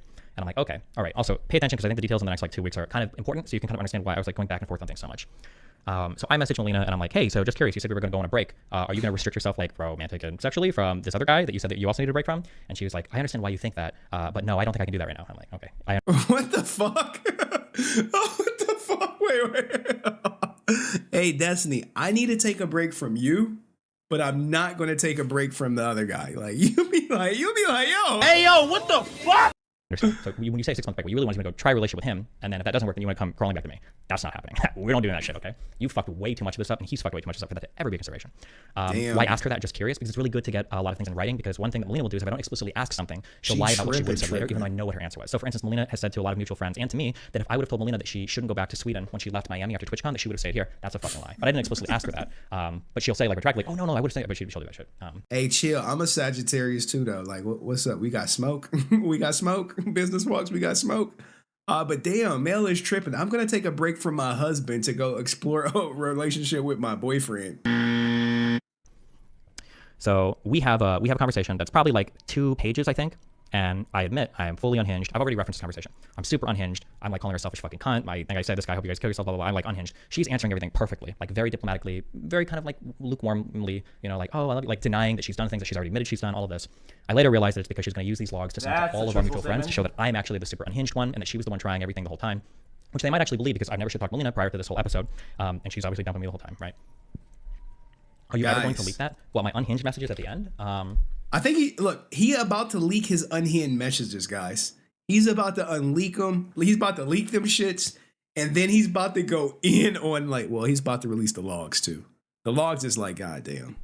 I mean, I don't know. I mean, I don't really want like I guess I don't really want like all this shit, but like I think I can read you some to get an idea of like how unhinged I'm being. Let's see. Here's like an example of some things I'm saying. Keep lying and keep coping. Misquote every single thing I've ever said. It's fine. I'm sure you've rehearsed this story over and over again with all of your liar fuck friends. You've been crying to farm sympathy. And then in quote, I had no idea I had to tell you that I moved someone into the apartment. I didn't know I needed to tell you if I'm replacing you with another husband. Honestly. And I say, it is such an unbelievable cope. I can't believe you're this fucking stupid, which is even sadder because it means you're just a selfish, evil, fucking manipulative fuck like so many other people are in my life. And then her response to all of these are like, they're so good. They're perfect. Oh my God, bro. Did you hear that shit? Hey, you just moving another fucking husband in? She's like, oh, kind of, sort of, yeah. Like, what's the problem, husband? Like, what do you mean? What's the problem? All of this. I later realized that it's because she's going to use these logs to send to all of our mutual friends to show that I'm actually the super unhinged one and that she was the one trying everything the whole time, which they might actually believe because I've never shit talked Melina prior to this whole episode, and she's obviously dumping me the whole time, right? Are you ever going to leak that? What, my unhinged messages at the end? I put it on regular mode. I mean, I don't know. I mean, I don't really want like I said, I don't really want like all this shit, but like I think I can read you some to get an idea of like how unhinged I'm being. I slowed it down, guys. This is regular speed for the rant. for his unhinged messages. Let's see. Here's like an example of some of the things I'm saying. Keep lying and keep coping. Misquote every single thing I've ever said. It's fine. I'm sure you've rehearsed this story over and over again with all of your liar fuck friends you've been crying to farm sympathy. And then I quote, I had no idea I had to tell you that I moved someone into the apartment. I didn't know I needed to tell you if I'm replacing you with another husband. Honestly. Then I say, it is such an unbelievable cope. I can't believe you're this fucking stupid, which is even sadder because it means you're just a selfish, evil, fucking manipulative fuck like so many other people are in my life. And then her response to all of these are like, they're so good. They're perfect. Okay. These are super good manipulative responses. She says, look, guys, I know I got to be pause Andy, but he's about to get to a response. This is the type of shit. Like, I was dating a girl and she was like, oh, I'm married. I'm like, bitch, you never told me you was married. She's like, you didn't ask. I'm like, hey, yo, what the fuck? Who just fucking hides a marriage and shit? She's like, you didn't know? I'm like, no. You not like you wearing a fucking wedding ring or some shit. She's like, oh yeah, I'm married. And this motherfucker was trying to kill me one day. That was a crazy story. I'm like, you didn't tell me you were married? She's like, oh yeah, I am. I'm like, you didn't think to fucking tell me that shit? She's like, you didn't ask? I'm like, how does this make sense anywhere? I'm sorry if I hurt you. If I could have changed things, I would have. And I wish you could trust me. I don't regret anything I've ever done with you or any of the time we've had together. It's like all of her responses are like this. They're so good. They're perfect to like make me look unhinged. After like she gives like a whole paragraph response of like all of this, and then my response to this, like, nothing is okay, you're disgusting to me, I just want you to leave my fucking apartment without destroying my shit, please stop with these cringe fucking Hallmark works. God damn. Words, I don't care what your cringe and stupid fuck friends are telling you. Hopefully one day when you grow the fuck up, you'll realize how little words mean if you don't actually fucking do anything with them. Like, these are like my messages. I'm unhinged, okay? Fully admit that. Blue pill rage. Blue pill rage. The girl he loved that he thought he was going to spend the rest of his life with has just chosen another man. And what he's experiencing is blue pill rage. Yeah, fully admit that I'm super unhinged to these messages, okay? So if she ever leaks them to make me look bad, just know, okay? If you're a streamer, okay? That's why I'm unhinged here. I love that he leaked it because now if she leaks it, there's no power behind it because he already leaked it himself. That's why when people say they want to expose me, I'm like, dude, I just already put my divorce papers online and shit. What the fuck you gonna do? You gonna say, oh, I got a divorce and I got robbed? I'm like, oh, okay, well, good for you.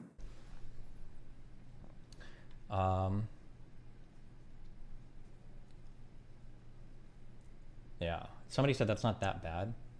I'm like, you fucking lying cunt lympheo. You've cheated the entire time with this particular person, you know it. Maybe if you grow a spine one day and get a friend who isn't a simp, they'll tell you. He called her a see you next Tuesday. We got to run that back. Sorry, Destiny. We going to run that back for you. Did he tell her see her next Tuesday? But it's Thursday. And then my response to this, like, nothing is okay. You're disgusting to me. How is he going to see her next Tuesday? I just want you to leave my fucking apartment without destroying my shit. Please stop with these cringe fucking Hallmark works. Or words. I don't care what your cringe and stupid fuck friends are telling you. Hopefully one day when you grow the fuck up, you'll realize how little words mean if you don't actually fucking do anything with them. Like, these are like my messages. I'm unhinged, okay? Facts. Fully admit that. Yeah, fully admit that I'm super unhinged in this message. Okay? So if she ever leaks them to make me look bad, just know, okay? If you're a streamer, okay? That's why I'm unhinged here. Yeah, he modded. Yeah. Somebody said that's not that bad. I'm like, you fucking lying cunt lympheo. You've cheated the entire time with this particular person, you know it. Maybe if you grow a spine one day and get a friend who isn't a simp, they'll tell you. She says, well, I paid rent too. I paid rent to stay and I offered that you could go elsewhere. And I said, you paid 10 months of rent because I knew you were fucking gone after last month. You're gone as fuck. You were a month ago when you pathetically crawled back to this abusive loser. Also, I love your lying. I would have, if you would have asked me not to go back, I wouldn't have, but now you couldn't even not go fuck him constantly during our supposed break. I wonder how long you can get away with being just pretty and getting everyone to suck up to you. It's actually fucking insane how delusional you are. Again, I'm unhinged. Yeah, Jesus. Oh, what's sad is that you won't get the fuck out of my apartment tonight and you're wasting my fucking air by staying here. Yeah, I'm unhinged. I fully admit it, I am. These are unhinged DMs, okay? Now, y'all wouldn't have got this shit if I never put that video out. Y'all never would have got this side of Destiny without that video. He probably wouldn't have fucking streamed today. That happens. I fly out, and then I think I do... What's the first thing I do in LA? It's not Jubilee, it's something else. Orgy? Orgy? As soon as he touched down, orgy. Orgy in LA. What's the first thing I do? Oh, I do the whatever show. I do that debate, drive back, hang out with people the next day. I do Jubilee. Over the course of Jubilee, See, you know y'all never get this stream without that video. So you got to thank Memetix for actually doing the interview, and then Destiny for actually fucking responding. But you know, I'm just the bridge connector, guys. I'm just like the conduit that produced this fucking epic ass rant. It was an epic stream, by the way. Okay, this stuff is a little important. Okay. Also, that night when I was on Hinge No DMs, that's when I started typing shit in DGG chat because I'm like, fuck all this. Okay, fuck these people. Okay, I'm really paranoid that she's gonna say something publicly. I don't know how many people she's talking to. I hear her on the phone talking to and crying to everybody, like farming sympathy. And I'm really paranoid that she's like telling a whole bunch of people that I'm a horrible. Bro, I hate when I see women try to farm fucking sympathy. My ex be doing that shit all the fucking time. Poor me, woe is me, fucking help me. Like, I be like, this bitch is robbing me and y'all giving her fucking sympathy. Y'all are fucking idiots. All the fucking friends that buy into the bullshit is straight idiots. Just straight simps. Like, how is she hurting for something? Like, the amount of child support I pay her, like, goddamn. And so I get a DG chat. I'm like, start talking like that. Okay. After Jubilee, okay, after I've had like 2 or 3 days, okay, this is like a blessing and a curse for me. Okay. I usually forgive and I move past stuff and I chill. My mental baseline is like very, very high. And as long as I can sleep for a few days, I'm usually pretty chill a couple of days later. And I started to feel that way over a lot of this stuff, at least as far as like me leaking public stuff. So at this point, I think Melina's removed me and blocked me from everything. Rightfully so. Because I think she's getting a lot of hate on social media. And then I passed a message along via a mutual friend. And basically it's like a long message saying like, hey, listen, it probably wasn't right for me to leak anything publicly. You've just been hurtful to me because of these actions. I feel like this hasn't been fair. But I understand if, you know, you think that I've been unfair. If you want to reconnect at some point, you know, I'm not going to like spam your DMs or whatever, but like, you know, but whenever that happens in a month or two, maybe we talk again. Good luck. Sorry that I blew everything up publicly or remove any hate threads so that your shit isn't getting spammed. Okay. Bro, that's when he calmed down. Before it was I say all that. Before she was to see you next Tuesday, when he calmed down, he like, yo, sorry about leaking all that shit. You know what I'm saying? If you want to, you know, rekindle this shit later, the door's always fucking open. But before that, he fucking kicked their fucking back in pretty hard, right? Because I'm feeling like, okay, I gotta calm the fuck down. And I don't want this to like blow up into like weeks worth of dumb drama. After I do that, after I ship that message, I start getting DMs from, I think 3 to 4 mutual friends saying that Melina has called these friends and said that everything that leaked from the DMs in my chat, all of those things were lies, and that I was actually the super abusive person. Damn. I'm starting to see this, and I'm starting to get fucking irritated when I see this. And I'm like, okay, well, this is really fucking annoying that she's now saying I'm lying about shit that's so obviously not a lie. And then when I see those DMs, now I'm flying back home, and I think I get home I think I get back on December 11th. I think I I think I shoot a text to our therapist. I'm like, hey, listen. You see, like, he got back on December 11th. I think I put a video out on like December 10th. That shit shot up to like 50,000 views. I was like, yes. I was like, I got money. Because it got a chance to, you know, grow a little bit. But now he fucking squashed the other video. I was like, yo, 3,000 views? I was like, yo, hey. Hey, yo, what the fuck? What the fuck is going on? And it was like, oh, Destiny, he destroyed it.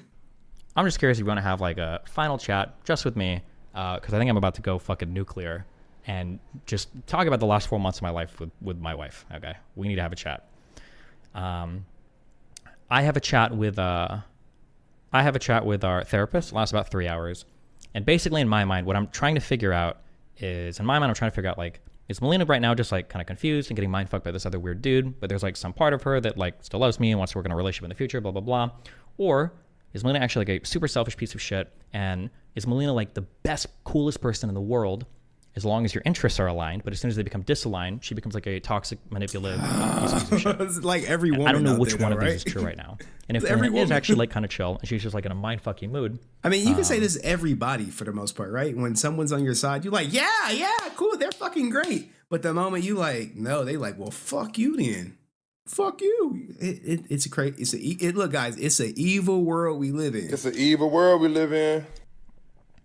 I need to chill and not like permanently destroy any type of chance for reconnecting in the future. If she is the other evil thing, then fuck it. I just want to say my piece and move the fuck on, because I don't want to make myself like emotionally reserved for her for months and months for no fucking reason, right? So I had that conversation with the therapist. This is probably a good 3-hour chat. And by the end of it, I'm like, okay, maybe Melina's just on some confusion shit, whatever. You fucking think that, right? Every guy has that moment, like, well, it could still be some fucking hope. Hope is not a strategy, and we all go through it because, like, you have to realize they spent most of their fucking life together. So he's like, hey, I'm about to not spend my life with you for, I've been with you for the last 5 years. Sure, I've been having orgies in every city, but you the one I come home to, you the one I look forward to seeing. And you're like, am I really about to lose her to another guy? And the answer is yes. And you trying to hold on to it, but she's already fucking gone. And then when you pull the trigger, she confirms, yep, been gone. See ya. All throughout this time, she's always told me, like, oh, like, I think we can still work on stuff. We just need a break. We can come back and reconnect and I'll figure out where I'm at, blah, blah, blah. Yeah, fuck it. And I think this is where on my stream, I think after this, I do the cuckafesto, where I basically cuck out. I come out and I'm like, I shouldn't have leaked anything. I'm not going to say anything. I know I teased you guys. I'm not going to blah, blah, blah, blah, blah. And I kind of like say I shouldn't have leaked anything publicly, basically. And she, and that's what I say. And that was what was this December 12th or was this December 11th, I think? I think it might have been December 11th. And I say that, I chill. And then after that, I'm just like, calm down. I figure Melina can do his. Wow. My last ex was cool. She could have been hard on me, but she was cool as fuck. Still some good ones out there. Get them Aries girls. Shout out to the Aries girls in the chat. Are y'all here? If you're Aries, let that shit be known. Let me identify some Aries in the chat. Ironically, they litigious as hell though. Like, yeah, my ex was a Libra, man. I don't fuck with no Libras, and I ain't even into astrology. But I know another Libra Sag that was married. They should have got divorced. And ironically, the woman was a Libra, the husband was a Sag. The woman tried to break me and my ex up, and I wish that bitch would have succeeded. To this day, I wish she should have succeeded. I wish she would have, because then I would have never got married. Her shit. She signed post-nuptial agreement, so my assets are safe, and I'll just like stream. I have access to my apartment again. We're either on break or she's like never coming back, but that's fine. I'm just like, if I find like another chick that I really like, I'm gonna start having more serious conversations, maybe blah blah blah. But I'm basically just gonna like move as though I'm single for the next few months, and we'll see what she does in the future. I don't know. I'm not gonna like make that commitment, but I'm not gonna like super like burn the bridge down and like completely go nuclear. And if there is any part of her that like love me or want to work in the future, I don't like nuke that right now out of respect for any of that, right? So that's why I do the cuck stream. I have my birthday. I do a couple streams. All right, logs are coming. 2 minutes. And then I think on the 14th or 15th. Why are we listening to normal mode? Somebody shares with me. Oh, this is like a 6 days ago, I think. On the 14th or 15th, somebody shares with me. Oh no, I think it's on the 13th. Messages that Melina had typed to this person. Oh, this here was we after go. I did my cuck stream. And basically, to summarize, Melina's basically saying, Steven's lying about everything. He's nuking me publicly for absolutely no reason. I blocked him everywhere. I don't ever want to interact with him ever again. I've never felt so horrible of a person. As more time passes, the more angry I get. Sorry, we got to play this normal. This is exactly what they do. My ex, right? And my ex is typical of most people's exes. She literally told my sister that she was scared for her fucking life. And my sister, like, did he hit you? She was like, no. Did he threaten you? She was like, no.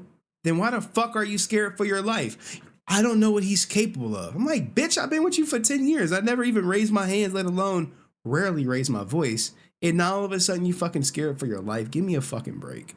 I don't know if I should go public and correct all the lies he said. I'm not even sure what to do. I've just stayed silent. I hate how people gave him credit for his stream yesterday. He didn't even do anything good. He didn't take anything back. He just stated that he wanted to nuke me and then talk with Stacy, who convinced him not to, though I stayed silent and I signed the post up and paid everything back I owed him. I'm scared of him as a human being. I never thought he would be as insane as he is. I haven't even figured out how I feel about mutual friends yet. Like all of this, yeah. But shout out to my sister, she based, but you notice, look, here's the thing, right? You kind of gotta give Destiny some credit. Got to give him some credit, guys.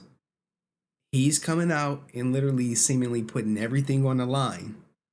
Or as Mel and Memetix is kind of doing things behind the scene. Like Memetix, he did talk to me, but Mel is not talking about it at all. At all. Hey, and he's like, look, I got the logs to show you're fucking trying to, throw dirt on my fucking name. Like me, I'm like, yo, I got people who's like, yeah, she said you're a narcissistic abusive. I'm like, this bitch went from trying to get control back into marriage to not being appreciated to emotional abuse to narcissistic abuse. Even the fucking fake ass mutual friends was like, yeah, man, she did go helter skelter. I'm like, are you gonna say that shit to her face though? Are you gonna be like, you don't agree with what she doing to her face though? You gonna be, he's like, nope. So I was like, all right, well, fuck him and fuck them. But Mel is doing the same thing. She's going to backdoor channels to basically try to, fuck up his name, fuck up his credibility.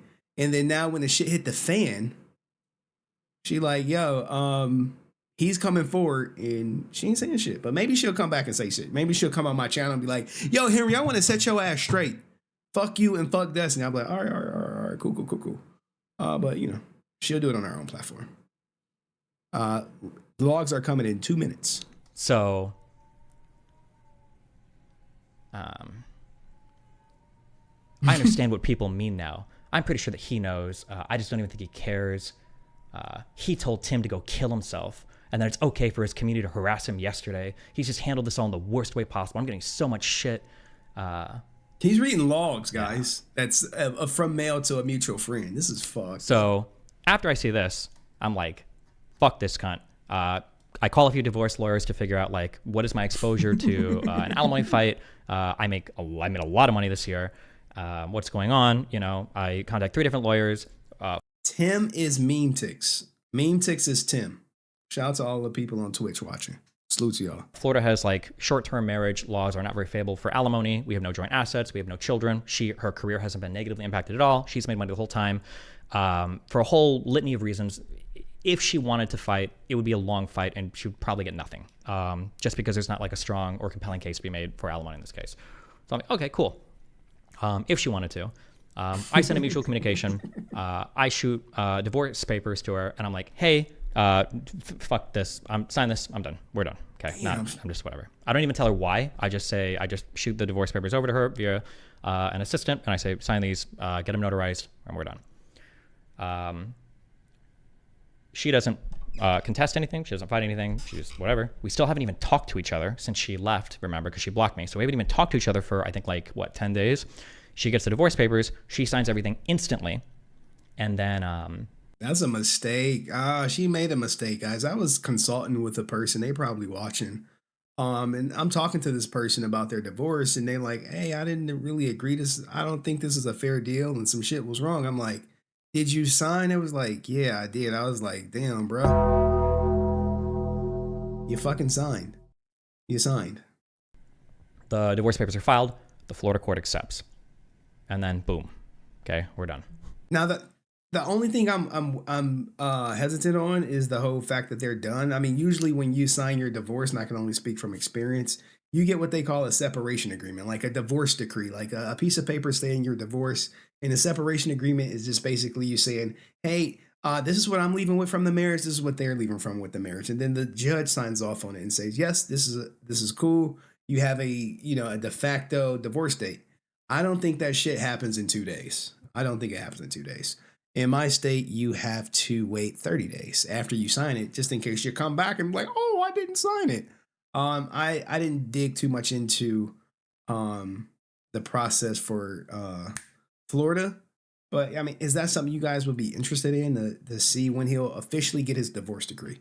So that's what for all the people who are, Destiny fans, hey, did you get your divorce decree yet? That'd be a great question to ask. When is your end of marriage date? That'd be a great question to ask because the end of marriage date is used to calculate the stop date of shared assets. So even though they may not own a car or a house together, all the money that he made is half hers, literally. But if she's saying, hey, I don't want any of that, then hey, it's no fuss. And maybe they didn't have any joint bank accounts. So you got that too. And she signed the fucking post-nup. Like, if she wanted money, she fucked herself up over. She'll have an uphill battle getting money, signing a post-nup, and signing a divorce or separation agreement, which I suspect they filed. The next day, I get a message from a mutual saying, hey, Melina really wants to chat with you. She got another message this morning relating to her apartment and everything in Sweden. And now she is like, wants to chat. Also, Melina never really wanted to get a divorce. She just thought that you were upset. She's really sorry that she didn't reach out, blah, blah, blah, blah, blah, blah, blah. And then what I realized what happened was the Florida courts accepted the paperwork and everything the day before Melina got a notice relating to her apartment. And now she wants to DM and say that like she didn't want to do the divorce and blah, blah, blah, blah, blah. Even though she signed the papers as soon as she got them. So now at this point, okay, the quantum waveforms have collapsed and I see through and I understand everything that's going on. I totally get it. This was a few days ago, right? And I think I mentioned as much. Me and Melina get in a call. She basically tries to gaslight me for 35 minutes. Just unbelievable lies. And it's like funny as fuck. And I'm like, yeah. And then she's like, I can't believe you're not doing the moral thing. Like, you owe me this because I had to pay so much money to move out of the US and blah, blah, blah.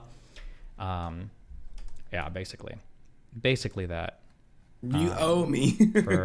I guess for context on that message. The funny thing is when our convo first started, she basically said, I'm just trying to figure out where you're at. And I'm like, what do you mean where I'm at? And she's like, well, you sent me a message 2 weeks ago. Remember the really nice one that I sent? And she's like, I'm trying to figure out like how much you feel like that still. And I'm like, I feel like the message I sent you 1 hour ago. Yeah, the message I sent her 1 hour ago was really harsh. Yeah. I wonder what he sent her because I don't think he went. He never said that shit. Boom. That's all that. There we go. That's all my bullshit. I think that's basically all I would ever have to say on most of this, without getting into a whole bunch of other random personal shit. Tim did an interview with HenryResilient saying that I was putting out a whole bunch of false claims and that none of what I said. This is what sparked everything, guys. Memetix did an interview with me, said that Destiny put out some false claims. Now, going into it, remember, I don't have the knowledge of what Destiny is about to show you guys. I only have what Destiny posted, and I only have what Memetix told me. And most of our conversation with Memetix was surrounded about this post right here. Hey, did you say you was going to delete yourself? And it turns out he technically didn't say he was going to delete himself. If she didn't leave Destiny, he said it after some shit like that, like in close proximity of. So if you want to get in super semantics, technically, whatchamacallit. And yeah, I did say he lied. What the fuck? Y'all think I'm like going back down on that shit? Yeah. I said he lied. I took a fucking side. I know y'all believe, like, the people who always believe everything that Destiny says to be true are probably the same people who believe all women. Now, typically I don't. And I didn't believe Destiny. But now he's about to prove me straight. He's like, yo, Henry, you made a mistake. And I'm like, well, prove it then, Destiny. Like, hold my beer. Hold my beer. Said was true.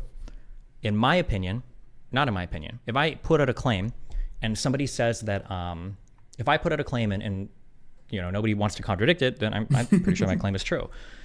If I put out a claim and somebody wants to fight against that claim and they say, well, that's not true, then okay, then I guess we'll, go for evidence. I unfortunately here's the thing. Believe facts. You believe facts, right? Well, without him showing fucking logs today, there was no facts presented other than him saying that he said this shit. You realize that, right? You're like, no, we believe facts. Okay, well, what fact did you have to go off that Memetix was abusive but prior to today, other than Destiny said he was? You had fucking shit. All y'all in here like, well, we had facts. No, you didn't. You had the same amount of information I did, but you had the history with Destiny to say, well, Destiny wouldn't lie. So don't come out on this fucking channel talking about we had facts. Y'all didn't have shit.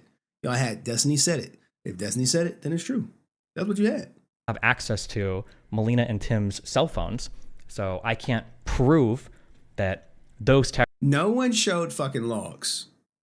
Prior to today, not one person showed logs. Memetix didn't show logs. Destiny didn't show logs.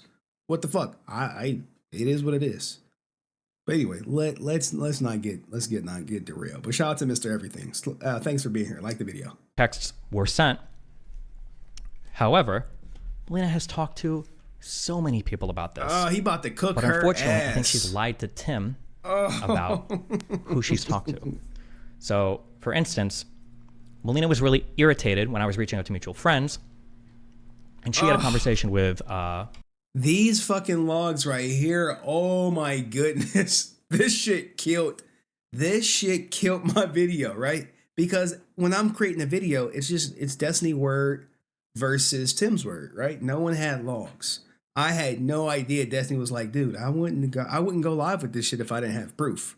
All right, but yeah, this is the fucking kill shot. This is the kill shot. You were exactly right. Like, yo, he was like, Henry, Henry, you about to get tombstone. I'm like, look, I'm literally in the chat like, oh shit. I'm like, hey yo, like, what the he got fuck? fucking logs. It's fucking over.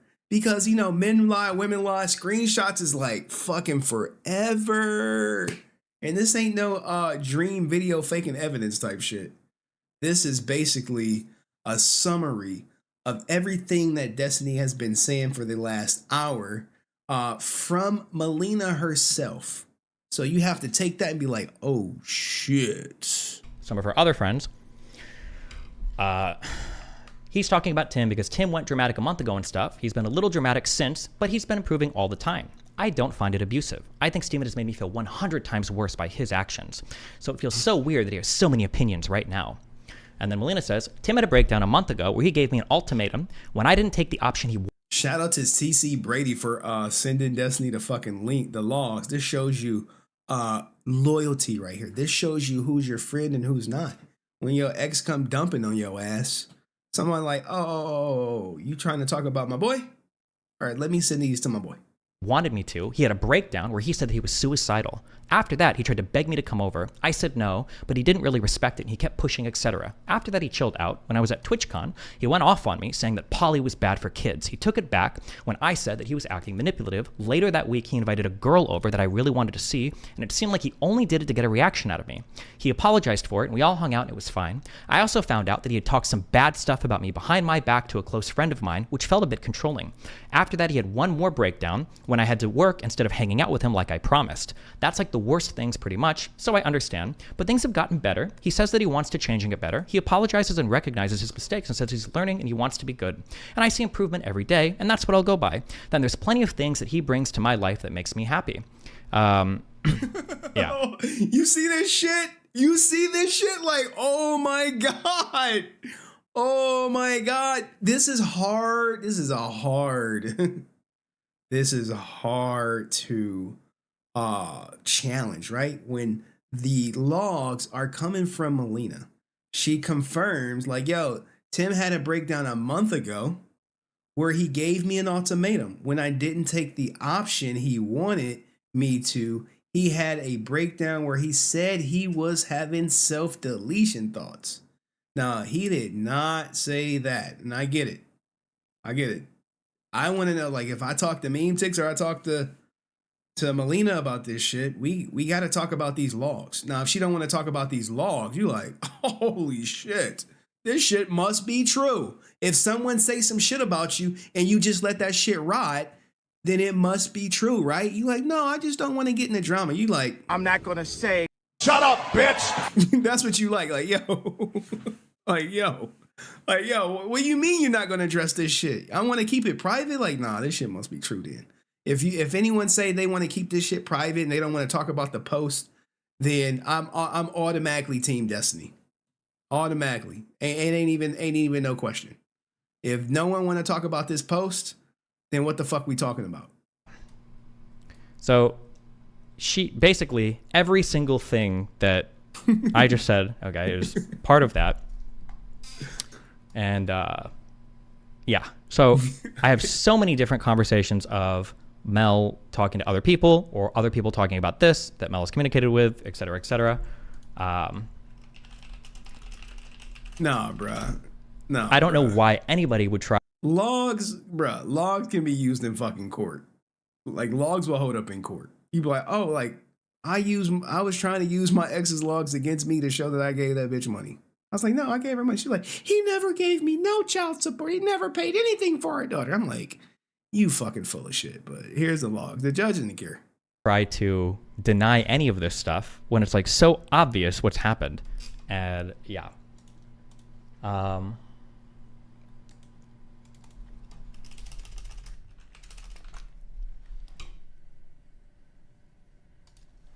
think he's mentioned something about not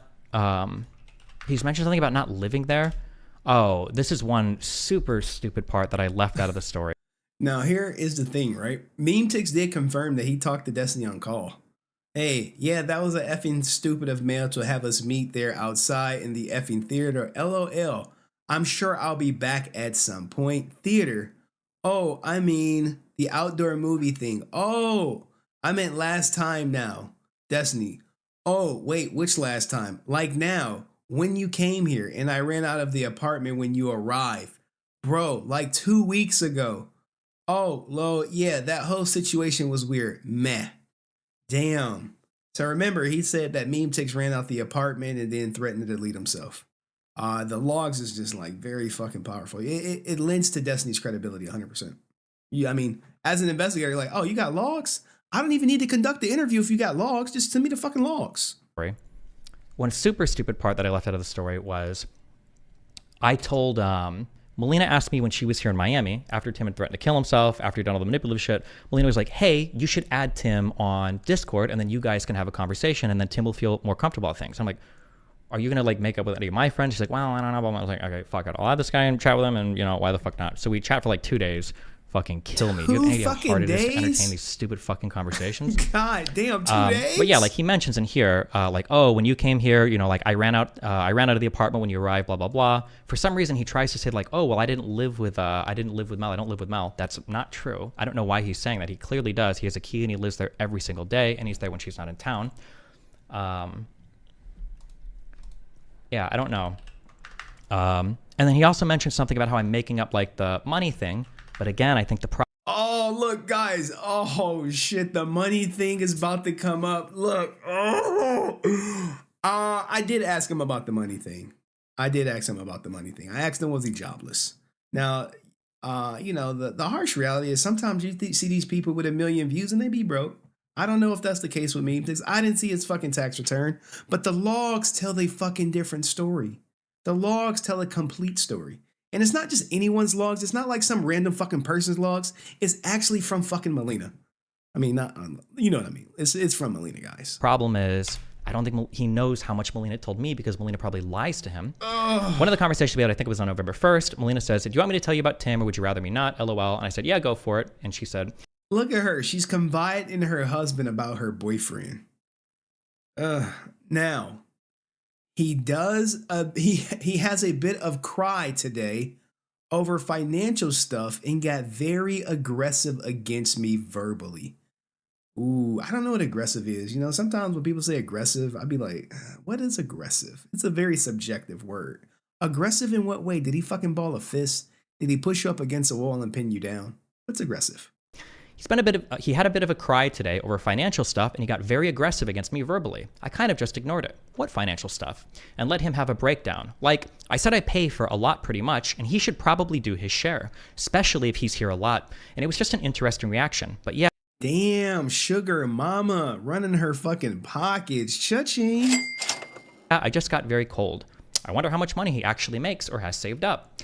Yeah, he says he isn't making much now because he hasn't worked, and I told him that he needs to, especially if he's going to demand things from me and all. He called me greedy and spoiled, LOL, for making more than he does. Oh, shit. Look, I told you in my previous video, she doesn't need him to make money because she got her own. I mean, I be seeing her Twitch chat. I be seeing like 2,000-3,000 people up in there. I know she got the fucking Fansly and OnlyFans, all that good shit. I know she is. Get your money up, not your funny up. And I'm like, I don't want this dynamic. It's not okay for me. And he had his breakdown. I said I'm going outside to eat. He can come talk to me when he stopped crying. He came down later and apologized and said I was right. LOL. Wait. He came to talk to me when he stopped crying? Come on, bro. Like, hey, yo, what the fuck? I know my man ain't crying. See, this is the stuff I want to talk to Memetix about if he ever fucking talks to me again. Because now the logs have come out where it's like, are you gonna present some logs to say this shit, or you just want me to like trust me, bro? Like, you know, when they be like, trust me, bro, it's true. Jeez. Oh yeah, and it's interesting too. He seems to have zero interest in the other friend that I said that he was mind fucking her with, but he also doesn't want me to see her alone. And like, Blank and I want to hang out so much. We're like texting every day, good night and good mornings. And it's a bit weird because she probably feels like he doesn't like her. I'm not sure. Up here, I responded and I said, yeah, this is exactly what I said yesterday. LOL. He's never going to let you go alone. He might be scared of you hanging out with other people alone, and he probably doesn't really like it when you guys hang out with others or in a group. He wants it to mainly be one-on-one. Yeah, maybe, but oh my God. Damn. I mean, sometimes that is true. Like what people would do is try to isolate you from your friends or whatever. They'll say, oh no, I just want to be me and you this weekend. I mean, I went through a little bit of that while married. I'm like, no, I want to hang with my friends. They're like, no, I want it just to be us this weekend. I don't even like your friends. And ironically, she didn't fucking took those friends. And I'm like, you remember when she didn't like you? They're like, yeah, but my wife said she's cool. I'm like, okay. Yeah, maybe. Oh my God, I really, really want to see her. I've been like crushing all day, so I'm just frustrated. Just go and see her. Why let Tim stop you? Hopefully I get to see her this weekend. I was close to today, but my throat started hurting and stuff. I'll text her tomorrow. I really like this girl. She told me she wrote about me in her grateful journal. Hey, why that throat hurting though? You know what I'm saying? That shit just catch up. My throat was hurting today. Like, the fuck you been doing with that throat? What you been doing? You know what I'm saying? Like, what's that? Well, things she's thankful for, blah, blah, blah. And then our conversation ends. But yeah, so like, yeah. Every single claim that I have made, I can back up with like 50 million different, what if she's lying to you and it's just a habitual lie? Every single thing that she's talked to me about, she's talked to a ton of other people about because she overshares like a motherfucker. She had the same conversation with another guy. Oh my, look, the logs hurt the cause so bad. The logs hurt the cause because now the burden of proof has been, do you have logs? Or can we talk about the logs that you sent to TC Brady? Can we talk about the logs that Destiny showed where, hey, she did mention financial issues. She did mention self-deletion thoughts. Can we talk about those logs? If you go live and you don't address the logs and you say anything other than that, I just got to disregard it. The bare minimum, you have to address the logs. These are put in public now. You saw I put out the text messages from me and Memetix, and Destiny addressed them, and it's GG. He got upset when I said that he has to pay.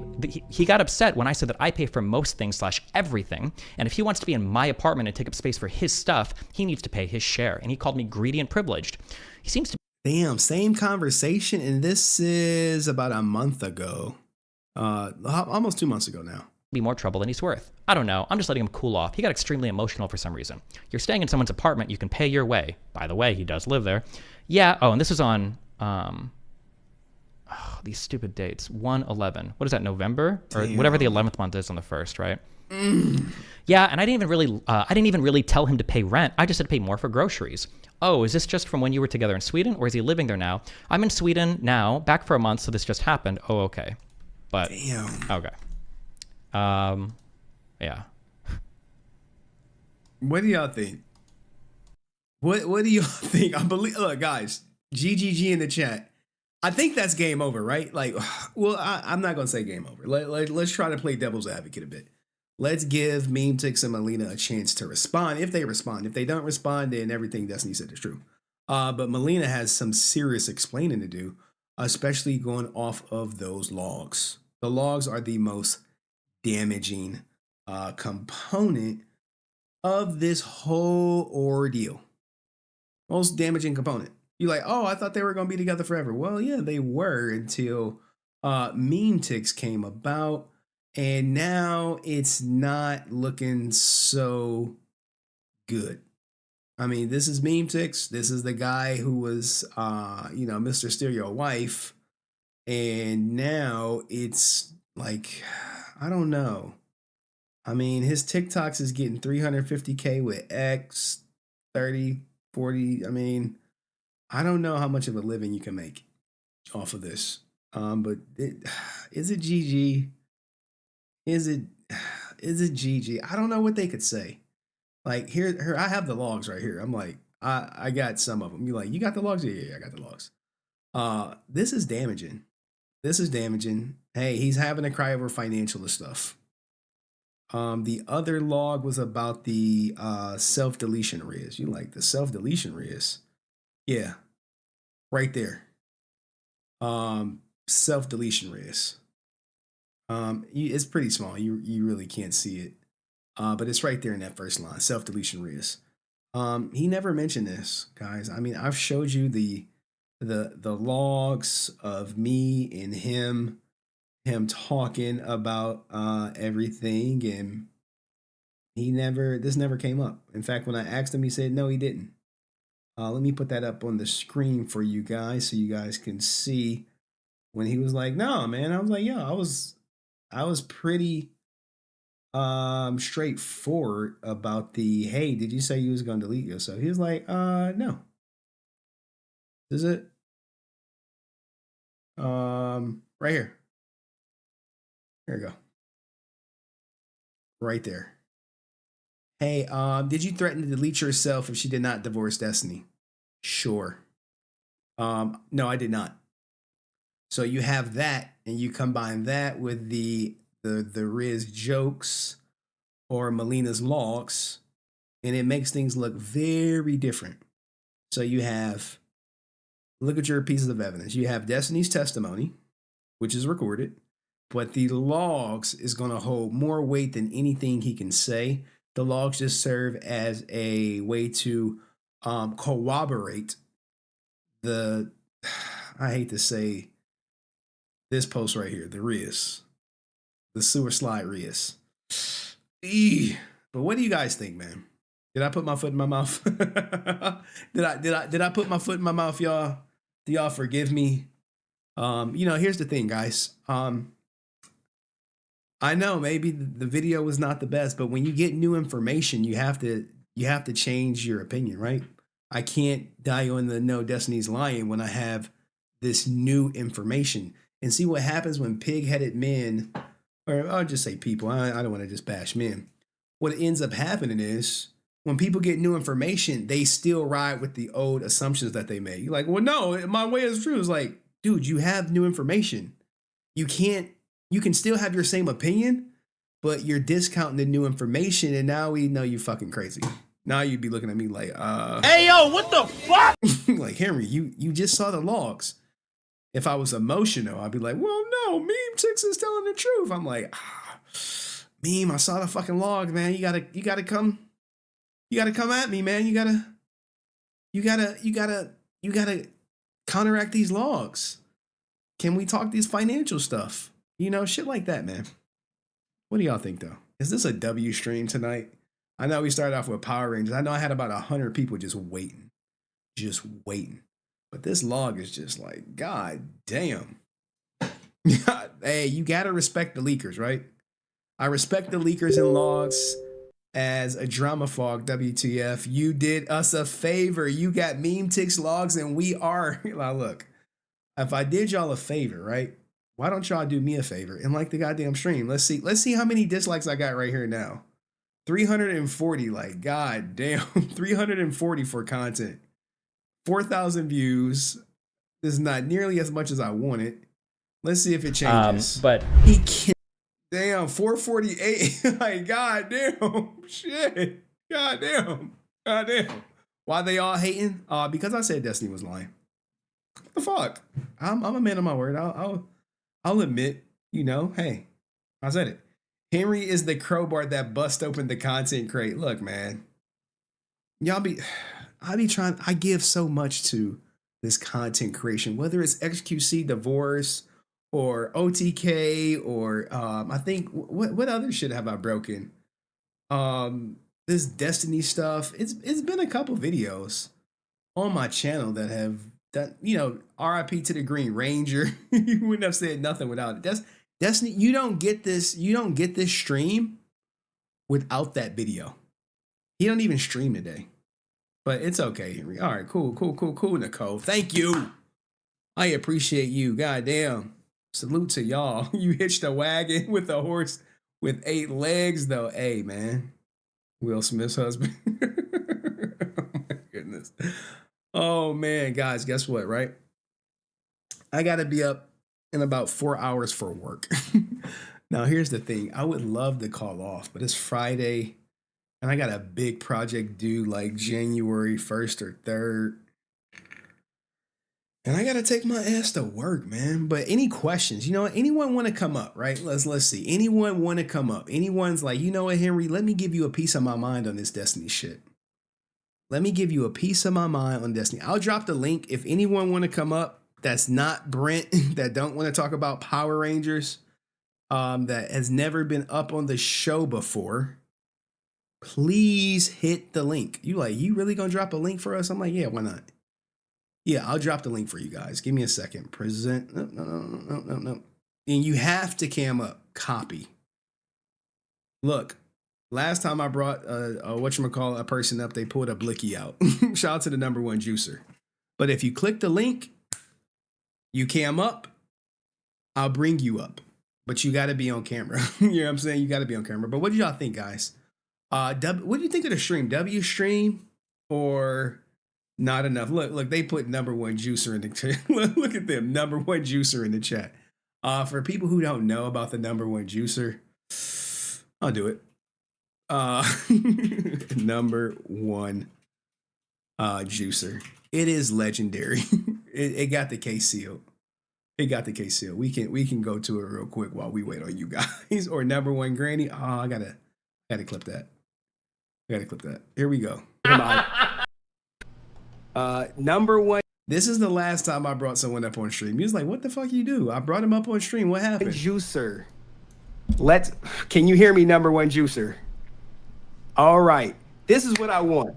What do you think about this? Look, he got this fucking pie-eating grin on his face because he knows he about to shut down stream. He's like, oh, I'm about to shut this shit down. I'm like, yo, I'm over here new to streaming to like this large-ass audience. I think I may have had like 5,000 people watching at one point. And motherfucker comes on the stream and pulls a goddamn blicky. What do you think about this? I'm ready to defend XQC. Oh my God. Yo, he put the blicky out. Look, soon as I saw this, right, I'm like, yo, I'm like, hey, yo, what the fuck? What the fuck? Oh my goodness, man. Oh my goodness. Holy shit. If you guys want to come up, you got to hit the link. Here, I'll post it one more time. I know Brent, like, I want to come up. I'm like, Brent, you already came up. But anyway, look at the #1 juicer, man. Fucking up the whole game. All right. This is what I want. What do you think about this? I'm ready to defend XQC. All right, bro. I gotta get him out.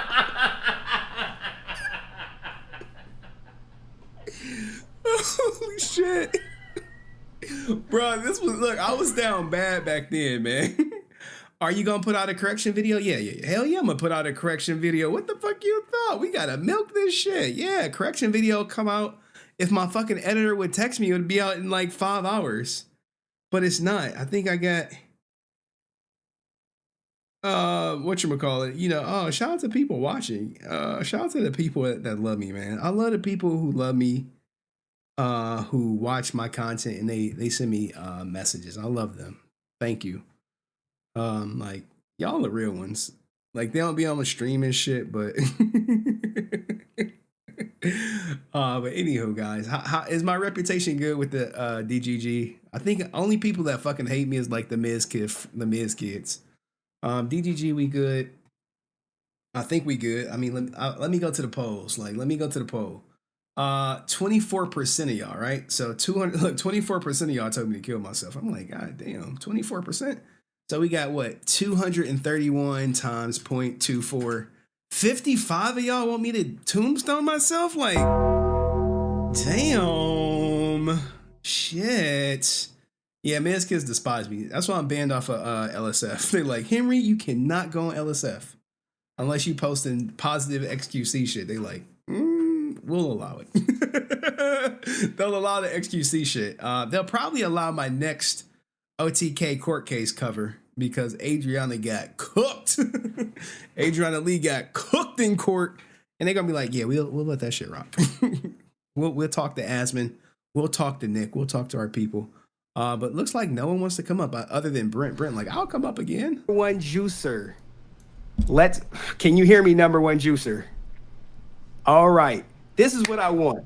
What do you think about this? I'm ready to defend XQC. All right, bro. I gotta get him out. Where fucking Z Nasty at, guys? What you don't know is someone who is a member to my channel leaked that video. They leaked that shit. They leaked it. They was like, oh man, I didn't know it was gonna be all like that. I'm like, bruh, you fucked up the whole game. Fucked up the whole game. It got sealed literally a month after that clip, and then it made my life a living hell in trying to get things. But what do you guys think? Melina said it. She's like, I think it was kind of a joke, but I don't. Shout out to Destiny for covering my video, tombstoning that shit. Yeah, he came up live and admitted it. Yeah. You were here. You were here for that. You were here. If where is Z Nasty at? He not here. He be watching Puppy Prawn too. Like Puppy Prawn, like yeah, some girl who act like a puppy. He be like watching that shit. I'm like, bruh, you just admitted that shit on live. He's like, yeah, man, it's like Puppy Girl Jessa or something. I'm like, the fuck? Like, what type of shit you into, man? Puppy Girl Jess? He like, yeah, Puppy Girl Jess. I was like, Hey yo, what the fuck? And we watched some of her content on live stream. He was like, bruh. Bruh, you need to change the video title now about Destiny lying. Nope. Fuck no. That video's staying up as is. Go ahead. Go watch it. Dislike it. Look, you want us to go to the comment section of that video? Oh, it's horrendous. We can go to it real quick. We got time. But he can. Let's go to the comment section. Like, it's tales from the comment section. Let's organize this in newest first. How about that? Newest point. The point is when women, for guys, not for money, but for love, except in a few cases. We'll date every unemployed loser out there if he's romantic and sweet. Ain't that the fucking truth? Ain't that the, hey, she based out here. Who is this? Queen? Shout out to you, Queen. My dog has 1 million TikTok followers and I don't get enough to buy a coffee every day. Oh shit. She going in about the finances. How's her dog got 1 million on TikTok? That is what people care about. Wars are fought over that. But guys that got dumped or are too socially awkward to get a woman have decided it's our fault if we don't want them. Oh shit, is this Melina?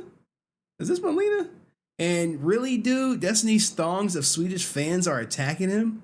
Destiny's fans are a coded 30-year-olds that work from home in IT. They haven't seen the sun in months. They aren't attacking some kids on streets. They're posting sick memes about him on Reddit.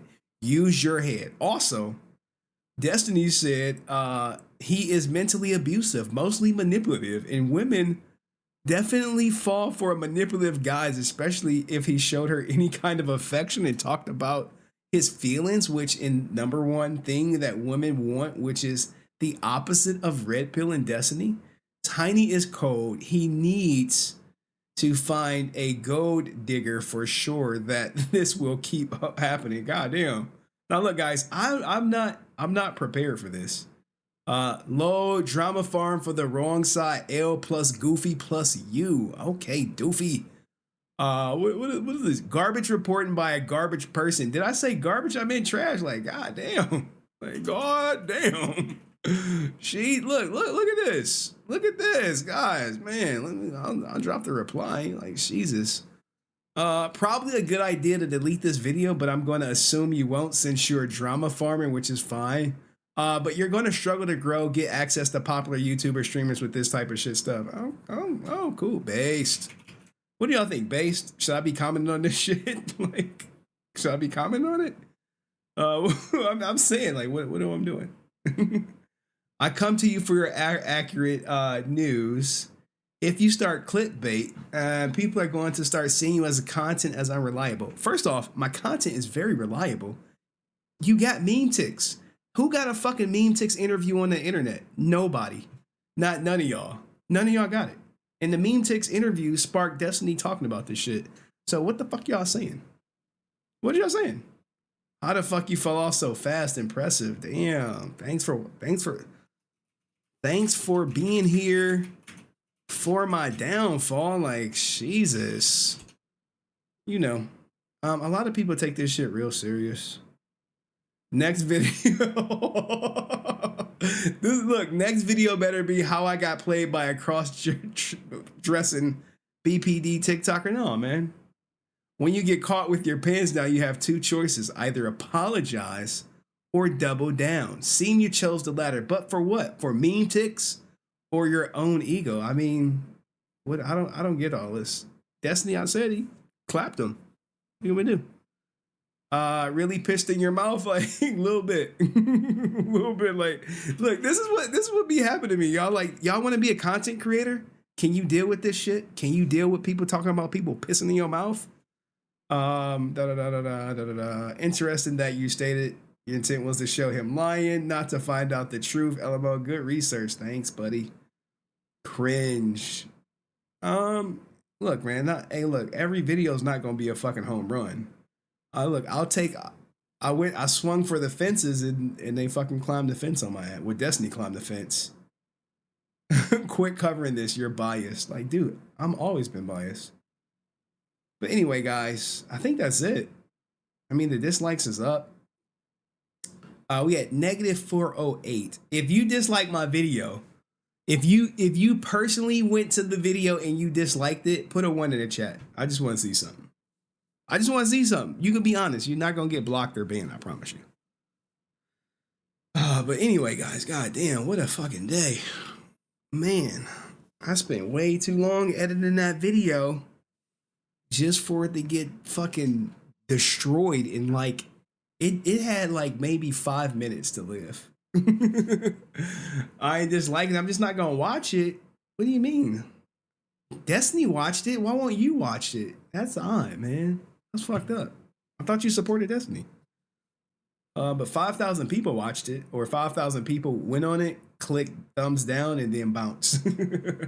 Look, there we go. There goes some honesty. Shout out to Destroyer. He said, yeah, I put a fucking dislike on that shit. Waste of time. I don't even watch Destiny.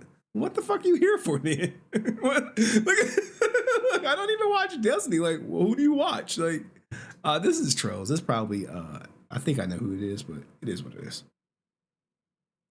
Anywho, I need a max and win. Oh, I need a max win. Someone on stake. Is Drake live? Is Drizzy live? Is Drake live? Am I following Drake? This is the vibe shit, right? Is Drake live?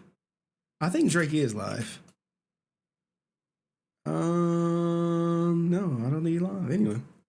All right, guys. Any questions for the night before I call it a night? I think we had a great day. I can't believe I got to be up in 4 hours for work. I completely played myself for the stream, but, you know, it's better to get the truth out now than to let it linger. I took a page from Destiny Note. He was like, yo, I'm about to go live, Henry. He sent me a message. Like, all right, cool, I'm watching it. He was like, all right, I'm about to end live. I'm like, all right, I'm about to go live too, or whatever. He was like, all right, cool. Have at it. Shout out to DGG. Goddamn. But guys, you know, there's a lesson that can be learned. I mean, sure, I probably was a little heavy-handed. Went in head first with my own opinions, which I always do. This is not some unbiased channel. This is always going to be a biased channel. I'm always going to give you how I feel, whether it be, you know, one way or another. In this incident, Destiny came with the logs. It's kind of hard to go against logs when they're actually coming from fucking Melina. Now, if she say I was hacked in the AI, I'd be like, oh, okay, Melina. But moving forward, no one can talk shit about Destiny unless they got logs. The trust me, bro, is may not gonna be cut. The vid should this vid should do well. Yeah. Here's the thing, right? This vid would do well, but I got to go to work tomorrow. My editor is MIA. I think he is with his family, and I have my daughter tomorrow. So hopefully I can get a vid out Saturday. You're like, wait, Henry, you're not gonna get the vid out till Saturday? I'm like, nah, I can't do it. I would have to call off from work, edit, and then I can't because I'll have my daughter all day. So this is the life of a part-time content creator. But I hope, and since I don't have a family, I'll be streaming probably on Christmas. I drop my daughter off Christmas night. I go to work on Christmas, check in with the guys. Bring them some shit. Probably bring them some donuts or something or whatever's open. Do work on my project for work, and then I'll probably come on Christmas night and just chill. It'd be like a ask me anything, Christmas night shit, for all the people without families, maybe a father without their kids, or somebody you just want to kick back and relax, So, with that being said, everybody, goddamn, thank you for watching.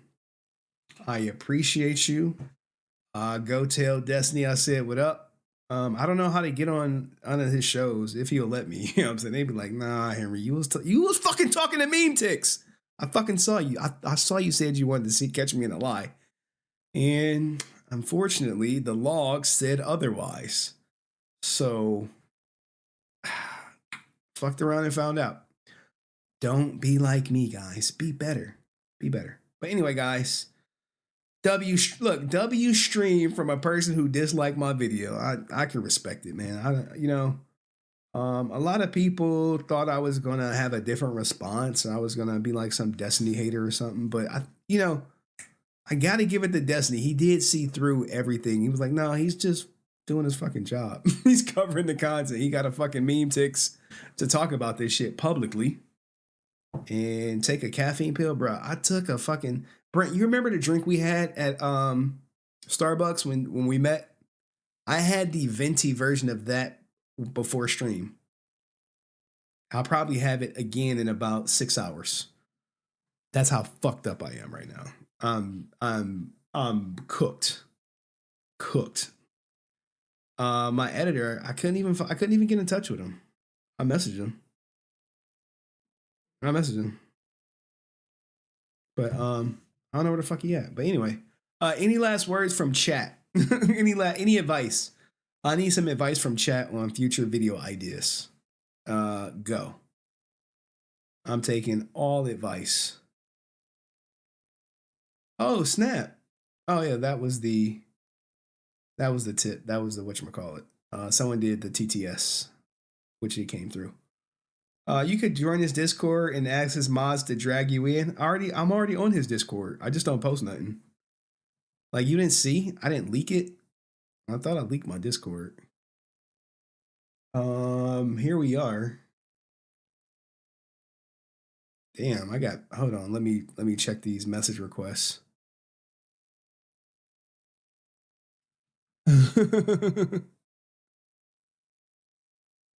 Oh.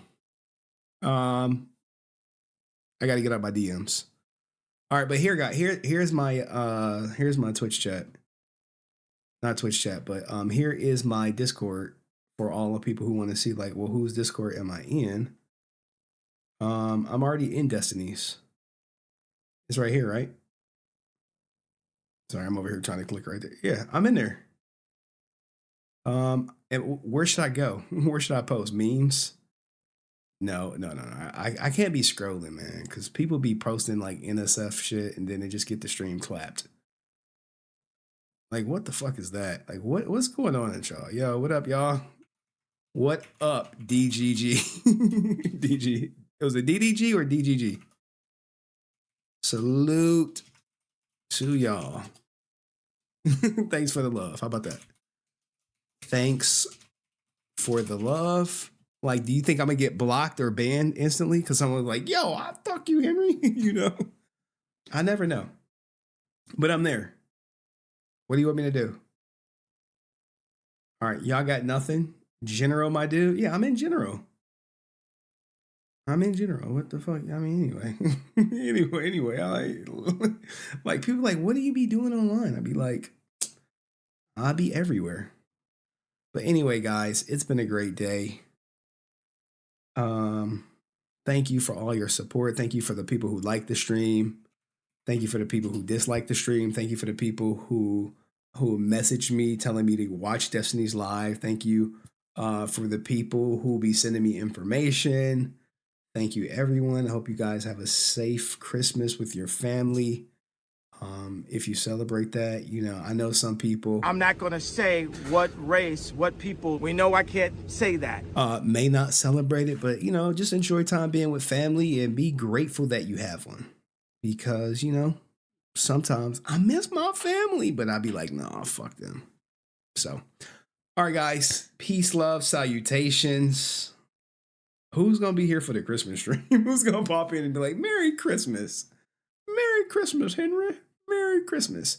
And since I don't have my daughter on Christmas, Santa Claus coming a day early. With that being said, peace to all y'all. Be nice, be kind, and keep them fucking logs. I'm out.